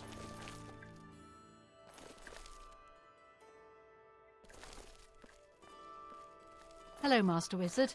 We come to the real work at last. Alright, I have to talk to him again. You have, no doubt, seen some of the worst the Guild has to offer. As much as we try to hold mages to a higher standard, they are only human. What I hope you will now see is that while the Guild can be disjointed and misused, it can also achieve some wonderful things.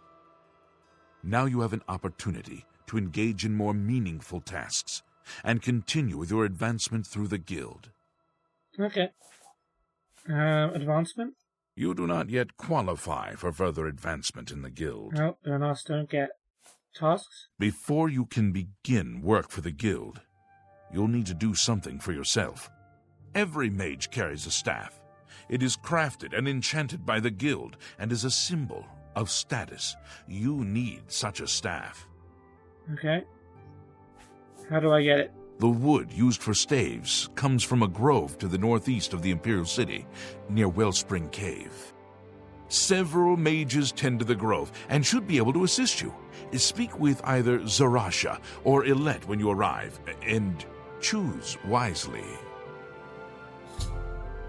Okay. Thanks for that. Any more? Wellspring Cave lies to the northeast of the Imperial City. The mages there can assist you. Got it. Tasks? You have your task.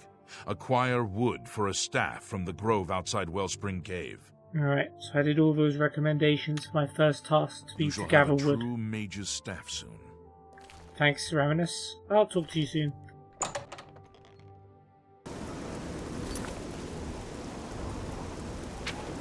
Okay, let's head back home.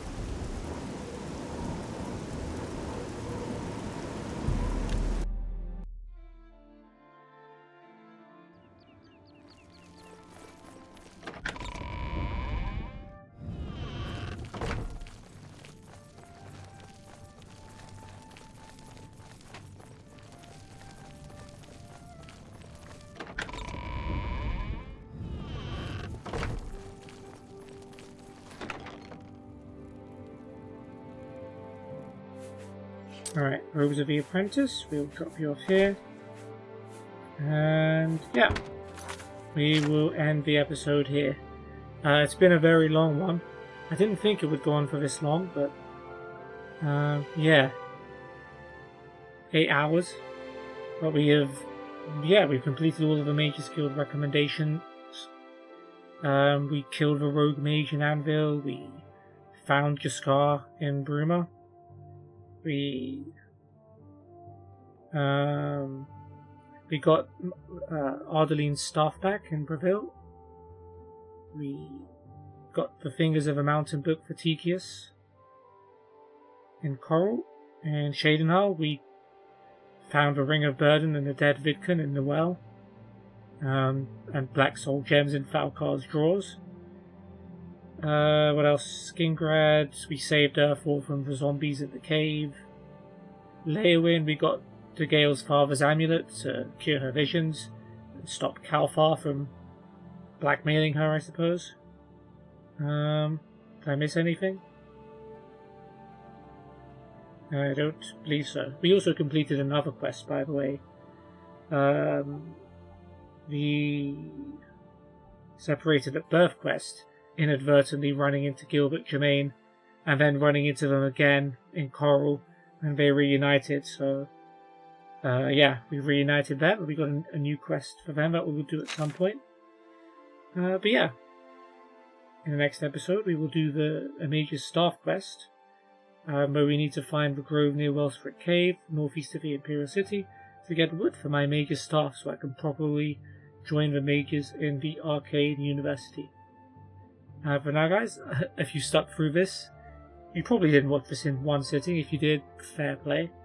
But if you have stuck through this, thank you so much. I hope you guys have enjoyed this, and I hope to see you on the next video. Goodbye.